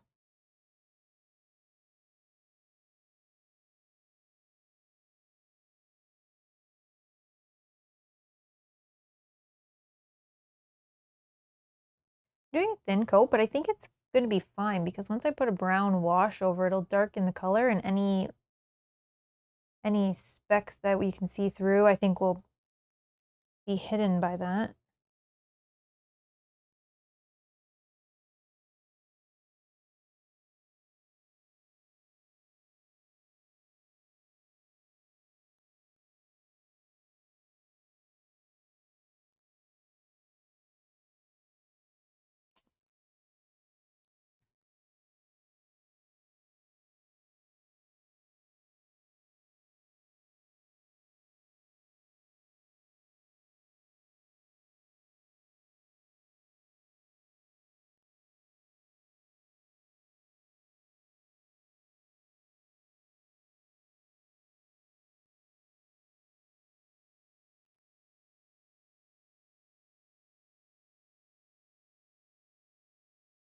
Do a little bit of touching up with that Crusader skin though once I'm done this.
Okay. We have all the spikies done, or the bone that's sticking out, but I am going to just grab that Crusader skin. I'm just going to do a little bit of touching up around that bone area.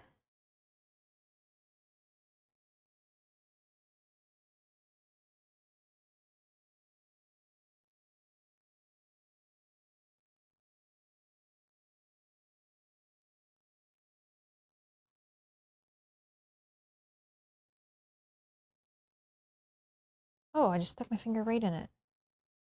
Oh my god, I did it again. The heck? I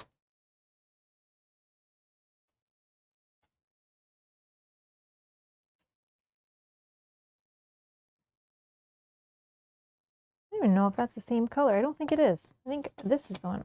I should probably just get some more so I'm not using the wrong one. I don't remember of these two which one it is.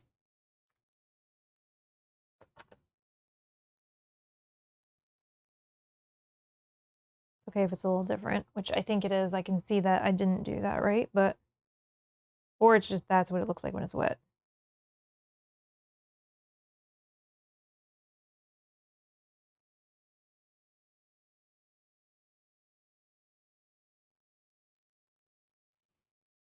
Worth yellowing the teeth for some sort of disoriented look. Yes, I'm going to definitely gross up the teeth.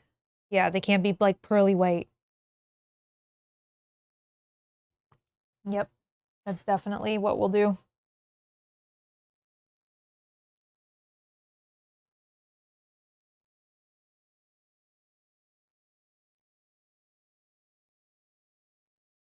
Just touching up around the sides.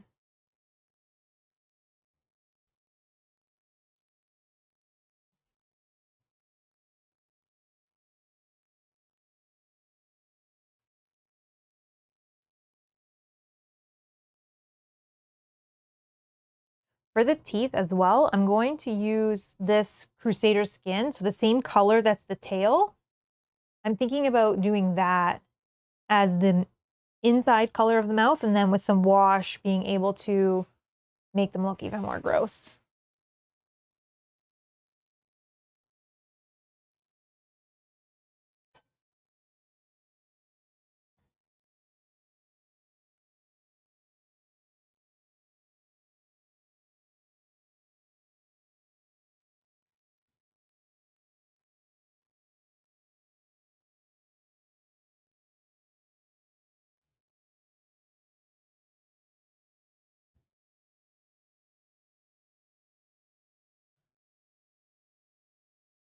Okay. That's good enough. It kind of just covered up any of those little spots that. Okay. We'll add a wash onto that later. So yeah, so what I'm gonna do next is I'm going to use this same Crusader skin on the inside of the mouth. Yes. It was for a minute.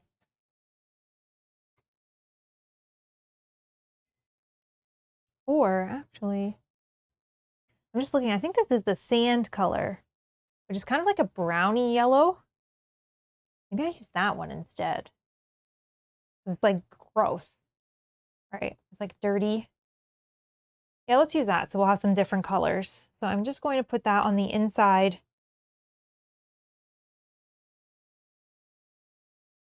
and outside of the teeth.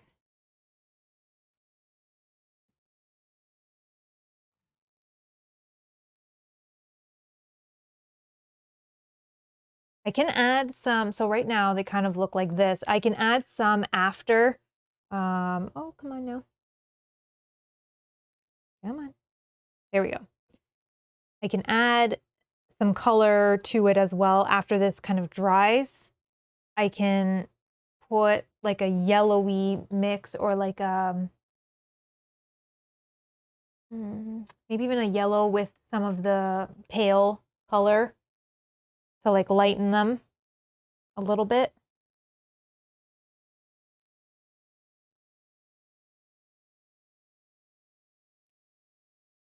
Yeah, we don't want them to be white.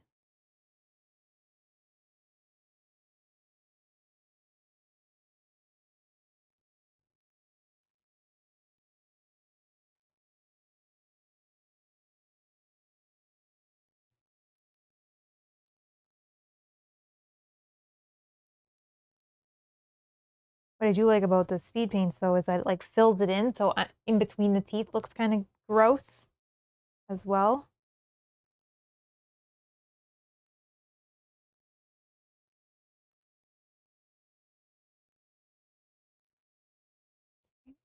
I have to get my gray again just to fix the outside. I didn't follow the lines very well.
Okay, I'm just gonna do the same on the inside.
I need just to think of a color on the inside top of the mouth.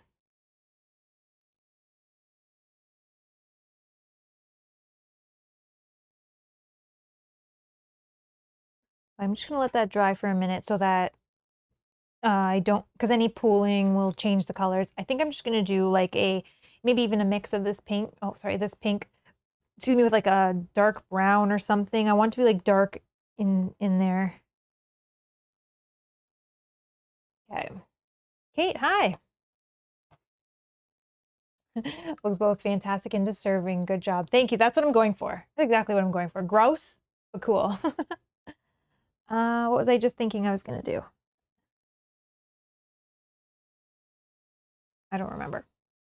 Oh, I was gonna have a drink anyways. Sort of like brown yellow, like white popcorn kernels for discolored tea. Yeah, I'm gonna fix them up. That's just like kind of like the base, so I can get all of the speed paint to go between the teeth. But I will kind of color them a different color. I just wanted to use that as the main. It'll kind of be on the gum line and like in between the teeth. Okay. I think let's do, actually I can also do the nipples underneath, which are kind of going to be like a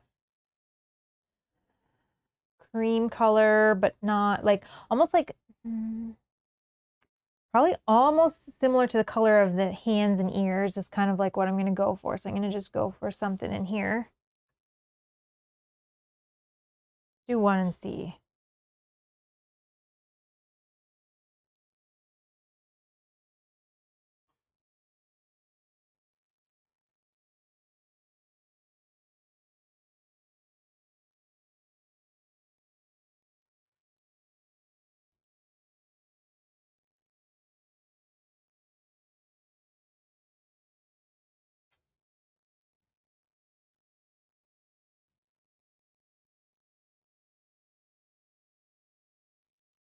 So it'll look something like that.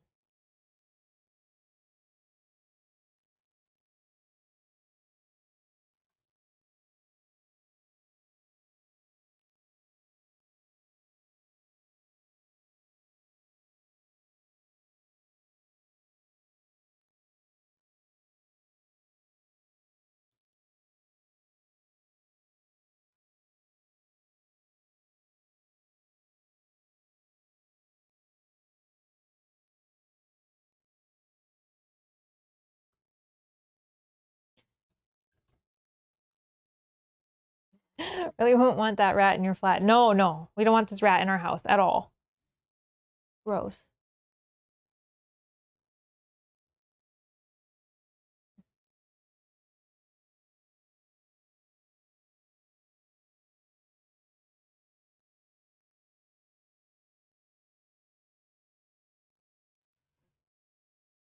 One second, sorry.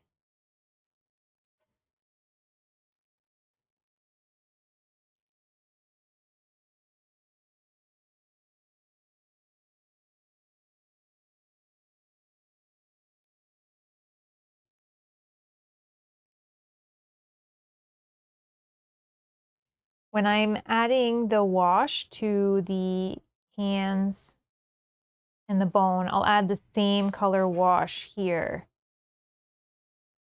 to kind of just like darken this area a little bit. Just the nipples actually though.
One more under here.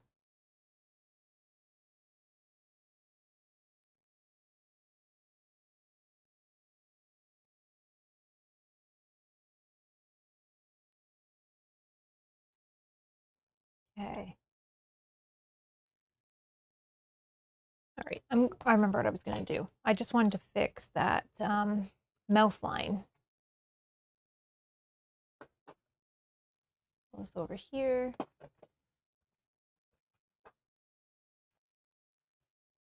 I don't know why I do that. I put the paints away and then I can never find them again.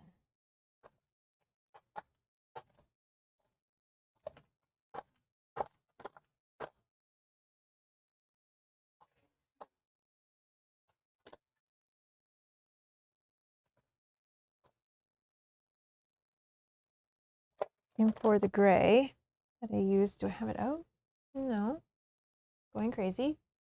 Going crazy.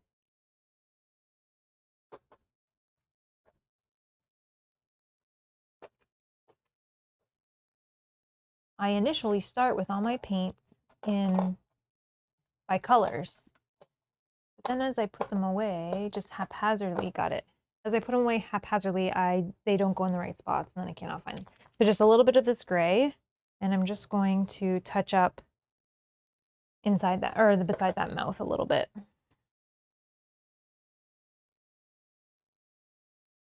Just right along that gum line there.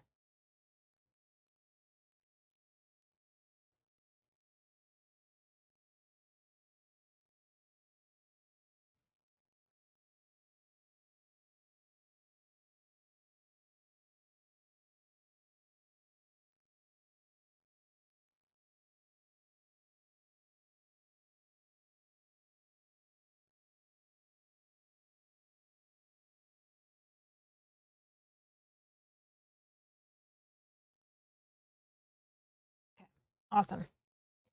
So while a few things are drying, I'm just going to do the feet, which I forgot.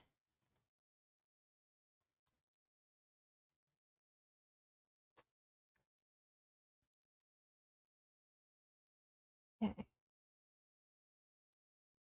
That is a little bit of this pink mixed with this, but not a ton. And again, if it's not the same mixture as the hands, it's totally fine. Oh, Martin, thank you so much for hanging out in your chat and comments. Thank you, thank you. Have a good night.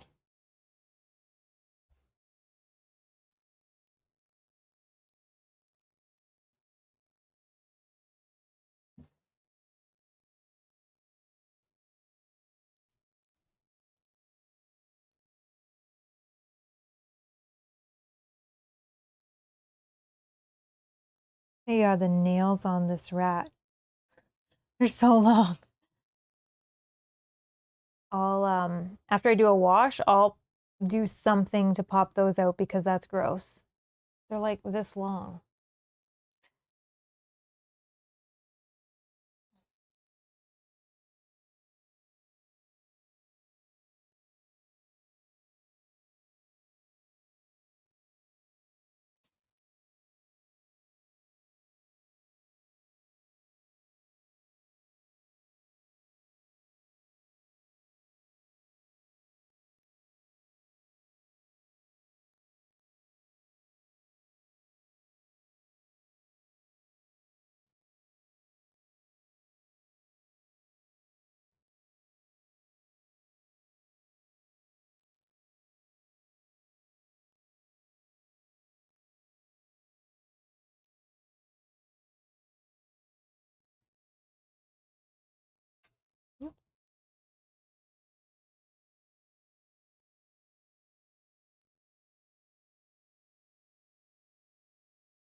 Okay.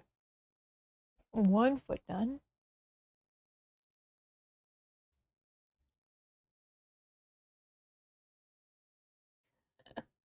You know, guessing the Broodmother won't get a lot of swipe rights on Tinder.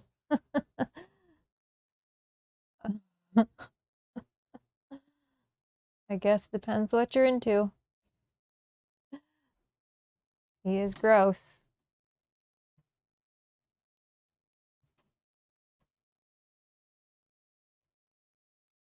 Clean this brush off a little bit.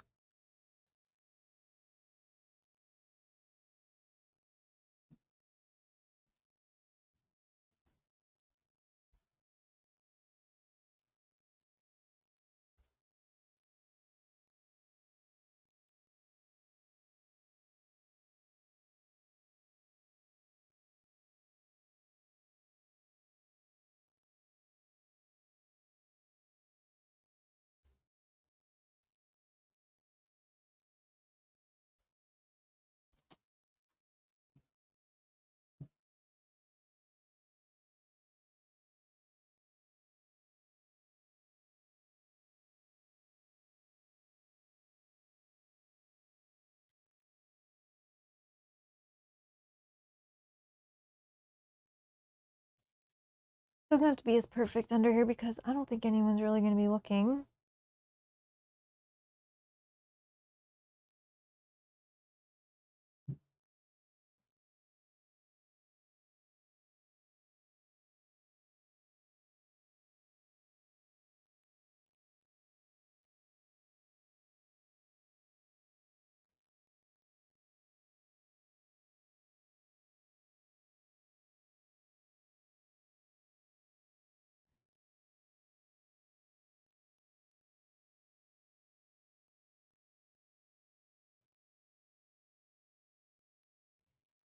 Alrighty.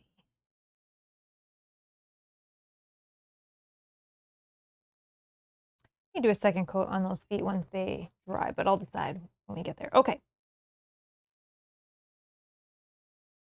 Again, somewhere. I'm also just going to fix as I see things. Okay. I'm going to start next going through and putting pinks in the ears, similar pink to what we used here. I'm also going to do second coat on the inside of the ears for the Broodmother. So we'll use a little one for that. I think I need a little bit more of this one.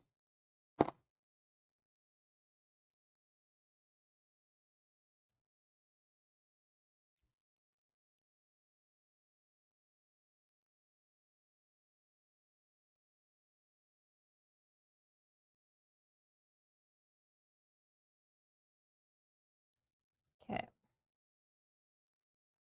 And I'm just going to start down one side and then down the other.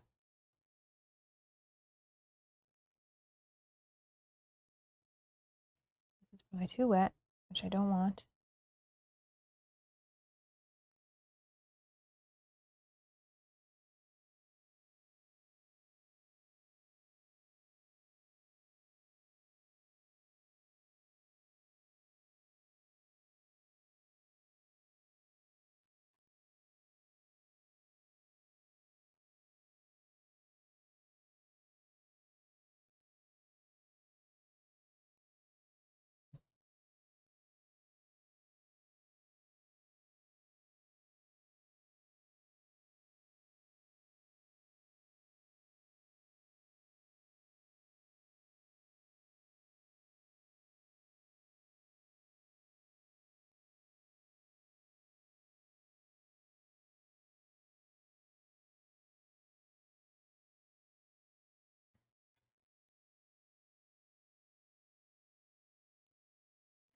Oh, this one's a challenging one.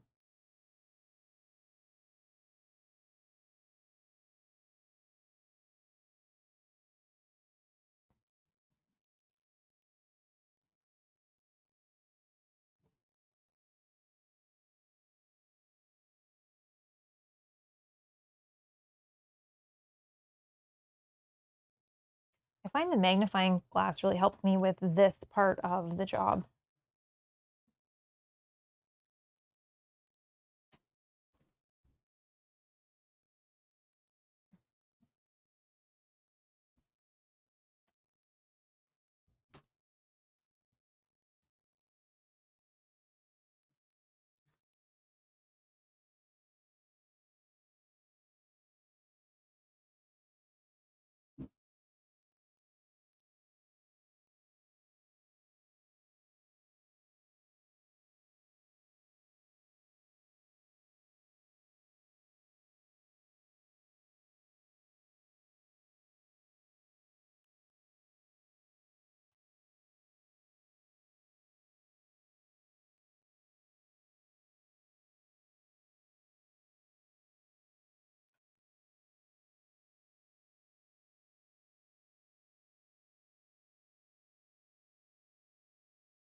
gonna flip it this way and then.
Well, thank you, Toby. Toby says, I've got to run to dinner, but I will catch the rest of the stream on demand. I will also be here tomorrow for the characters. Amazing job with everything so far. Toby, thank you so much. Thank you. Thank you. I hope to do you proud here. Thank you.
Okay. There's a ton of ears.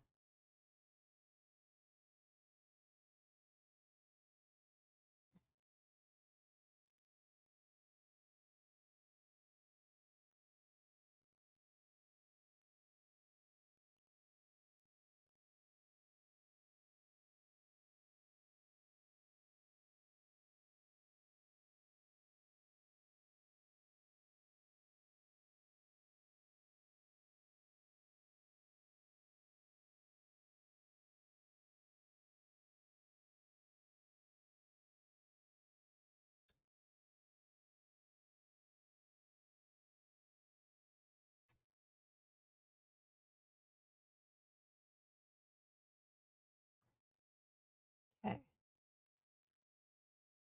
Philip, thank you. Coming along beautifully. Can't wait for you guys to be able to table the game. Still waiting for my copy. Oh, that's too bad that you're still waiting. Yeah, I'm painting up. Hopefully we'll be able to play soon. Can't wait either.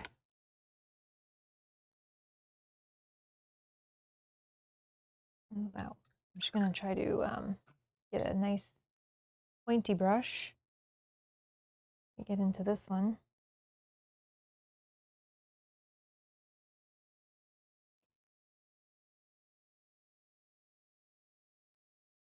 Quickly looking around to see if I missed any as I was flipping around weird ways.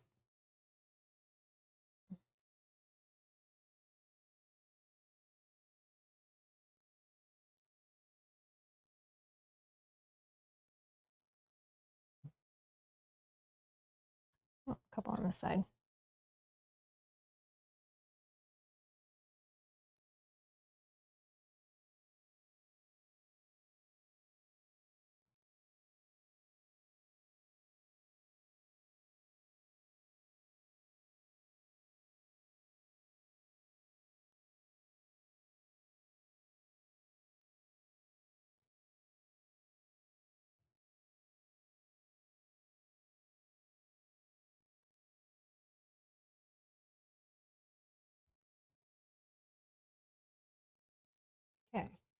really hard to see from down, but I mean, up close looks cool with all the inside of the ears all painted up. I'll go back around and see if I missed any in a minute, but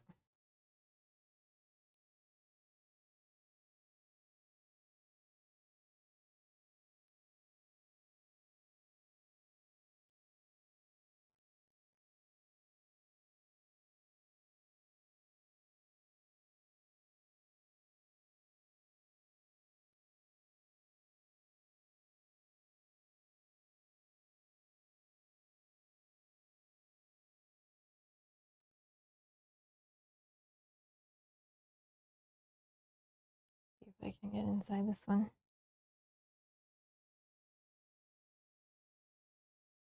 There we go. Okay.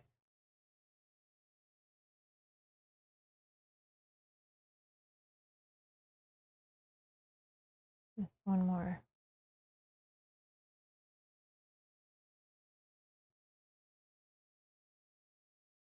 Okay, and I'm just going to do the inside again of Broodmother's ear. I just wanted another coat in there.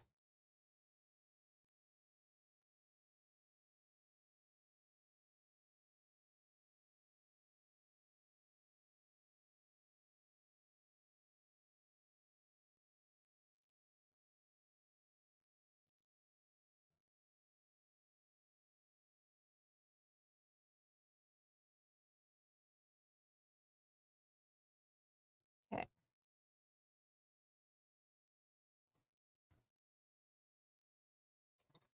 Okay, next I'm going to get a little bit of brown. I'm going to actually just use this Monster Brown.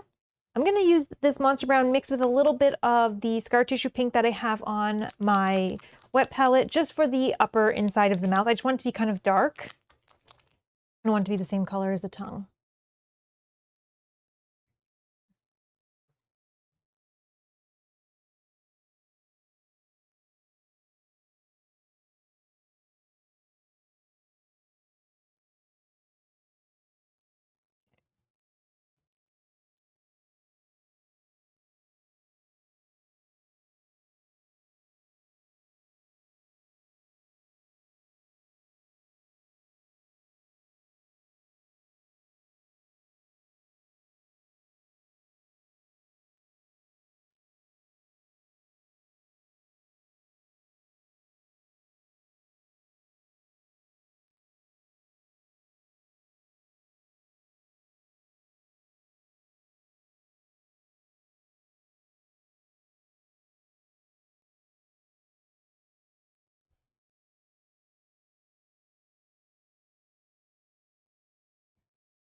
A smaller brush so I can get in there.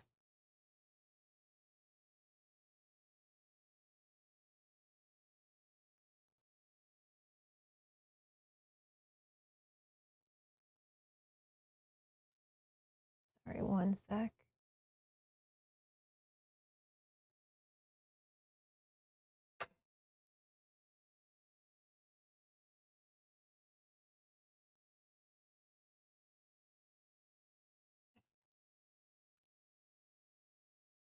That's just so that there's some darkness in there and it's not all pink. Okay. Once all that mouth is dry, we'll be able to put a wash on that. Okay. Just kind of looking, I think we just have the teeth of these rats.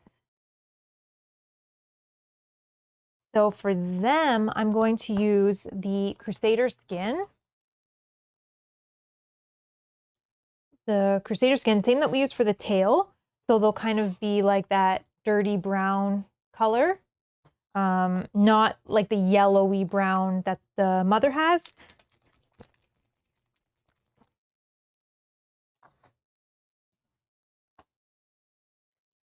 Oh, why do I keep doing that?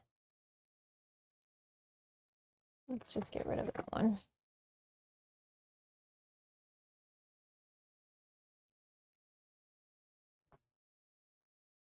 Okay.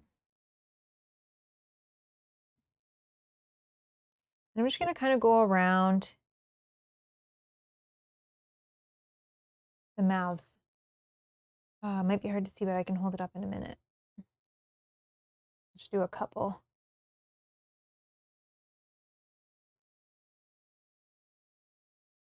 And then I'll hold it up.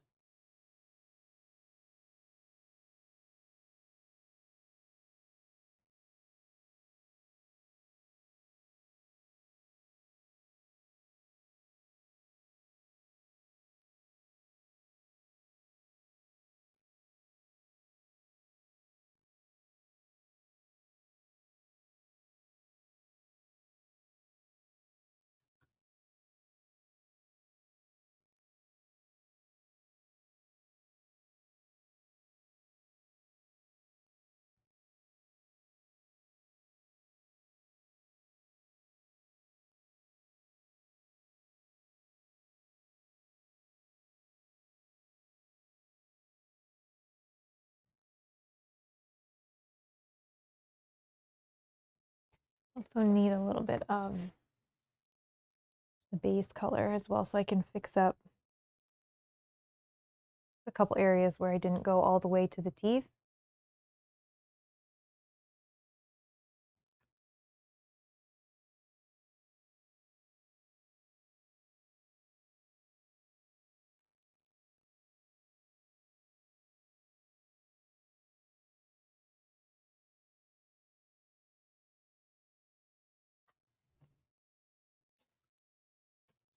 It'll kind of look like this for now.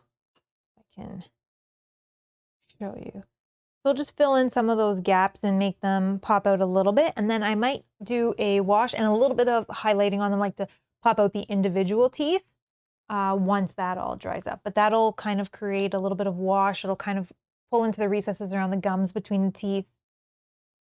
I'm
There's water.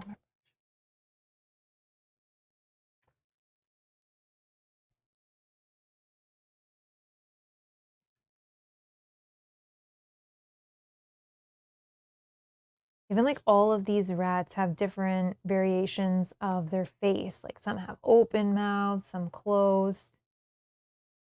Crazy.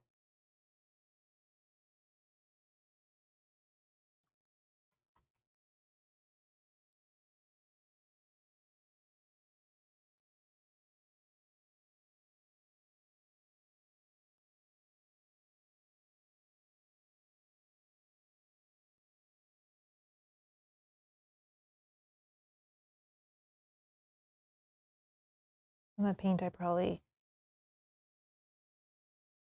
came off as I was holding them by the rats. Paint the rest of it.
And tidy it up a little bit.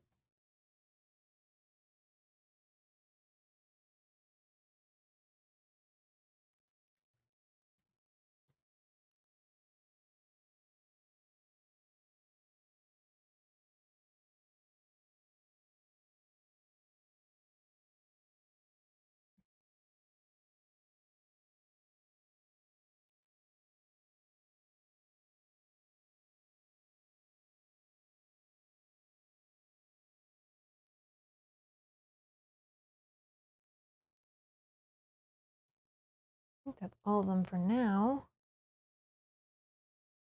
Let me just quickly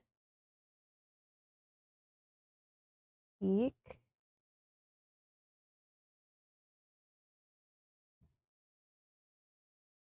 Okay. That's all the mouths and ears done on these rats. Okay. Gonna fix up just around the ears for our broodmother here.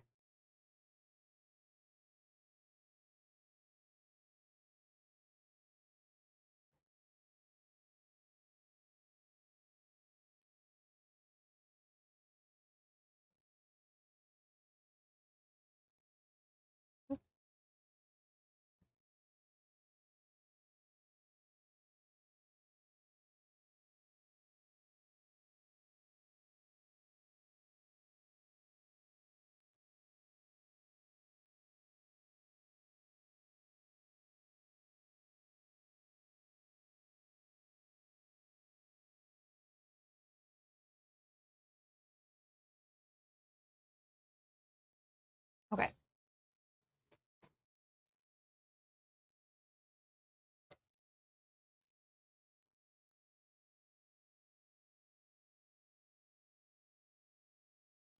I'm going to add now a wash to the tail. We were talking about going with a purple-ish and maybe red in some areas. So let's grab out. I have purple tone and red tone.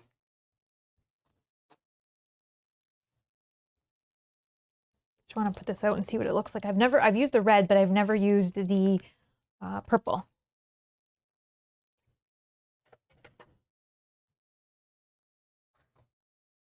Okay. I might do a little bit of a mix as well.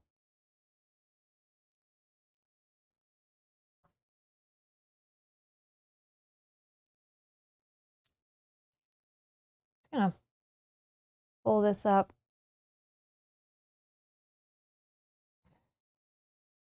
I'm just gonna add a little bit of red to it actually. Looking at the colors like a half and half. Again, I don't mix by science. I just kind of, yep. Okay. So, Anthony, hi. Okay, so we're gonna put this wash over our tail, not over the bone. Over the bone, I'm gonna use a brown. This is just gonna go, oh.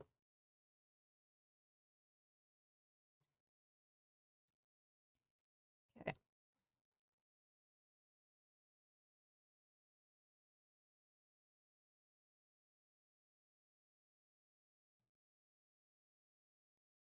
Yeah, I like that. It might be hard to see on camera, but it kind of has like a little bit of a purple tinge, which I like.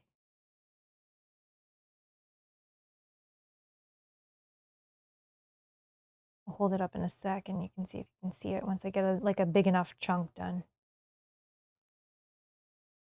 Oh, actually, at that angle, it kind of has like the red and purple undertones. I can see it.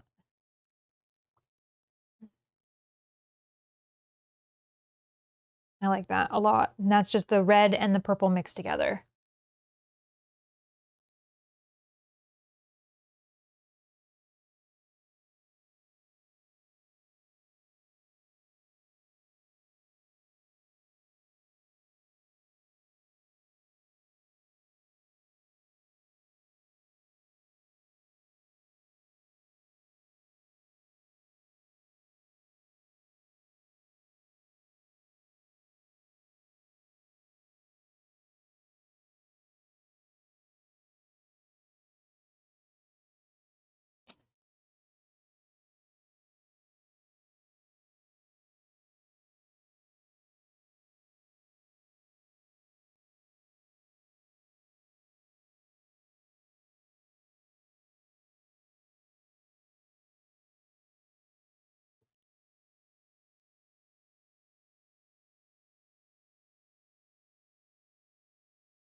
Oh, thank you. Yeah, I think I like it with the mixed washes. I like that color.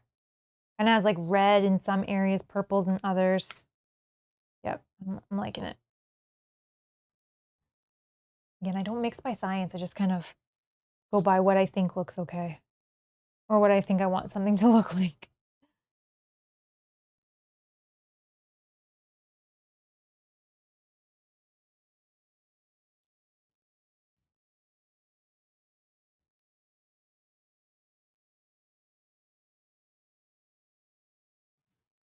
I'm thinking actually this purplish pinkish might be interesting on the hands and feet as well.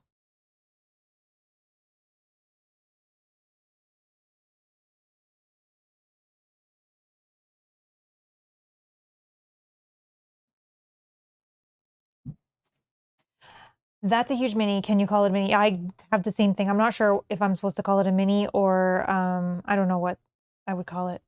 A boss. It's huge though, yes.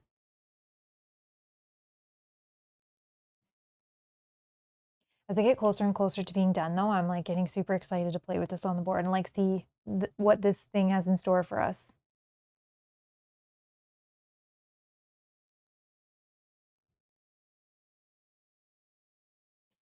Okay, I'm just gonna do all on the inside here. That angle.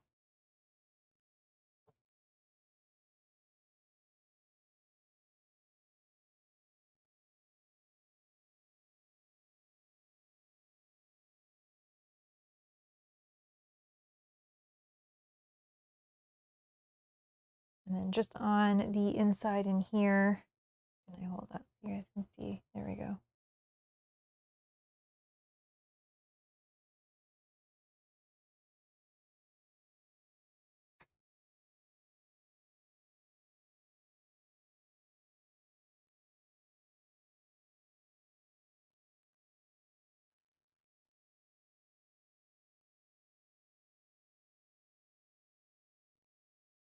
It looks cool. Okay. And while it's still wet, it's no problem. I'm also going to just get the brown that I'm going to use on the bone that's sticking out.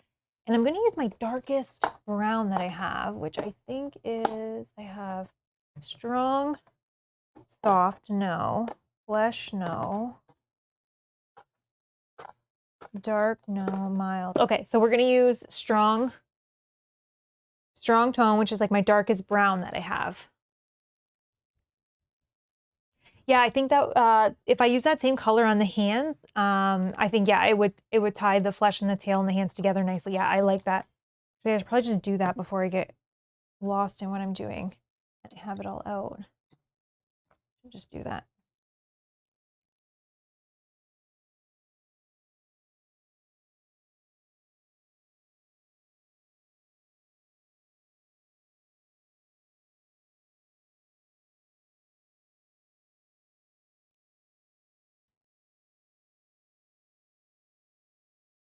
Clean up any pooling in a second.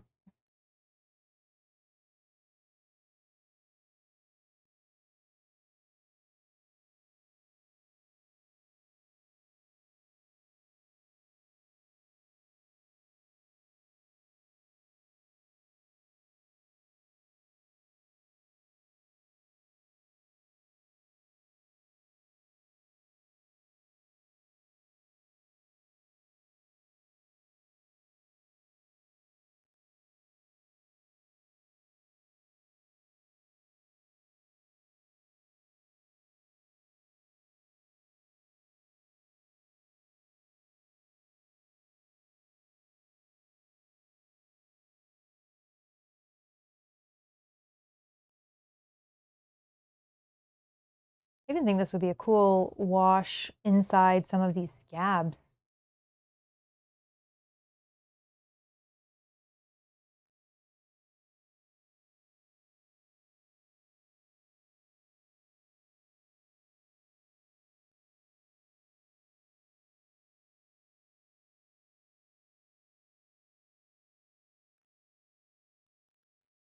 This hand is kind of awkward, the way that it's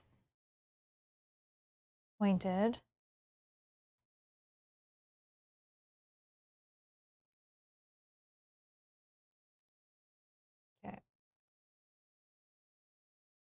I'll just do the same on the feet. Looked like we got a little bit of drippage on the feet anyways, so that's fine.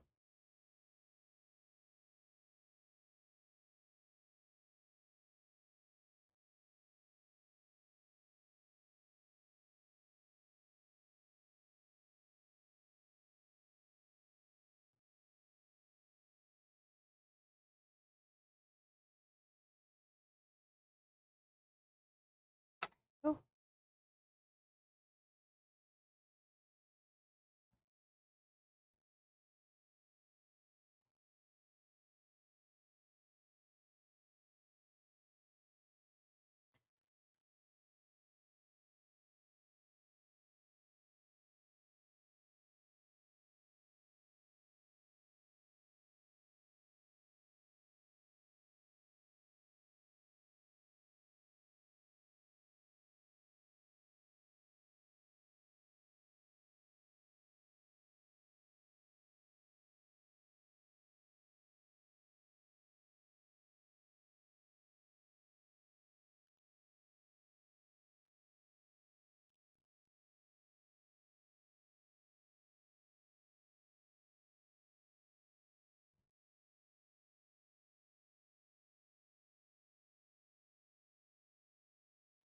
All right.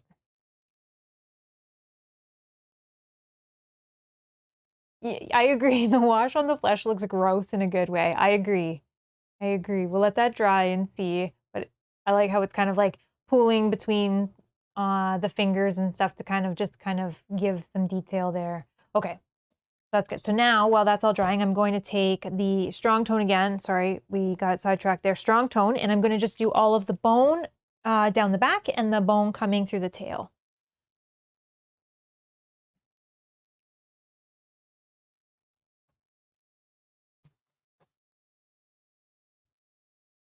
Okay, I'm going to try not to touch the tail.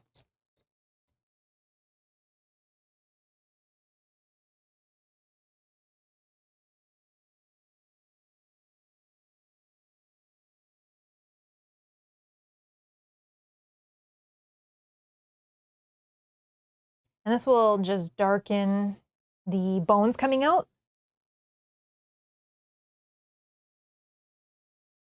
of the skin.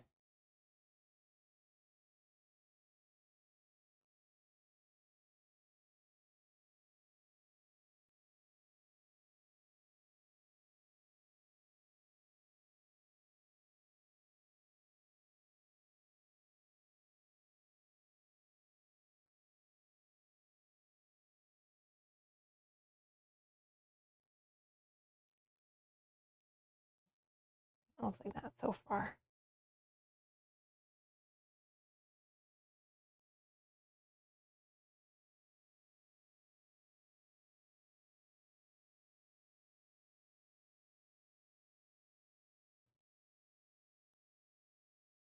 I'm going to hold the base so I don't touch the tail while it dries.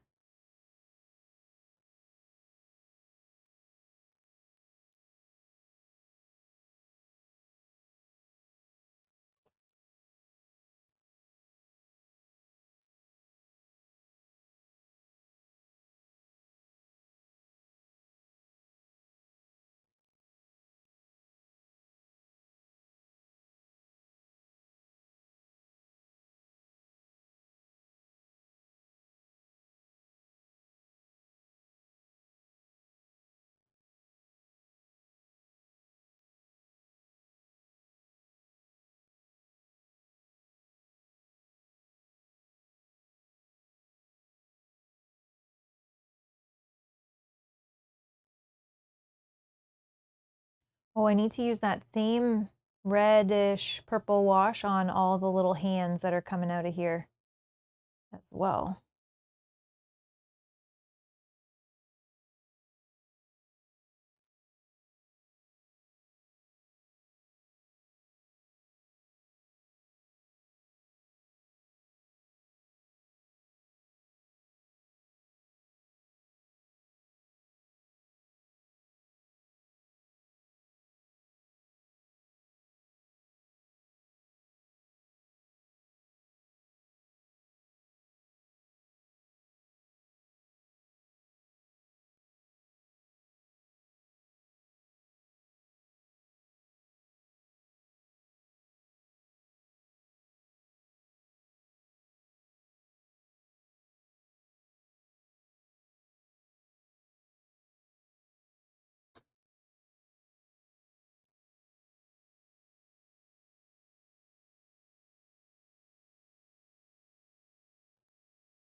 Definitely did the wrong color there, but that's okay. And I went back to touch it up.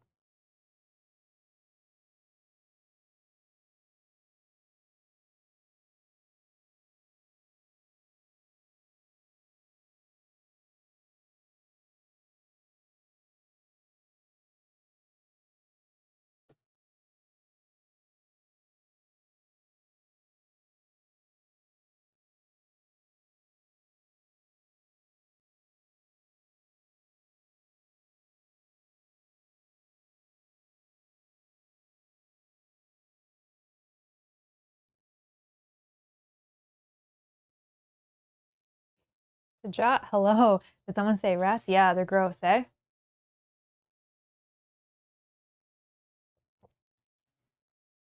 painted all the little ones yesterday. Now this one today. All I've been doing is painting rats.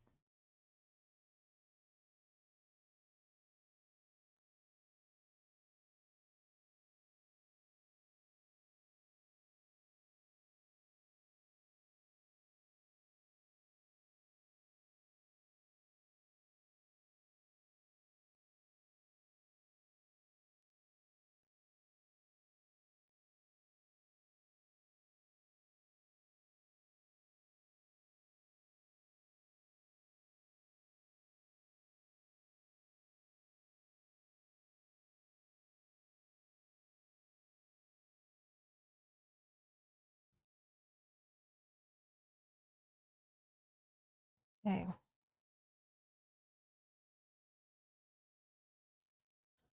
gonna grab a little bit of pooling that I'm seeing and some.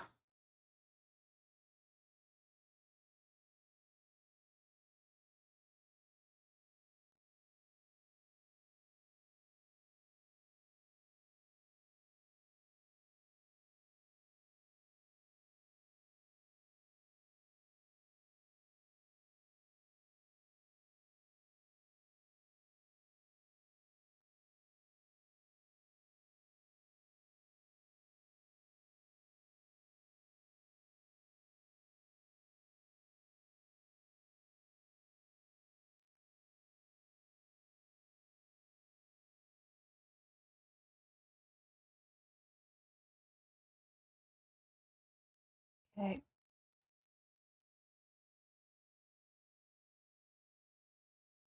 Tail is looking cool with the purple.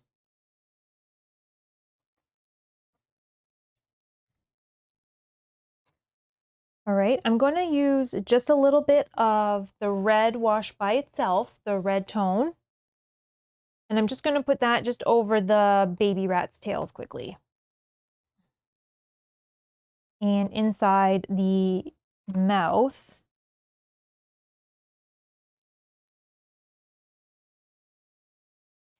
And inside the ears.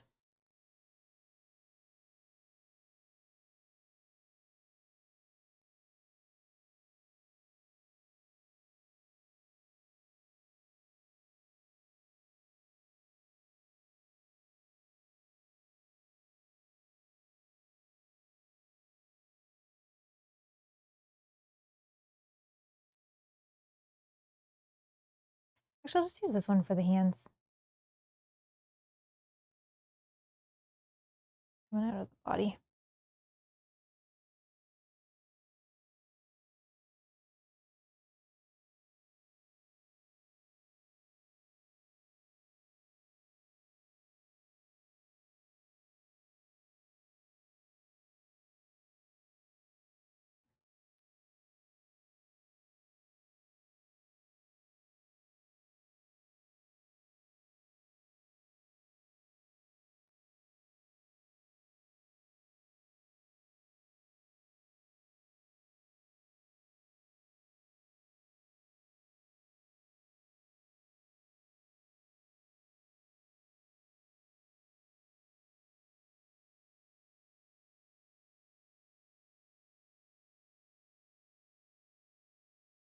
Okay, and I'm just going to go through super quick and just kind of like dab this in the ears.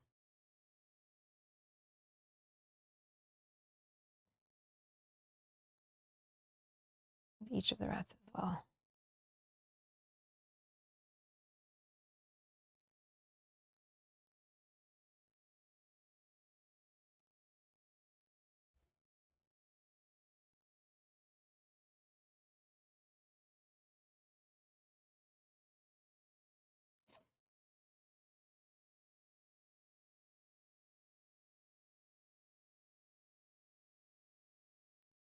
I'm not gonna lie, holding this face up for however many hours I've been streaming, like, hurts my arm a little bit. Like, my arm's gonna be sore tomorrow.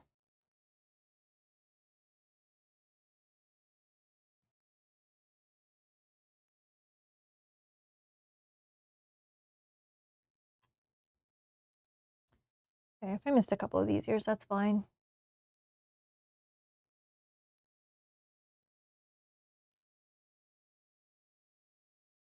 Okay, and then just quickly do the tails on this side as well.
Okay.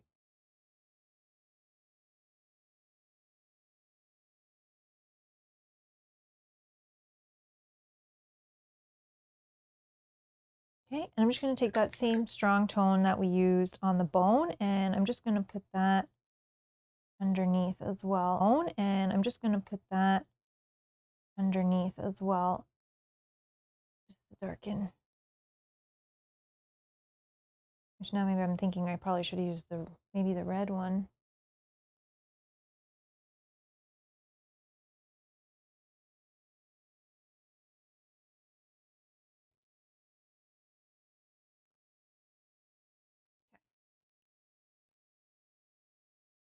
I didn't put it in the ear, did I?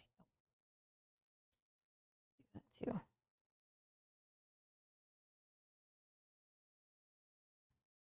I'll bring the details out, which you can probably see better once I put this wash in here, all the little lines in the ears.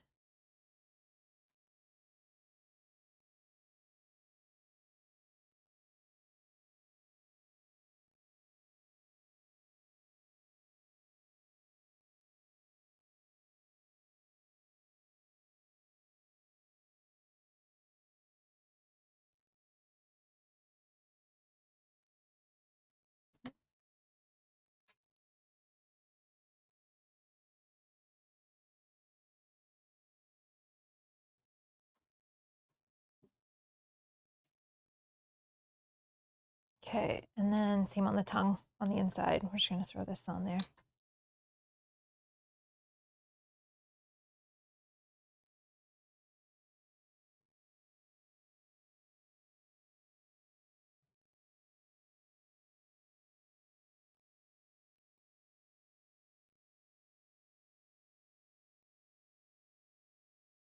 Okay, perfect. Next, I am going to take this corpse pail. You know what? No, I'm changing my mind.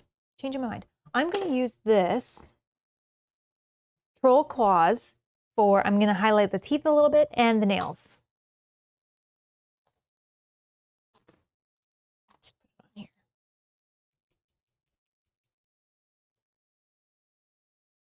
It's kind of like a yellowy off-white-ish color. So let me just grab my smaller brush.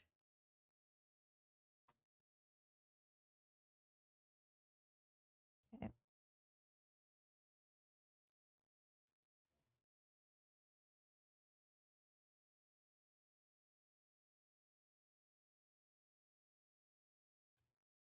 And I'm just gonna pull out, and I only did one, you can kind of see that, just to pull out some of the teeth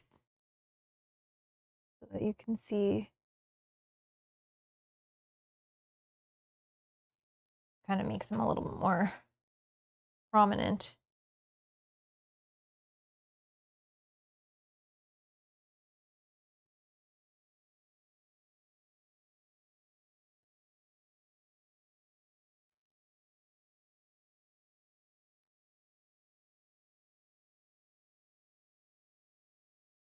Good brush for what I'm trying to do here.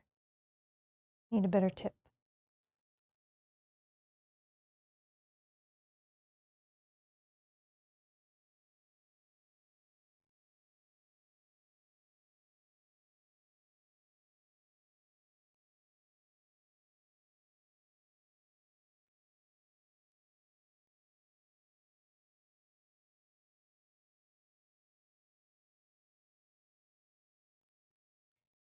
I'll hold it up so you guys can see like a better angle of what that does. Oh, come on. Get my hand out of there. There we go. So I did the top half, not the bottom half, and it just kind of makes them stand out a little bit more. So I like that.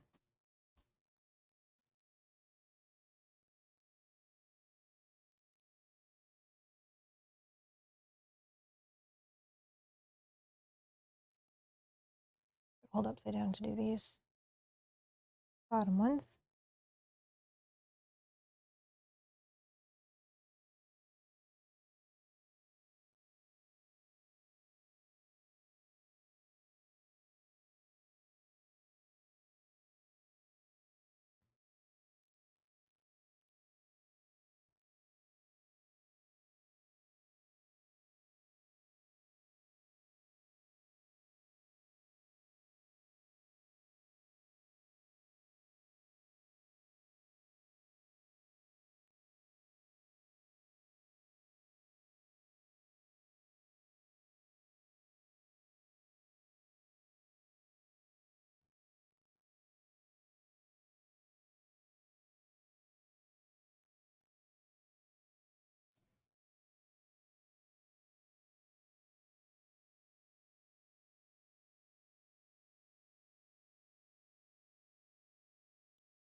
Okay.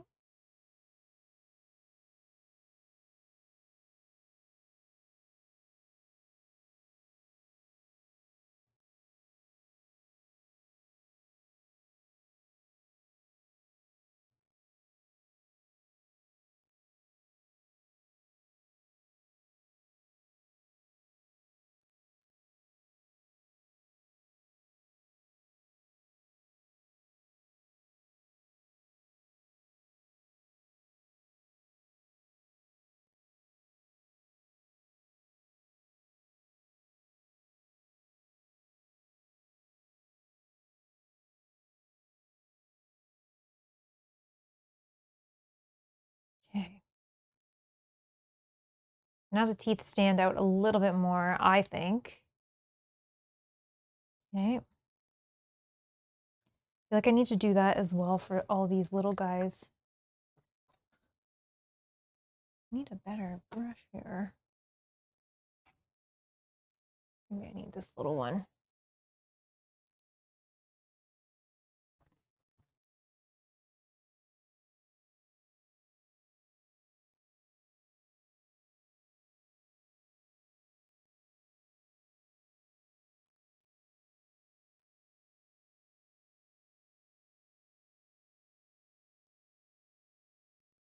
I probably won't do all of them because I would probably be here forever.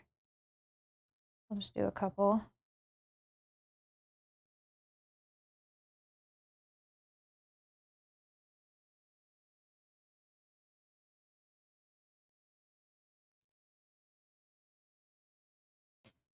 especially ones that have really prominent teeth showing.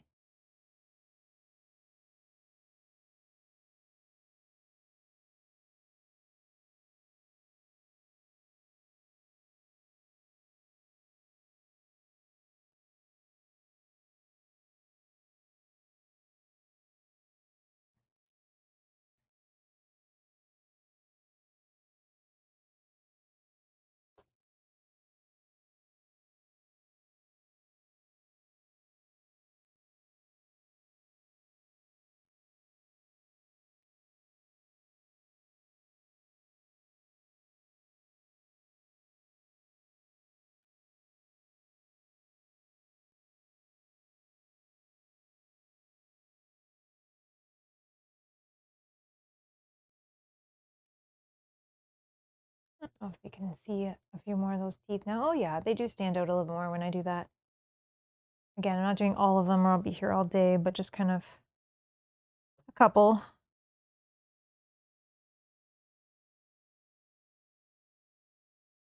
Just so they stand out.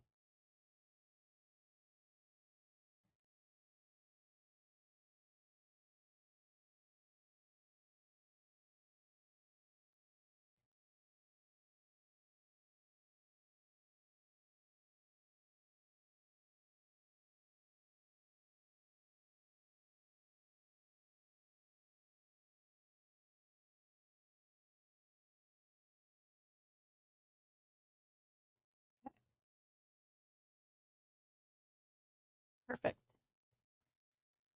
All right. I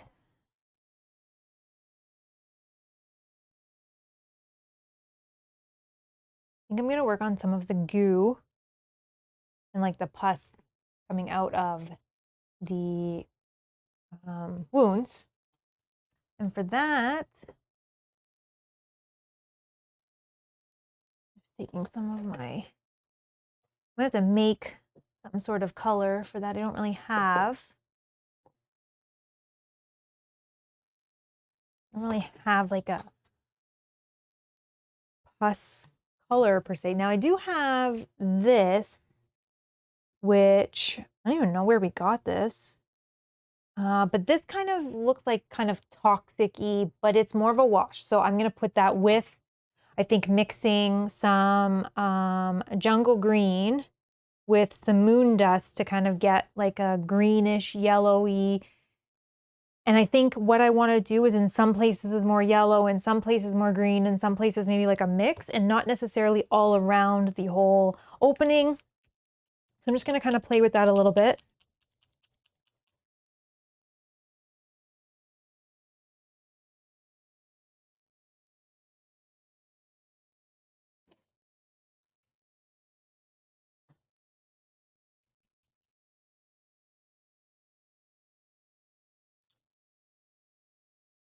And then I have this like little wash that I can put over it. Oh, I didn't do the nails. Oops, let me do that. Sorry, I'm all over the place now.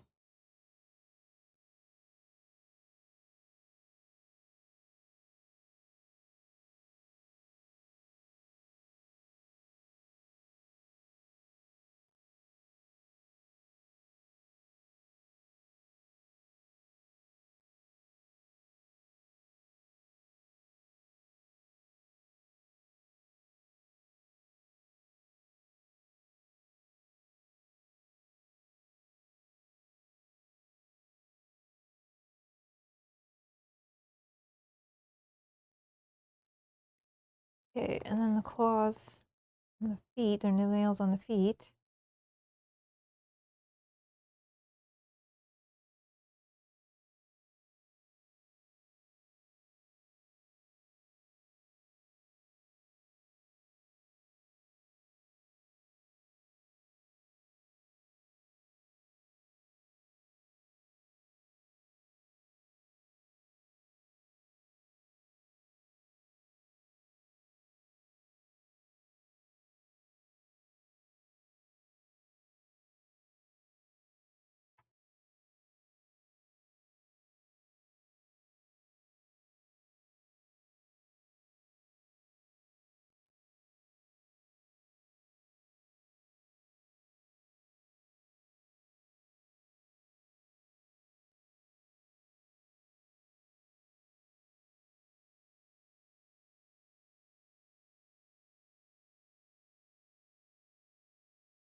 Sorry, back to the grossness.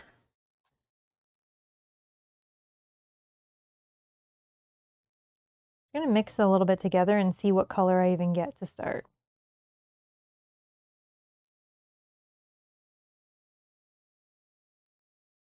I think I want more yellow than green.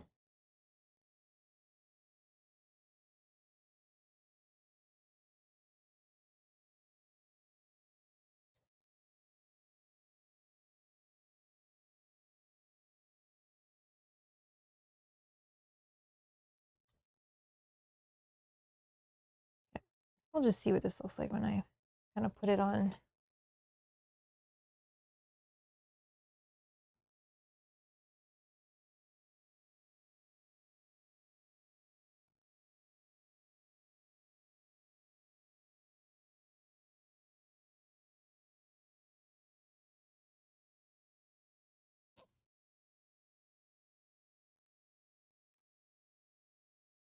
Maybe too much.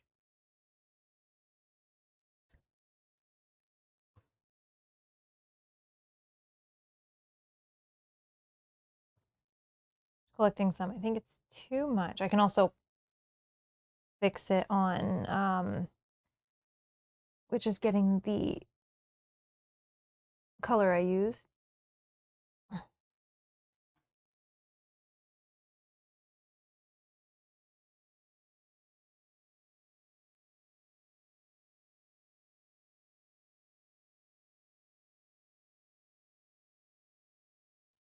Okay, let's fix this up a bit. I'm gonna play with this again. This is just something I'm trying. I don't really know how it's gonna look or work, but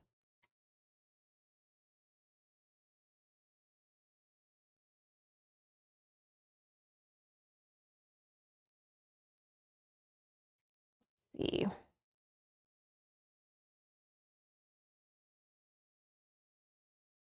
That looks gross.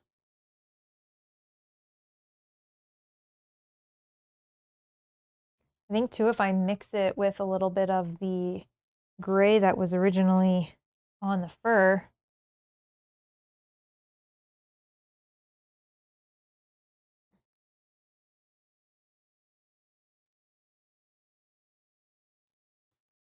I didn't put that wash on it yet, but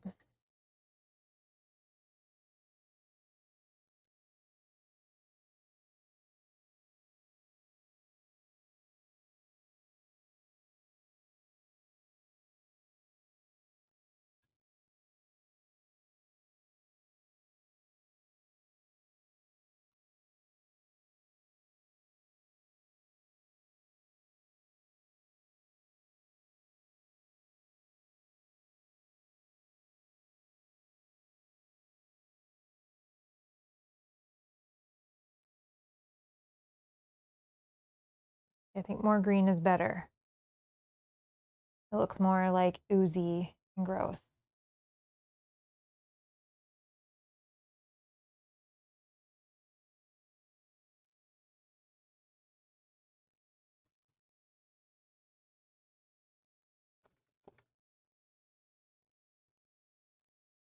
I'm just getting a little bit more of that Gravelord gray because I like the look of it actually kind of like mixing together.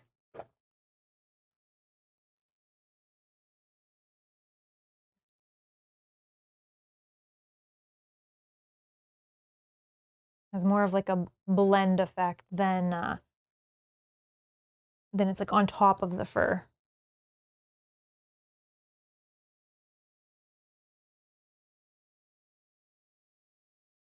Yeah, like that looks gross. It's hard to tell actually up close. It looks better.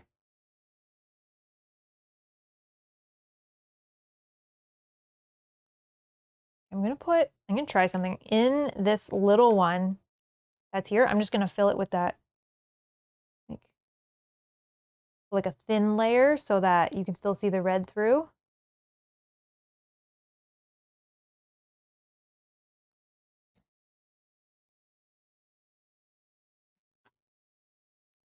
So it kind of looks like the whole thing is scabbing and pussing.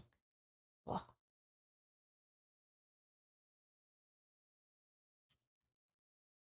It also will dry lighter than it's showing up right now, so.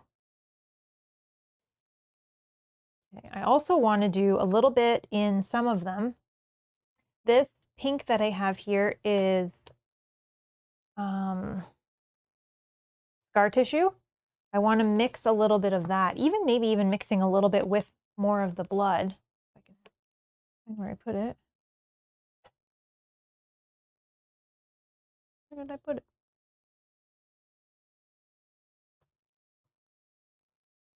Need to be more organized here. Where did I put the blood?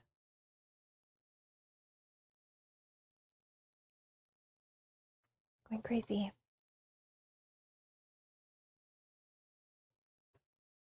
Oh, here it is. Got it. So mix a little bit of that scar tissue with the glistening blood.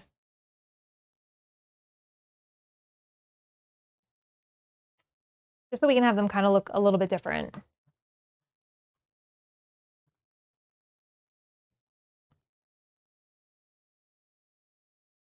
Let's try something on this side with that. Let's mix a little bit of this.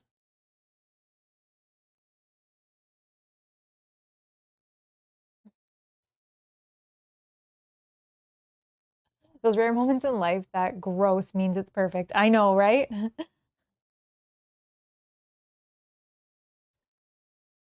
I don't know, I'm just experimenting, but that's the fun part, I think, of painting, is I can just kind of experiment. I can do something, see what it looks like. If I don't like it, it's fine.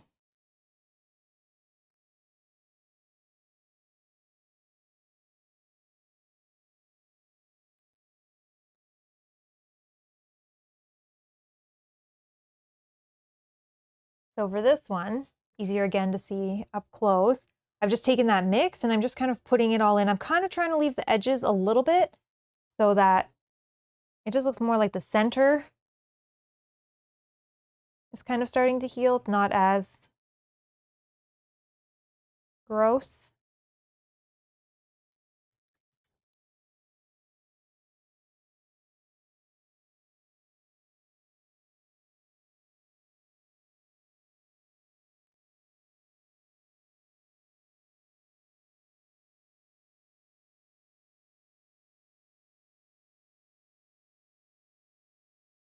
I'm just kind of like wet blending them together a little bit, adding a little more to the edges and then blending it so that it doesn't look like it's a line of where the transition is. It just kind of blends together.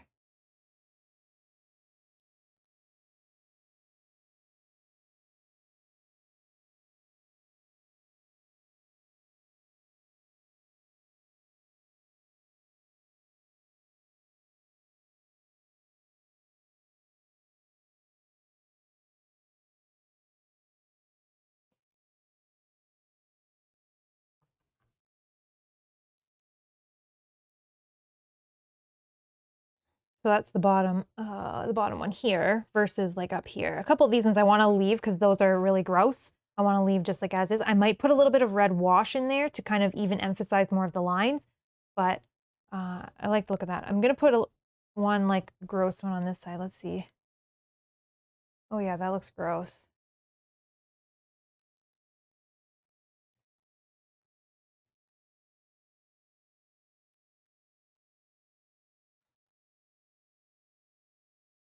Just gonna fix up a little bit here.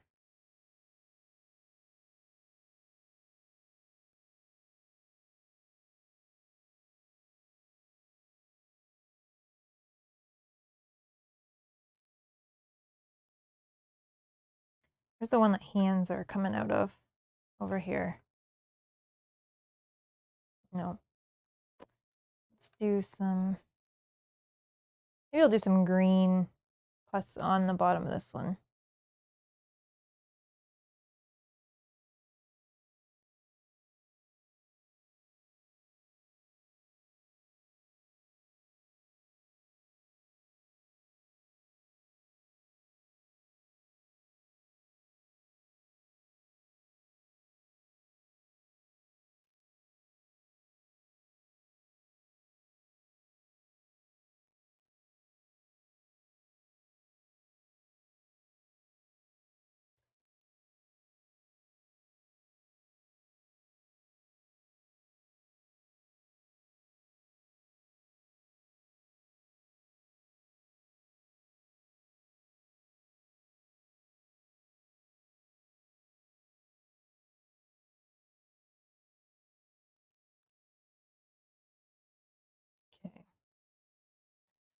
And then what I'll do is put red wash in the other ones that I'm not touching.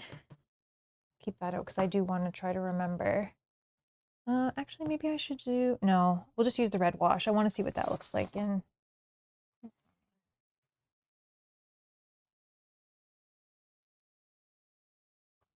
And then I think, like we talked about earlier, is I think it would be a good idea to put the gloss in each of these little gross areas after so that it's kind of wet looking.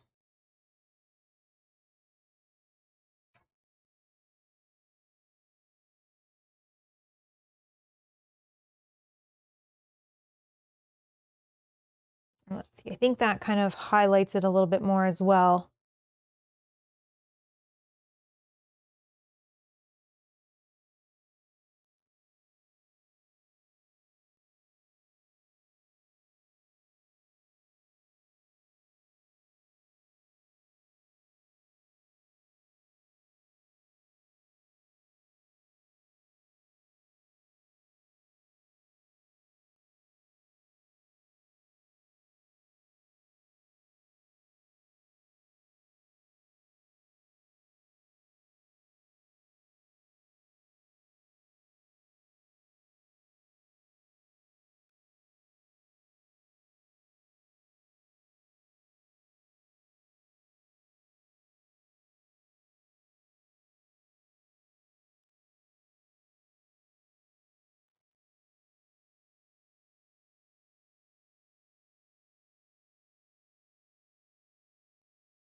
Okay. I feel like I need to add a little bit of that goo stuff to a few more.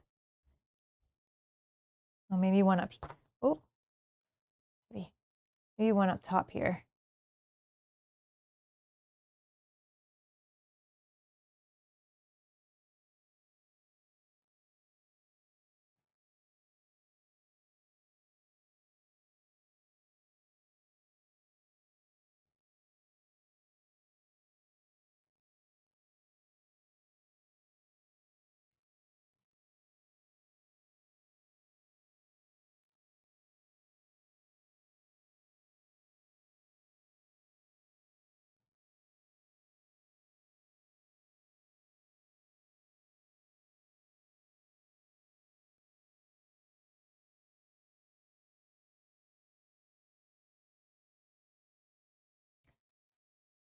The green on the edge of that one wound looks good. This one, I think, looks the best.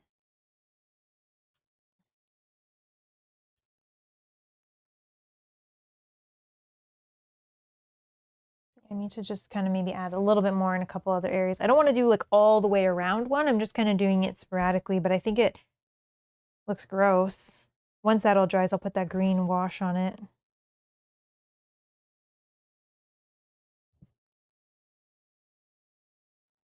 I want to leave that one alone. I like that.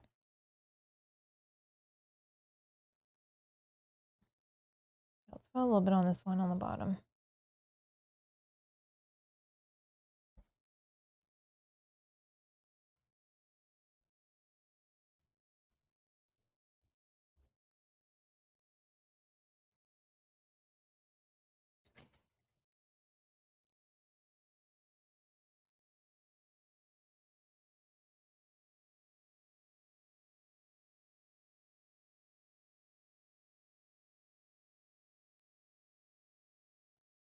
I just wanted to add a little bit to it and like, oops, make them look a little bit gross, you know?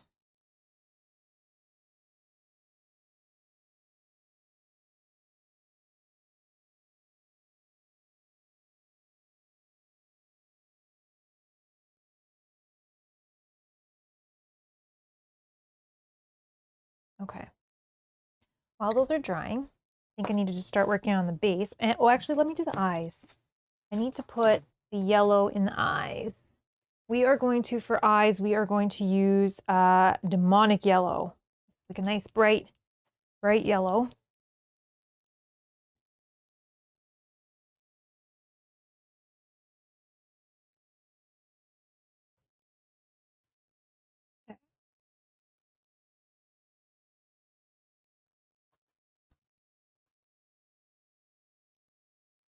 Just getting my tip of my brush ready. Okay. I have to hold this close for a second, sorry, so I can make sure that I get this in the right spot.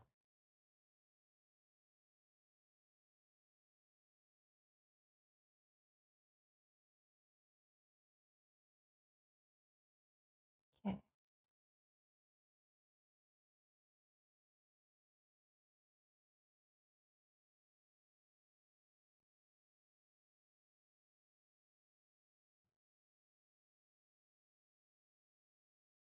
One second.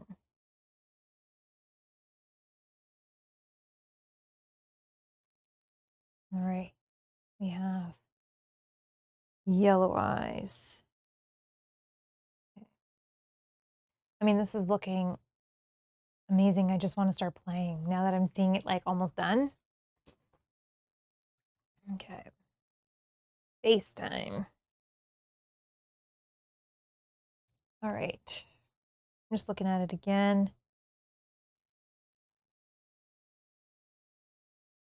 Trying to determine the bottom color, which is not grass.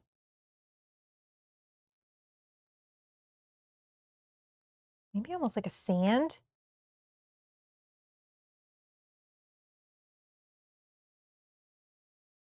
Looks like there might be some vines, maybe.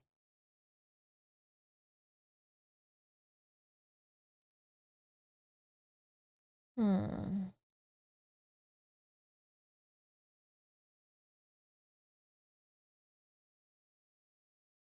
Maybe like a light brown. Something like maybe a desert yellow, which is kind of almost like a sand color. And then potentially we'll be able to paint these bones, or at least dry brush these bones so that they pop out the skulls and bones. And then we can put a wash separately over those.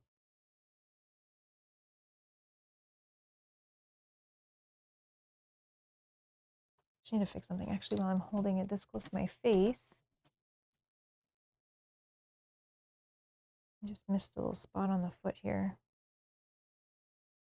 I have to go over that again with the highlight, but that's, or with the wash, but that's okay. It's like underneath the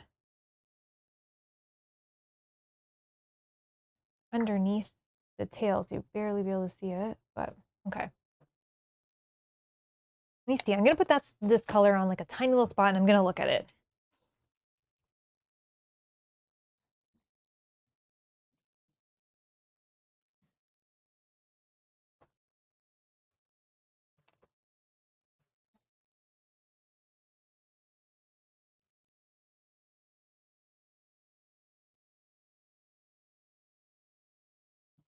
Kind of like a sand color. I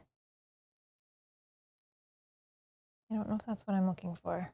Maybe let's put some of this brown in there, just to darken it a little bit.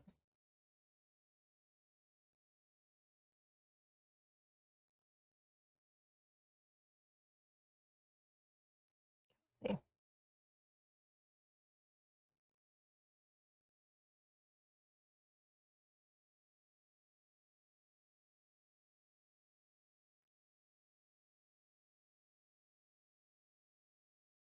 Maybe, yeah. Because then when I do these in a cream color, they'll kind of pop out.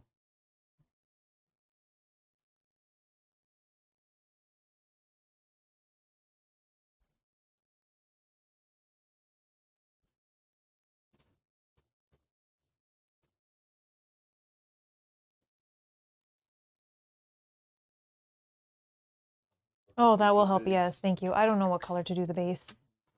All different stuff. Here. All right, thank you. I don't know, maybe I do. Oh yeah, I guess I could just fold it. Thank you. Side.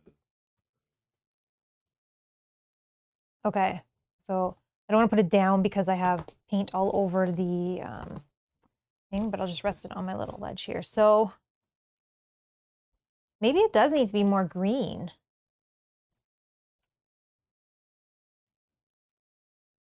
I'm just looking at the inside of the board. And that one's kind of like the brown. Oh, but this has the rats. This is more, okay. Maybe it needs to be like a darker, oh, maybe even like a gray, like rock. Maybe that's what I need to do.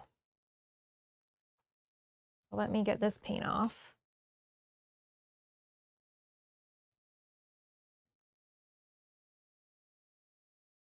Quickly, 1 second, sorry.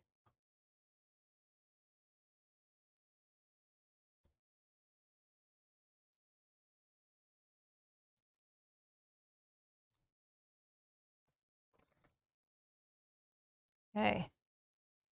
Yeah, maybe it needs to be like a gray. All right, we're back. Okay. Again, I love to experiment and try different things and see what works. So let me look at some of my grays. Let me just put some stuff away here. I have too much paint out.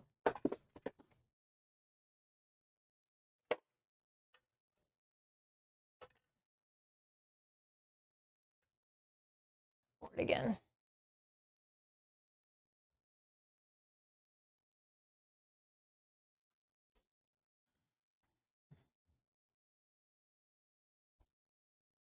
Okay, I think I'm gonna go with this one, which is Necromancer's Cloak, which is kind of like a darker gray. Then what I can do is pop out some of the rock that looks like it's here and the skull and bones, I think will really pop out on this color. In there.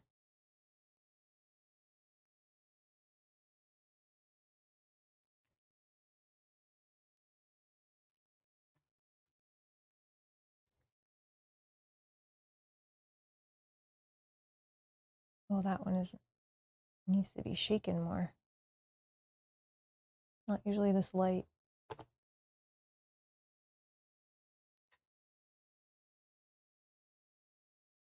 have one that's almost empty. I'll just add some of that to it.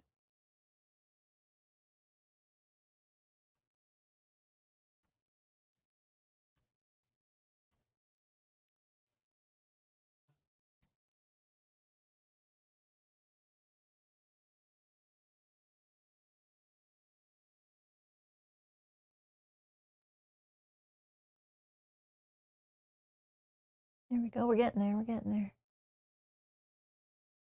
Okay.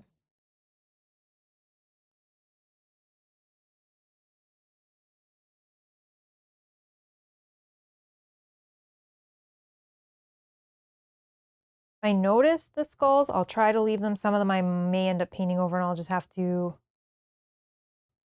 go over them again with a cream color or something, but I'll try to leave some of them.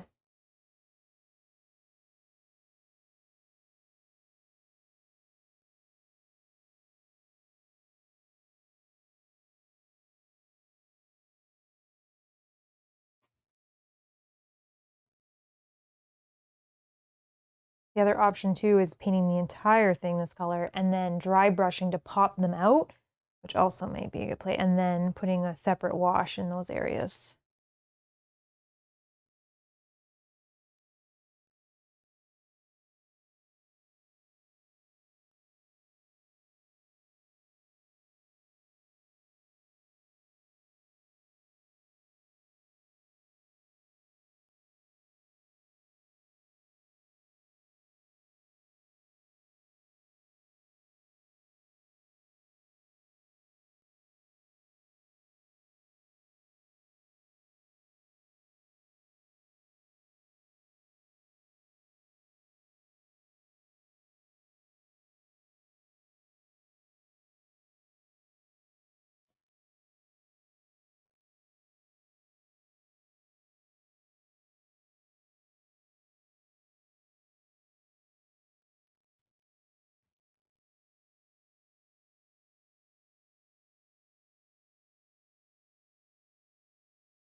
Sorry, it's a bad angle for viewing.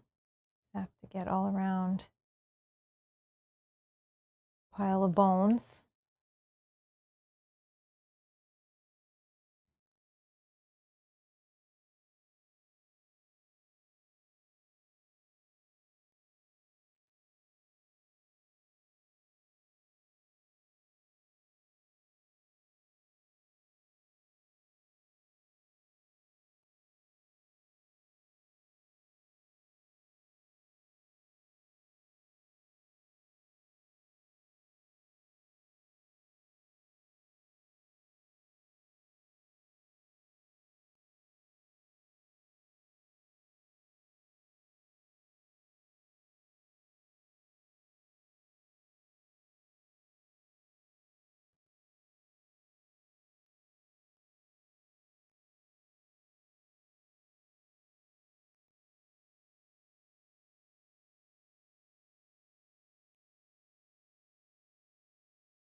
It's longer to paint the base than it did to paint the fur, feels like.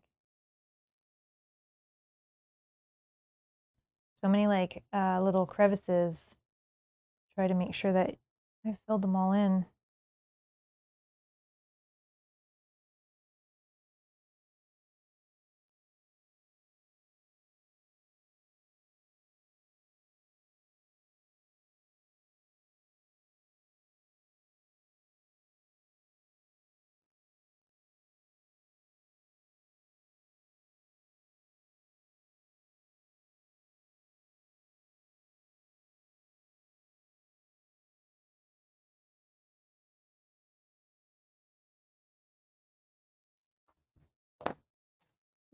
One's empty.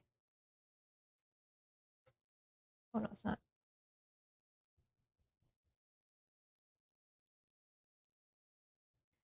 I'm gonna really mix this one because it. Oh, that's better.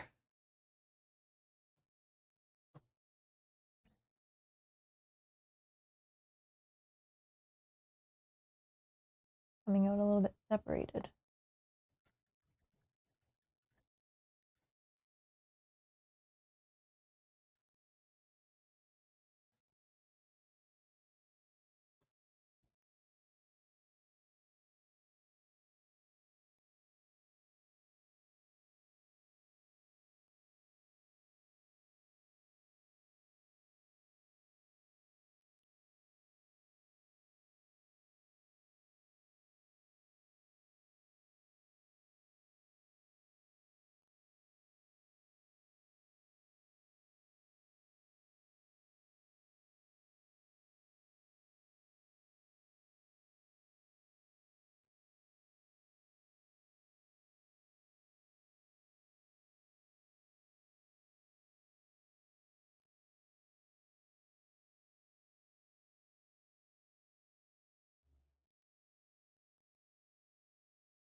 A little bit more inside there.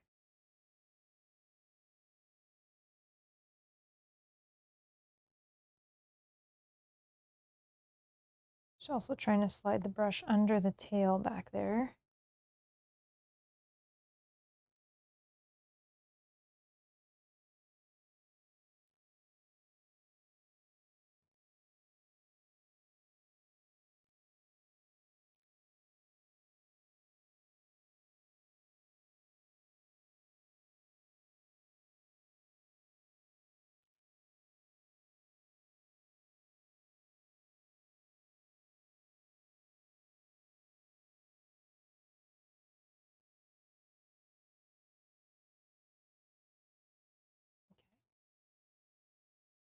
Almost looks like a little bit of mud.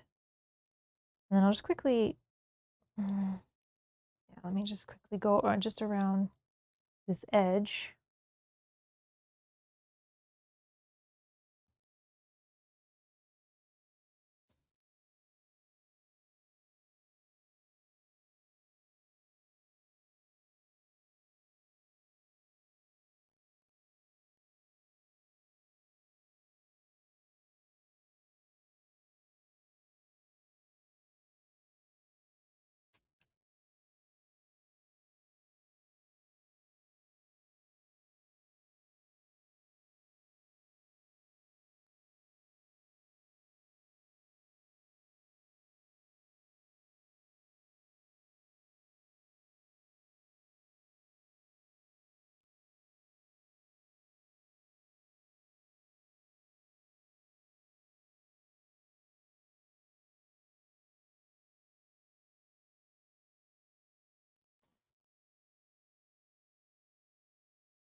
Okay.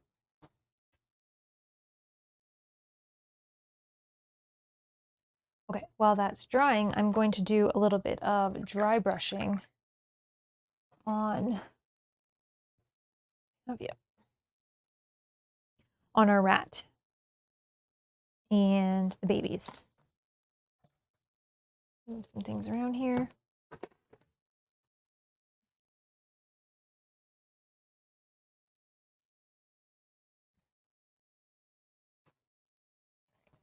This. I'm going to use kind of like two colors for dry brushing. I'm going to use this ash gray. And again, I like this corpse pale because it's kind of like an off-white, and I like to kind of mix them because I don't necessarily want to have like white spots, but I want to like lighten the gray in some areas. So I'm going to use that to do that. Beetle says, so Mel, for the games that you and Rob no longer play, do you display the minis for those games? Your work is unreal. Oh my gosh, you're so sweet. Thank you so much. We do not. We do not. I'm just also going to fix something while I do that. I do think about it.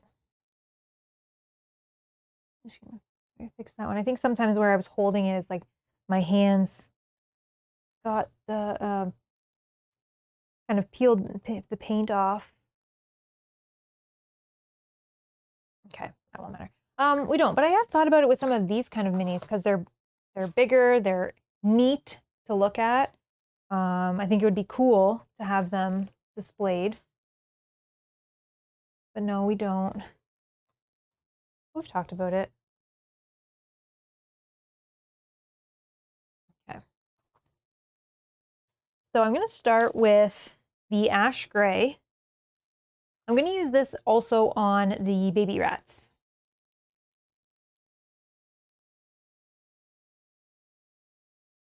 On some of them. Some of them I might do some other colors of dry brush. So let's see, we got.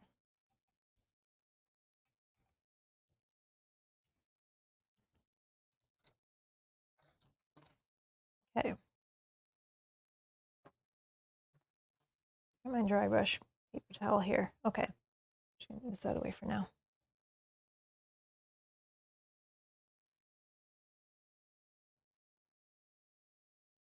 I'm just gonna use the ash gray by itself first.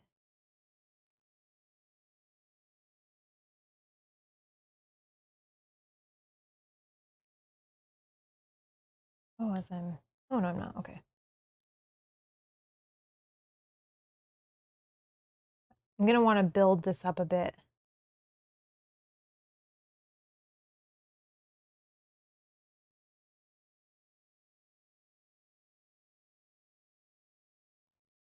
But it'll just help pop some of this fur out a little bit more.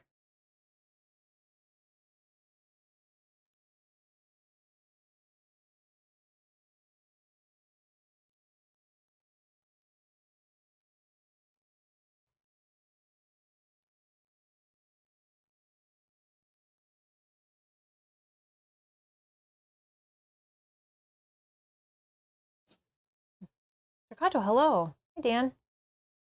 Looks gross. I love it. Thank you. Yep.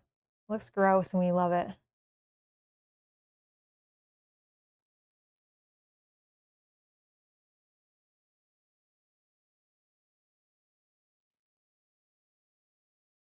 I'm actually going to put a little bit of this corpse pale on here too, because in some areas I want to add that.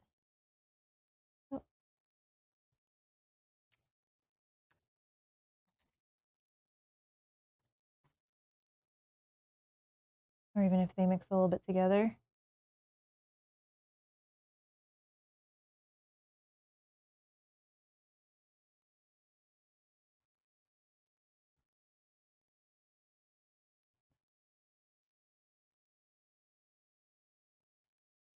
Okay, I'm going to do a little bit.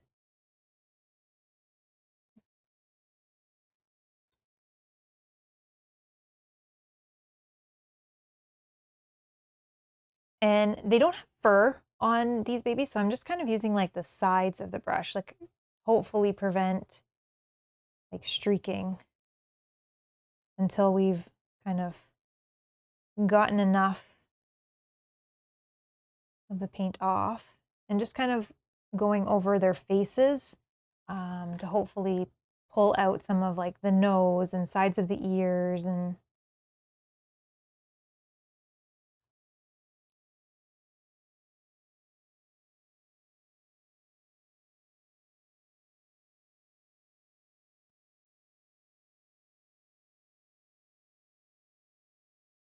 I'm just trying to lighten them up a little bit, especially the ones on the top.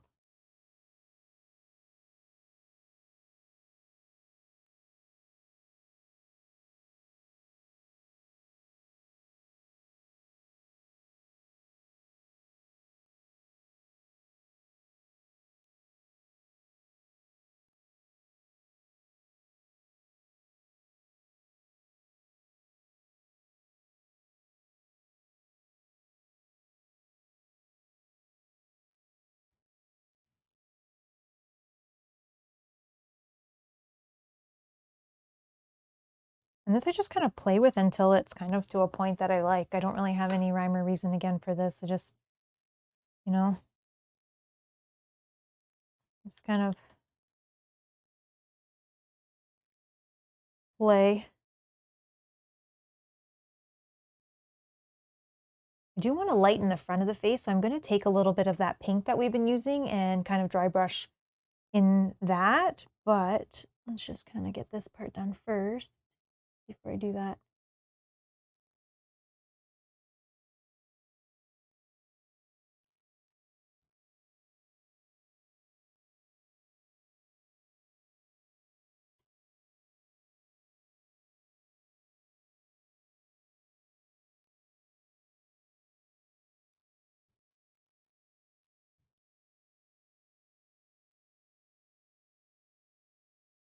Okay.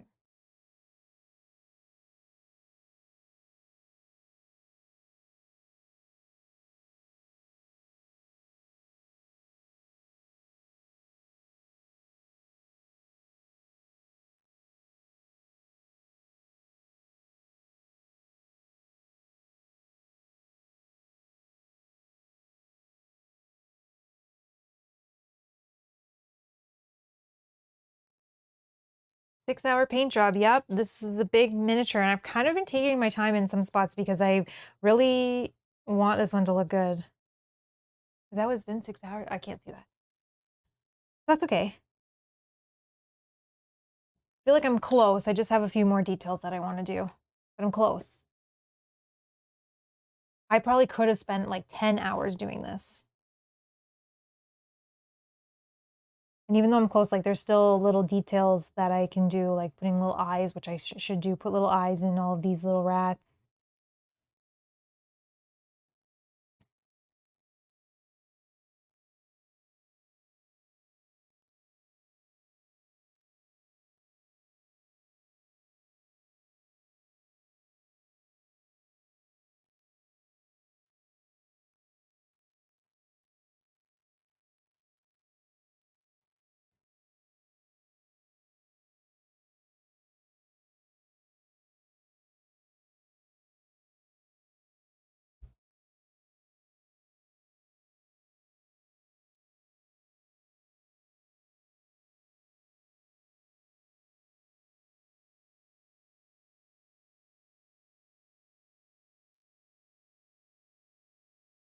Mom says, don't forget to dry brush his tummy. She loves the way it tickles. No problem, we'll do. Yeah, I'm gonna do a little bit lighter on the belly.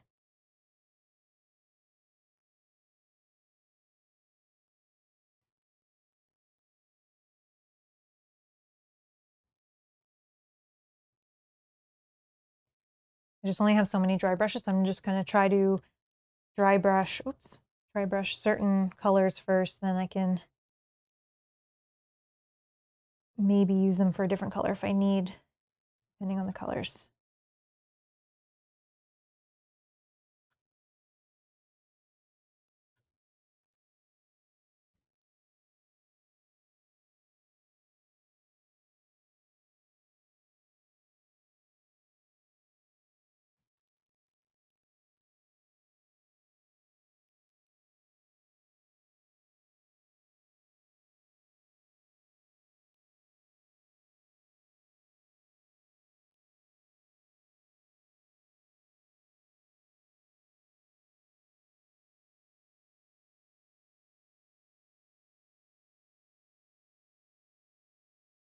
Okay.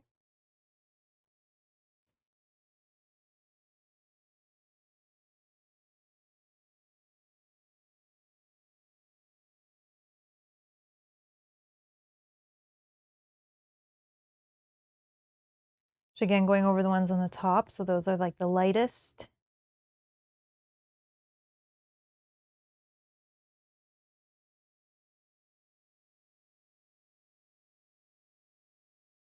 Have you painted the Oathsworn figures yet? The characters, no. I'm starting the characters tomorrow. This is I painted the little rats, these little guys. I painted these ones yesterday, all his little friends, and then this one. So far, that's it. Characters begin tomorrow on stream. You can set a reminder if you're interested in watching that.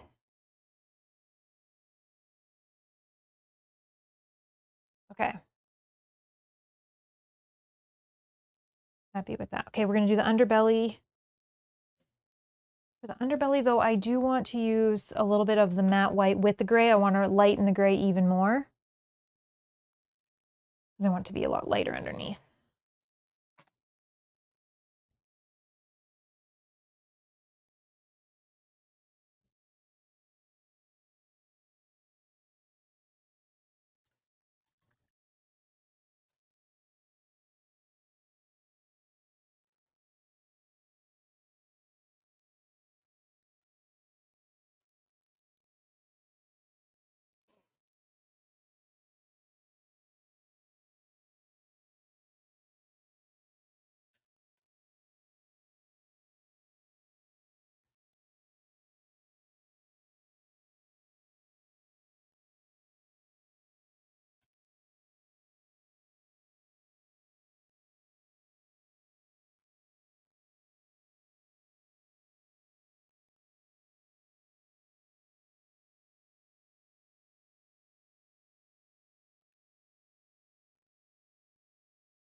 Okay, so I tried to do lighter underneath. I could probably do a little bit lighter even still.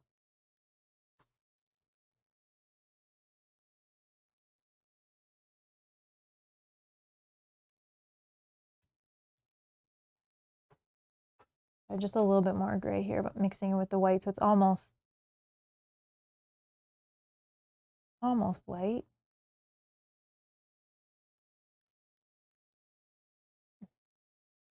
So how many tables does one need to play this game? I don't know. We haven't started yet.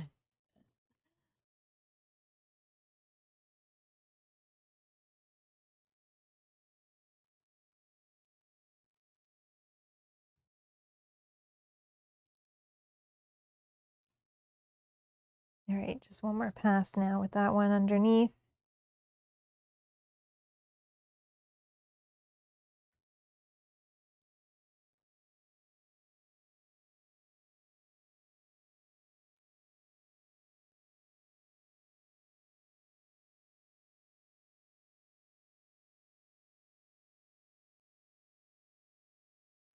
Didn't actually take off as much paint so that it hopefully covered it a little bit and made it a little bit more light under the belly.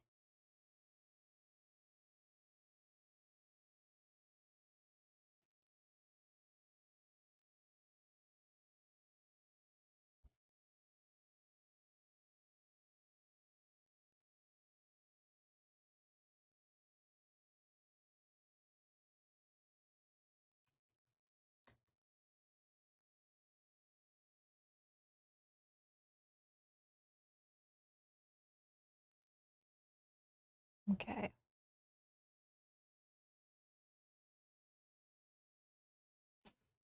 While I have this that's really light, I'm just gonna kind of just go over the tops of some of these, the very top of some of these rats on the top.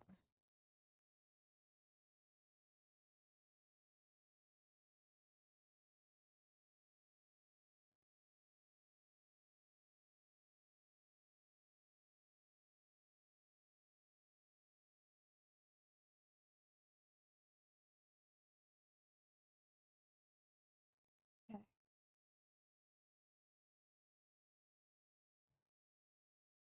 You guys are so sweet. Thank you so much. Yeah, I'm definitely super happy with this. This looks awesome. I cannot wait to play. Okay, next what I want to do is I want to take this littler brush. I want to take some of this pink and cream mixture that we have that we used for the hands, and I want to dry brush it slightly into the nose.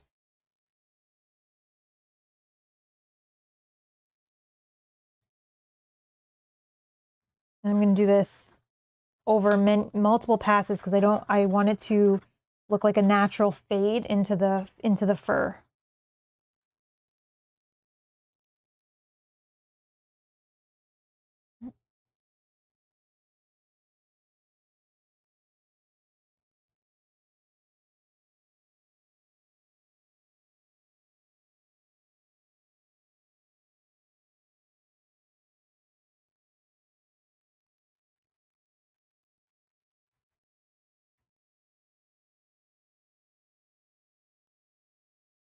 Almost dropped him.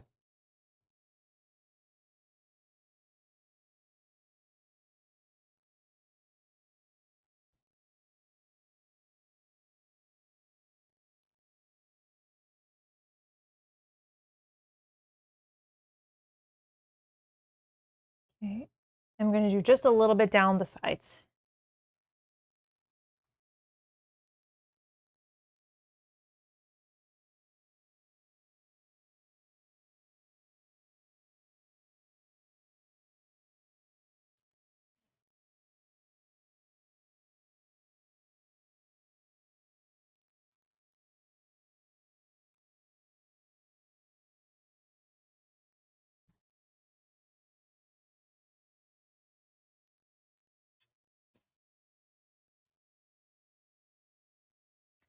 I'm saying, any plans to make the little cute baby rat tails look less bright with some yeah, we can definitely do that. We put some red wash on it. That's what right now is on there. but they are still kind of bright. So I can darken them down a little bit with some sort of like a brown wash or even like a flesh tone wash.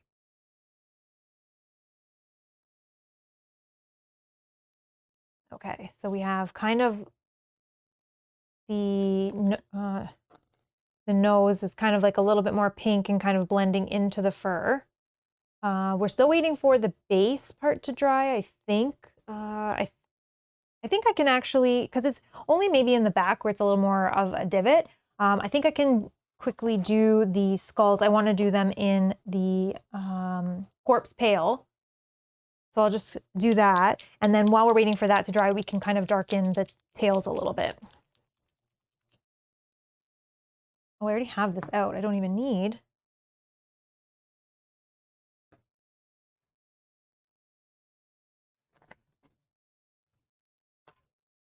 I already have this on my palette here.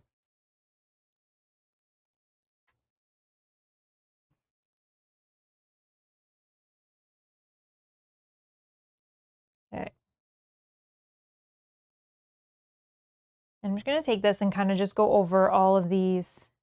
I actually want to have it so it's very thin. And like we'll just kind of like run into all of the holes.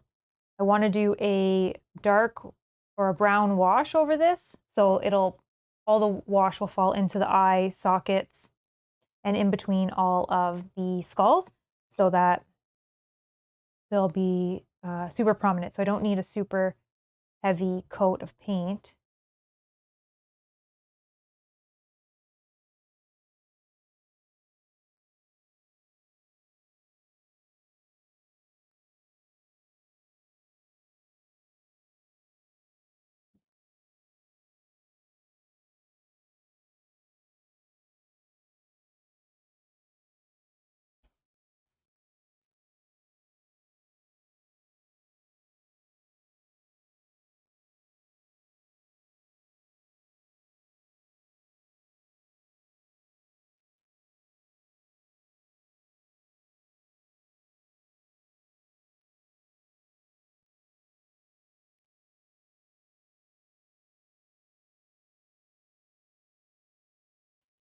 Sorry if it's a bad angle to try to get in here.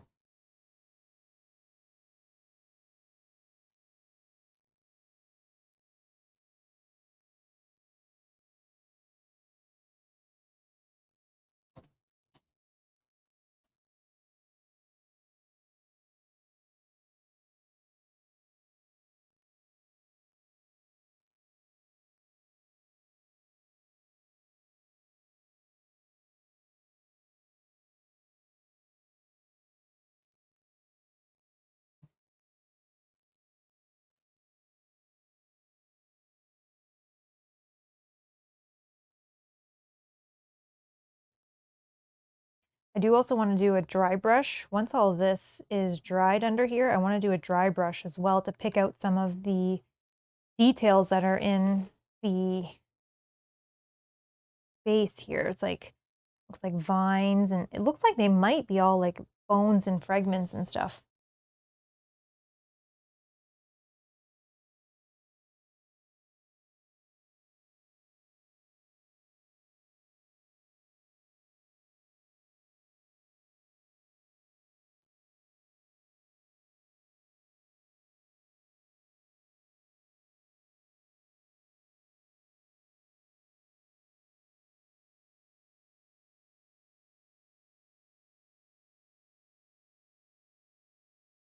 My arm is going to be so sore tomorrow. I'm holding this thing up.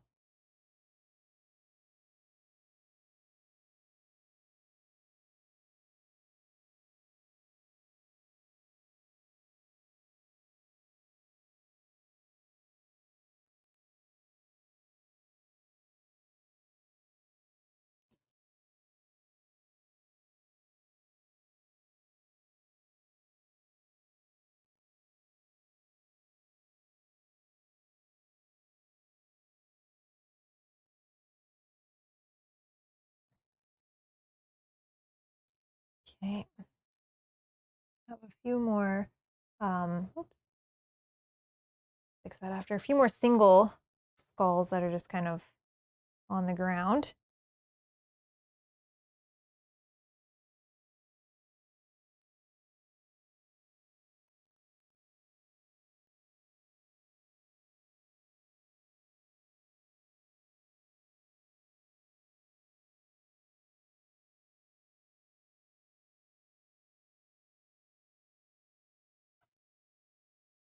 Some of them are like half buried. It's kind of cool.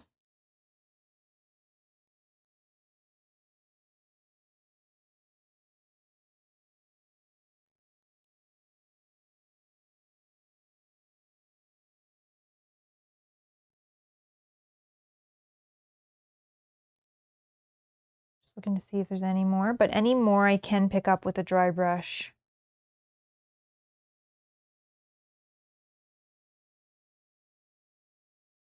And again, some of them, like I said, look like they might be buried, so that's fine.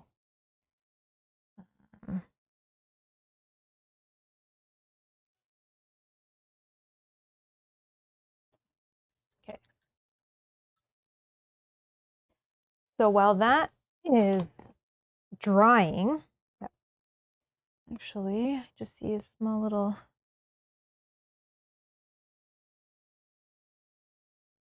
there we go. I will put a wash on these tails. And we're trying to go a little bit darker so that they're not so bright. So I think we'll go with, let's go with it's like a medium. Mild. Let's go with a mild brown. I think that will be good. Do you use any water or flow enhancer to thin your paint down? Not usually. Sometimes I might add a dab of water. Depends on the consistency I'm looking for, but no, usually not. Speed paints, you definitely don't need, you don't put anything in. They do sell medium if you would like to thin them down a little bit, but I don't even really use that very often, if at all. And normally I use a wet palette, so most of the time my paints are pretty thinned. But yeah, no, not usually. I don't use, and if I, where did I even put that? Is that this? Yeah. And if I want to, I'll just add a little tiny bit of water. Or sometimes the water from the brush is more than enough.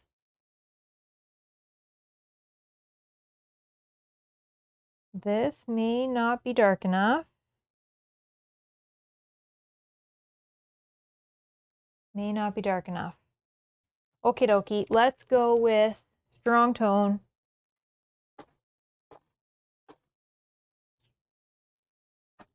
We're gonna go with the strong tone instead. That one's not dark enough.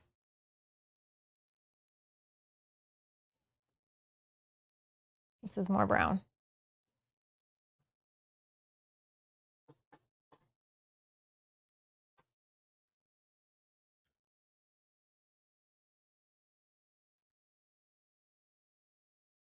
Oops.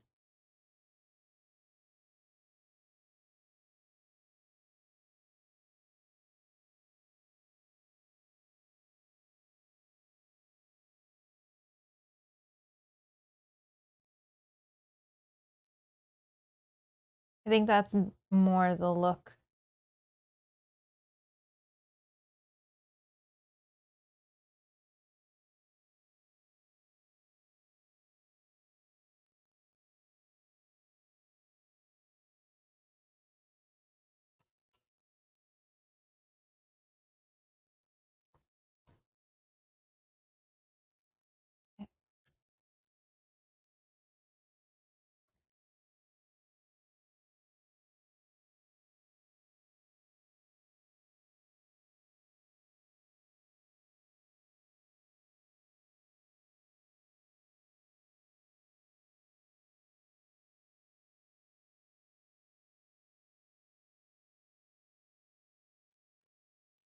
Elko, hello, just joined. This is really disturbing. All right, yeah, this is really gross. But it's been a lot of fun to paint.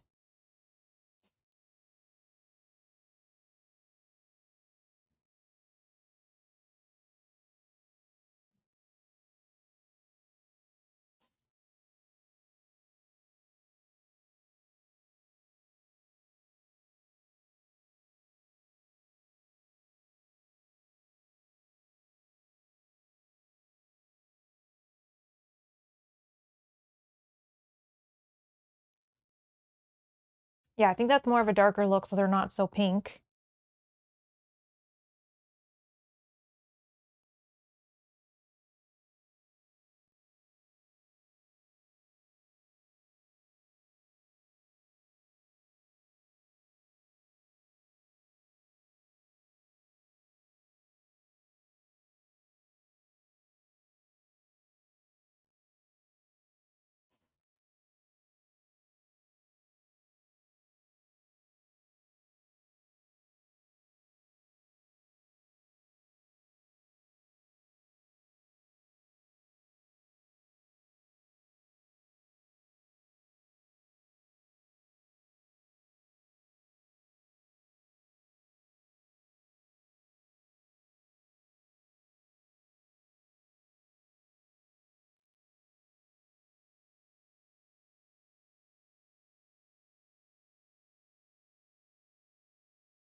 Okay. While this base is still kind of drying, I'm just going to go around and put some eyes on these rats. I think I'm going to use yellow, but I'm not going to use the same demonic yellow that we used for the Broodmother herself, which I think I also want to do a second coat on now that they're drying.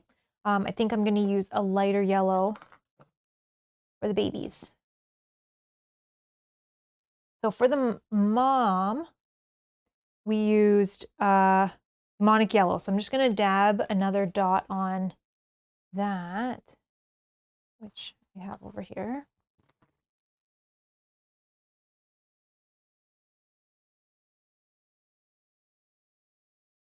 Just because now that it's drying, I want it to be like super bright and very noticeable.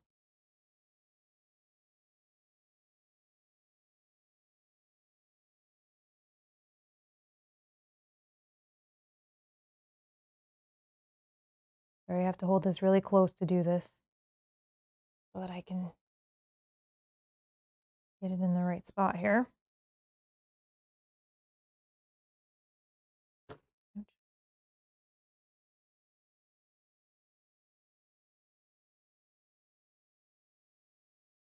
There. Now it's a lot brighter. Okay, so we're gonna do the same thing on all the babies, except for the babies, I'm gonna use a lighter yellow. I'm gonna use the, where did I put it away? Yeah. I'm gonna use this moon dust yellow, which I already have out from when we were doing the scars, where we were putting a little bit of the green and yellow, like pussy looking stuff. So it's the same yellow. I'm just gonna go around and start dabbing in some of these eyes. Again, I have to hold this close so that I can see, so I'm sorry. These eyes are even tinier than Mama.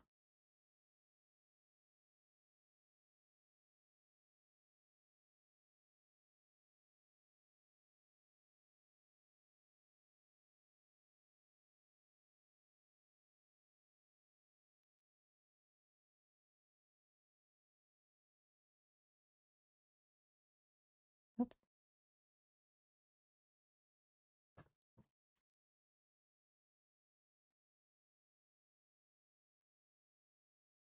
Clean up where I touched there. I don't know if you can, oh yeah, I guess you can kind of see them. They're very tiny. The eyes are super tiny.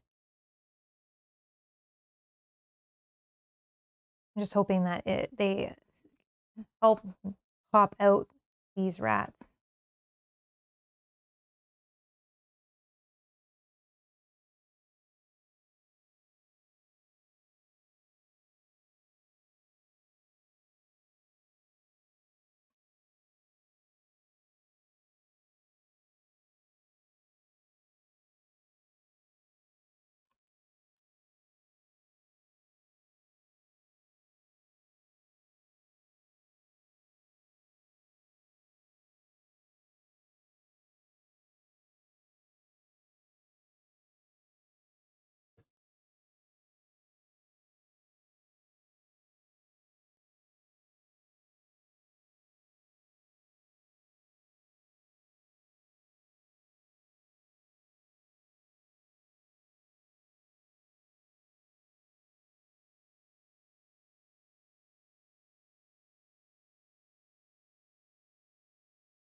Now that I have this magnifying glass, I might actually be able to do eyes on characters. I can actually see.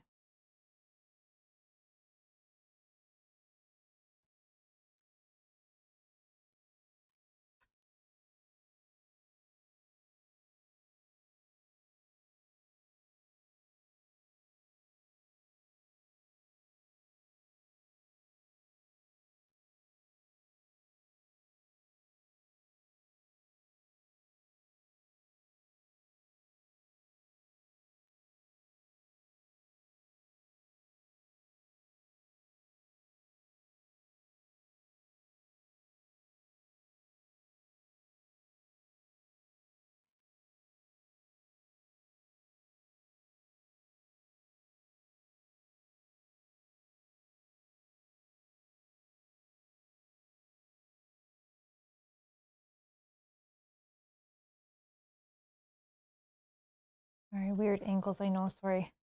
Just trying to hold it so I can see.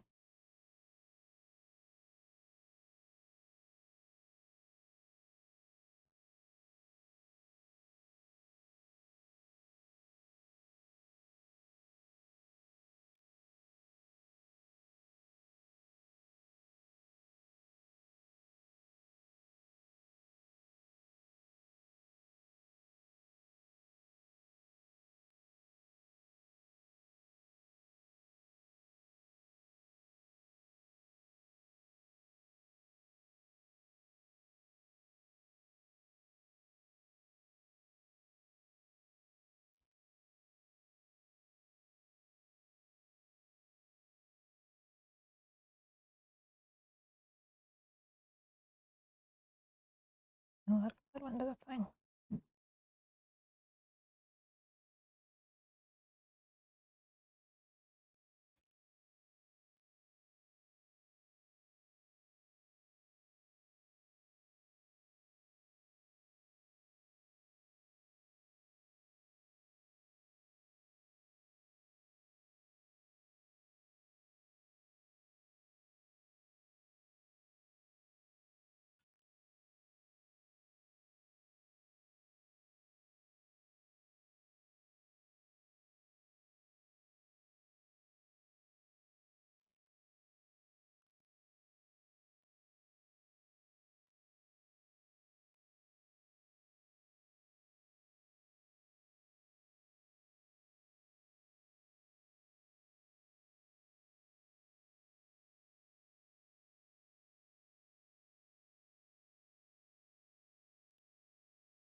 Okay. Not all of them are perfect, but that's fine. At least you can see them, even from this distance, so that's awesome. Okay. If I missed any, it's okay.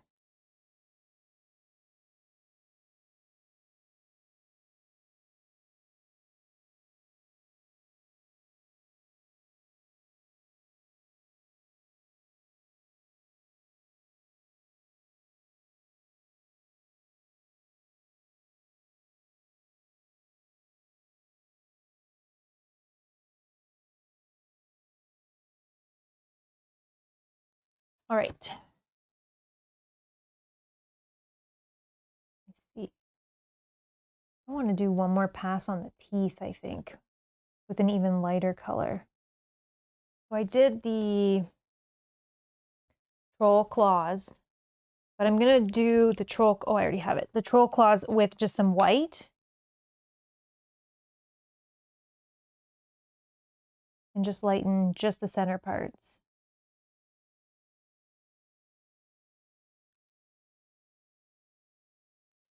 And then by then, I think my skeletons will be dry.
I just added that pass again to the top teeth. So I'm going to do the same thing to the bottom. I think it's a little bit better. There's a little more detail.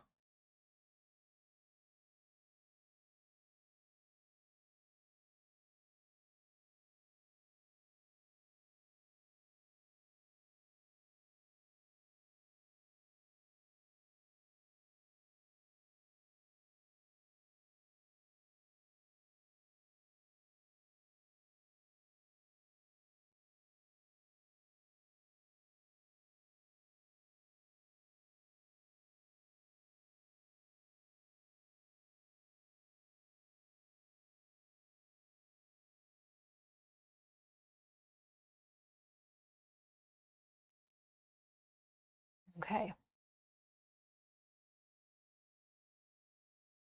Awesome.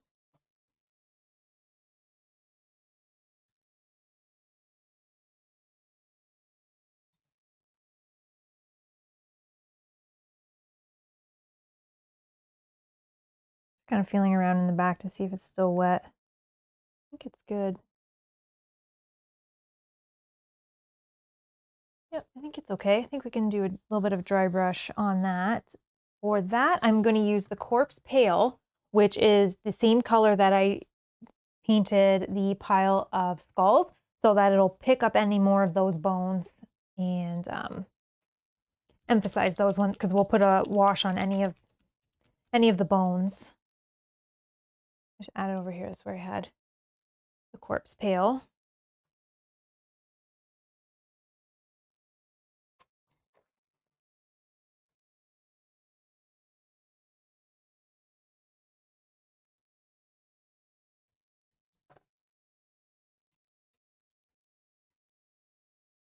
Okay.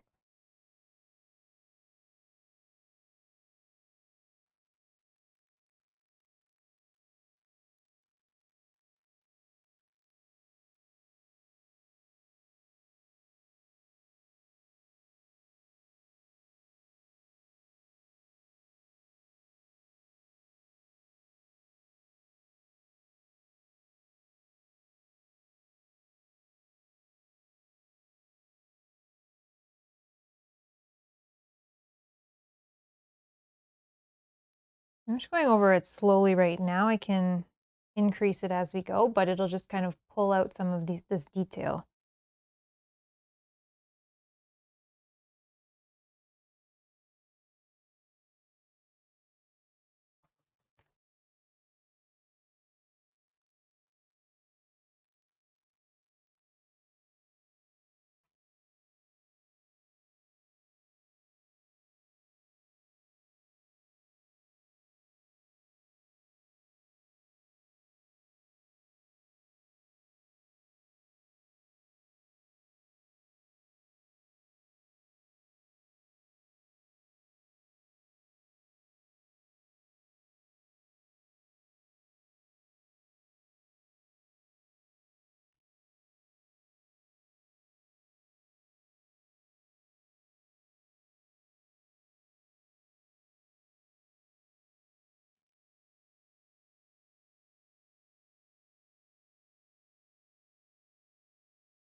Add a little bit more.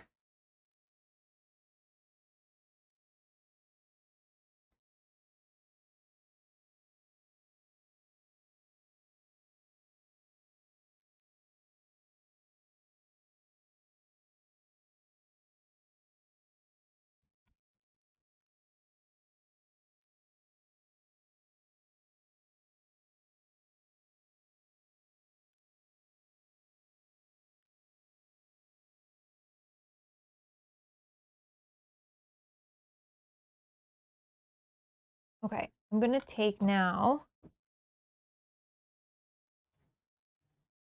I'm gonna take now some wash and put that over our skulls. Let's go with just a soft tone.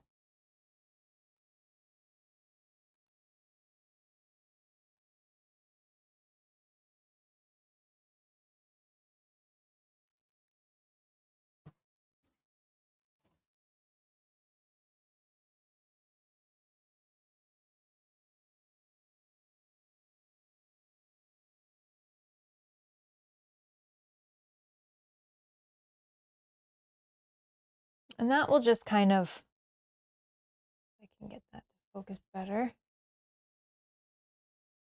Move my hand out of the way, I think. There we go. So it just kind of pops out the skeleton or the skulls better. It fills in the eye sockets and around the mouth.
Okay.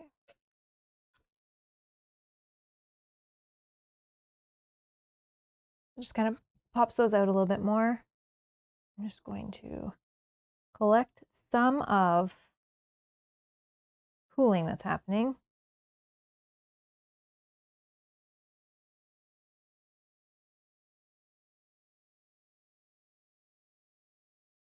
Okay.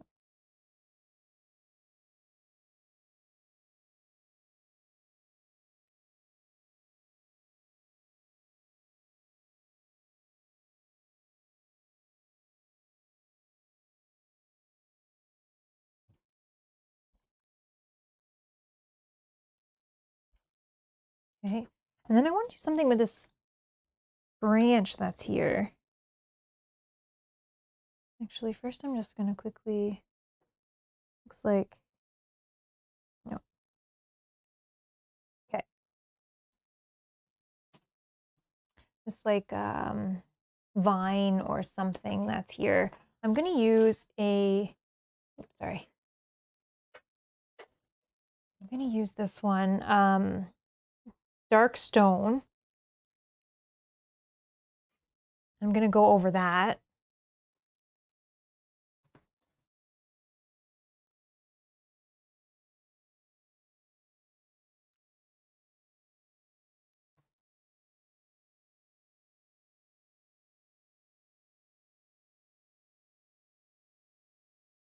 See if this is noticeable after I do it.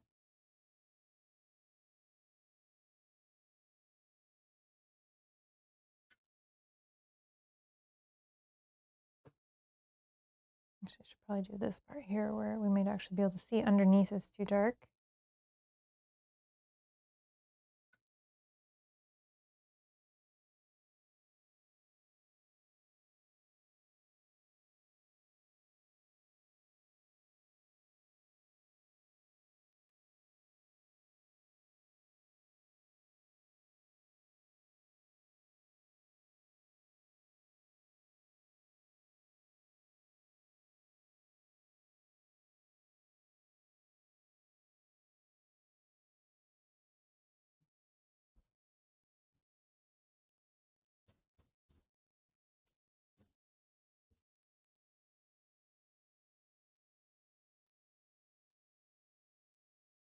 Fine. Green. Oh, Yeah, gray. it's not gray, it's brown. You think it looks gray? I don't know if that's what you said. No, it's dark stone, I think is what it's called, but Stone. no, but it's not gray, it's like brown. Okay. Green and brown is up. Okay, so then we're gonna fix that. We're gonna use this green or angel green.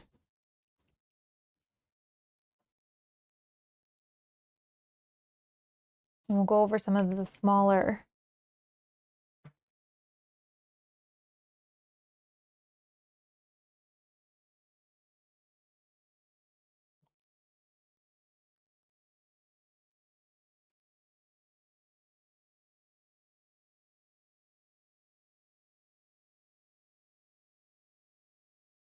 I'm not going to do every single one, but I'll do a couple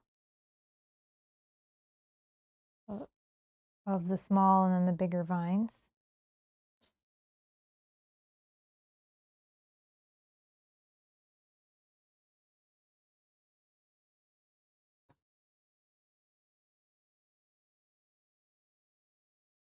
Actually, you know what? I'm going to try something else. I'm going to use this green, but I'm going to dry brush it on.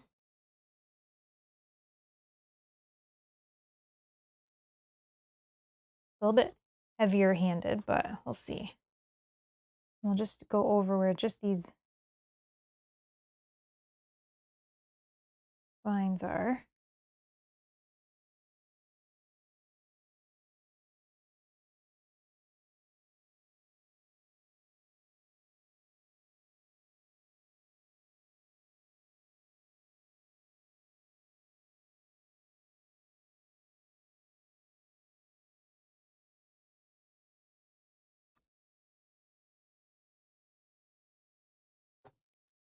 Be faster than what I was trying to do.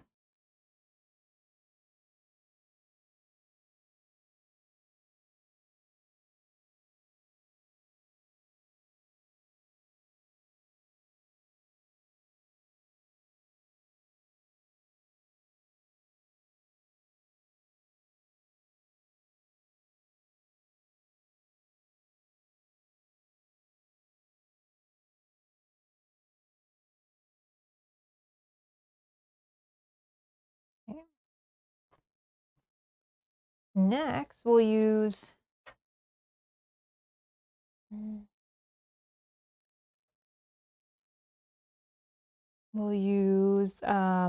oak brown for the ones in the back.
Okay, and just a little bit more of the green.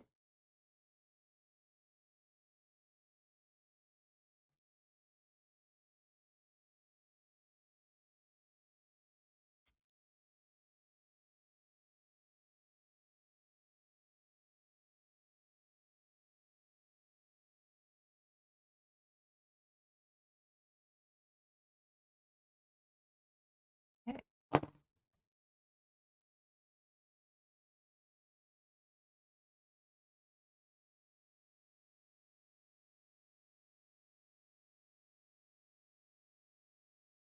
Okay, I'm just gonna do, I think the last thing that I need to do is just a quick ring around the base.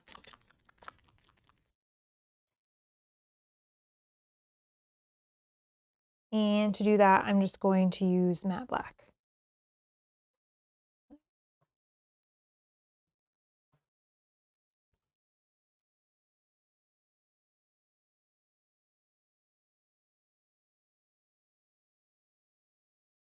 And I'm just gonna kind of hold it upside down, kind of sideways.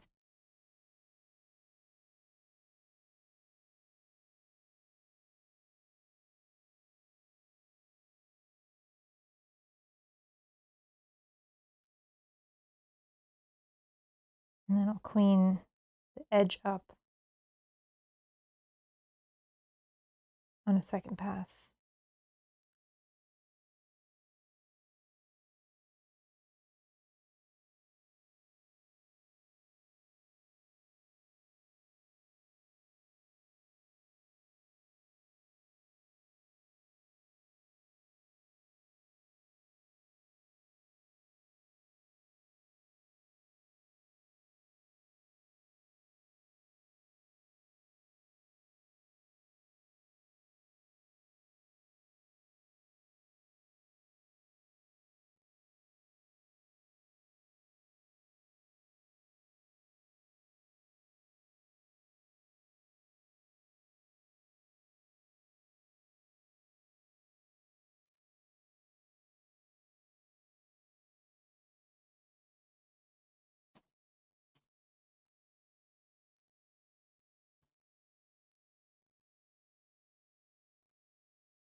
It's like never ending, like never gonna meet where I started here.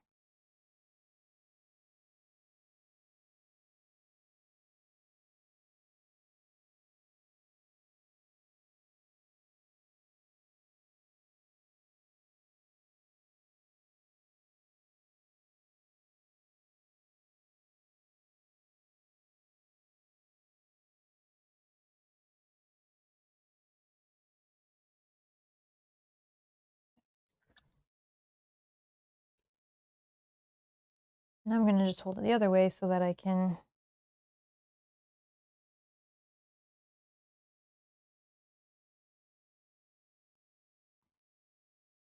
clean up the rim part here.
think we are done.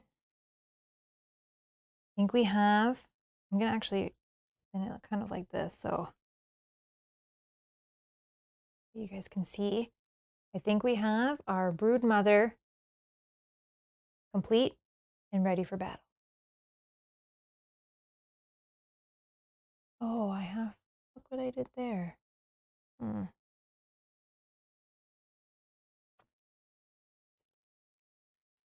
Okay, I don't know if that's not still wet. I don't think I can, nope. Let's go.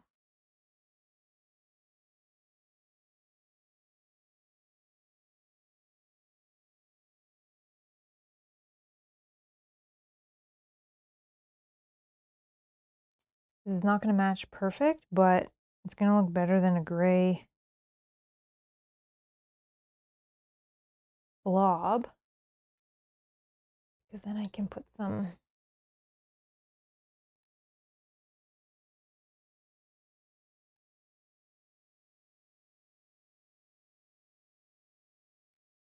all right, sure, whatever. Better than it was. Okay. So we have our Broodmother ready.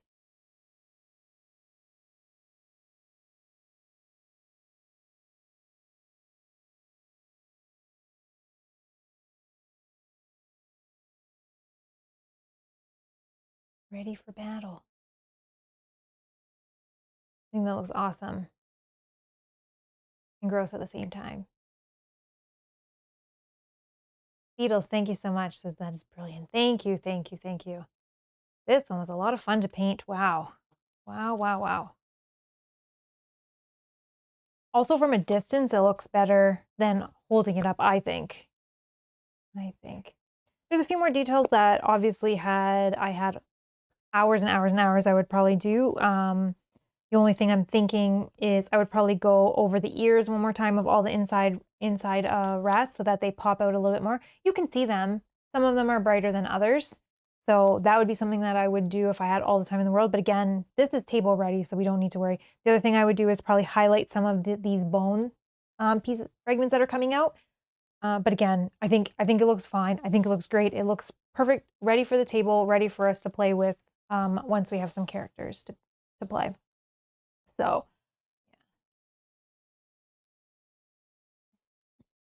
I'm gonna drink. I think it turned out great. Nice work, Mel. Thank you, thank you, thank you. Taylor, thank you. Yeah, I'm definitely very happy with the outcome of this rat. I think it's gonna look great. We got some of her little, let's get that out of the way. And this out of the way for a second. Only brought down 4 of them, but it's enough. Painted those ones yesterday, so we have the Broodmother and her rat ready to go. I think that looks awesome. Super excited now to play the game now that we have this portion of the game done. I don't have any characters done yet. We have them all ready to go. They're not painted yet, so gotta stay tuned for that. But this makes me super excited, like having a boss ready to go. It's also strange, I don't usually paint bosses before I paint characters, so this is exciting, but let's go. But that was a lot of fun, and I'm super excited to continue painting and opening the mystery chests and seeing what's in some of these other amazing boxes of minis, or not so many, some of them. Yeah, so stay tuned. Tomorrow, if you're interested, I'm going to be starting the characters. I'm going to be painting 2 of them tomorrow. Again, for the characters, I'm going to try to do a lot more detail, a lot more highlighting, all of that, which is why I've only kind of said 2 at a time so that I can spend that time to do that. Again, this was like, I don't know, like 7.5 hours to paint the Broodmother. Mind you, it was a huge mini with lots of detail, and I wanted to do extra to it, like some of the like pus and stuff, and I did try different washes and then maybe go over them again, and again, it's just a big mini and I'm a slow painter, so I'm happy that I got it done in like 7.5 hours. My goal inside my head was like be done by like 4:35 p.m. Eastern time. It's 6, just after 6. I feel like that's pretty good timing, I think. So super happy about that. Looking forward to starting the characters. Again, if you guys are interested in seeing more, right now I have obviously we did this one today. I have stream scheduled tomorrow to do 2 of the characters, and I think I'm going to do another one early next week for 2 more. We need 4 characters to start playing, so I'm going to just do 4 characters to start. That way Rob and I can start playing off stream, make sure we understand like after we read the rules. But if you guys are interested in seeing more characters and then potentially even some of the miniatures that, or I guess minis that are in the boxes, if I put spoiler tags and everything and spoiler thumbnails, I can also maybe paint some of those on stream. If you guys are interested, let me know in the comments, hit the like button so that we know that you guys are liking these videos and you want to see more of them. Share them if there's anywhere that you think people or fans of Oathsworn may want to watch some of these minis being painted, or if you know any little areas of the internet where people talk about mini painting or this game specifically, feel free to share these kind of videos and try to bring more eyes and more paint lovers to the channel. Again, thank you guys so much for hanging out with me today. It was a lot of fun. It was a long day. I hope you guys got some painting done on your end as well. I am now going to go and have something to eat and just relax my eyes. I think this magnifier is definitely super, super helpful, but for using it for a really long time, it really puts a strain on my eyes. So I'm going to rest my eyes and go get something to eat, clean up all of this mess, and start kind of getting some ideas of the colors that I want to use for the miniatures that I'm painting tomorrow. So thank you again for watching. Thank you for hitting that like button. Thank you again to all of our YouTube members and Patreons for supporting the channel to make these videos happen. So thank you so much. If you want to join any of those, you can find the links in the description below. And I guess I will see you guys tomorrow. Thanks so much. Have a good night. Bye.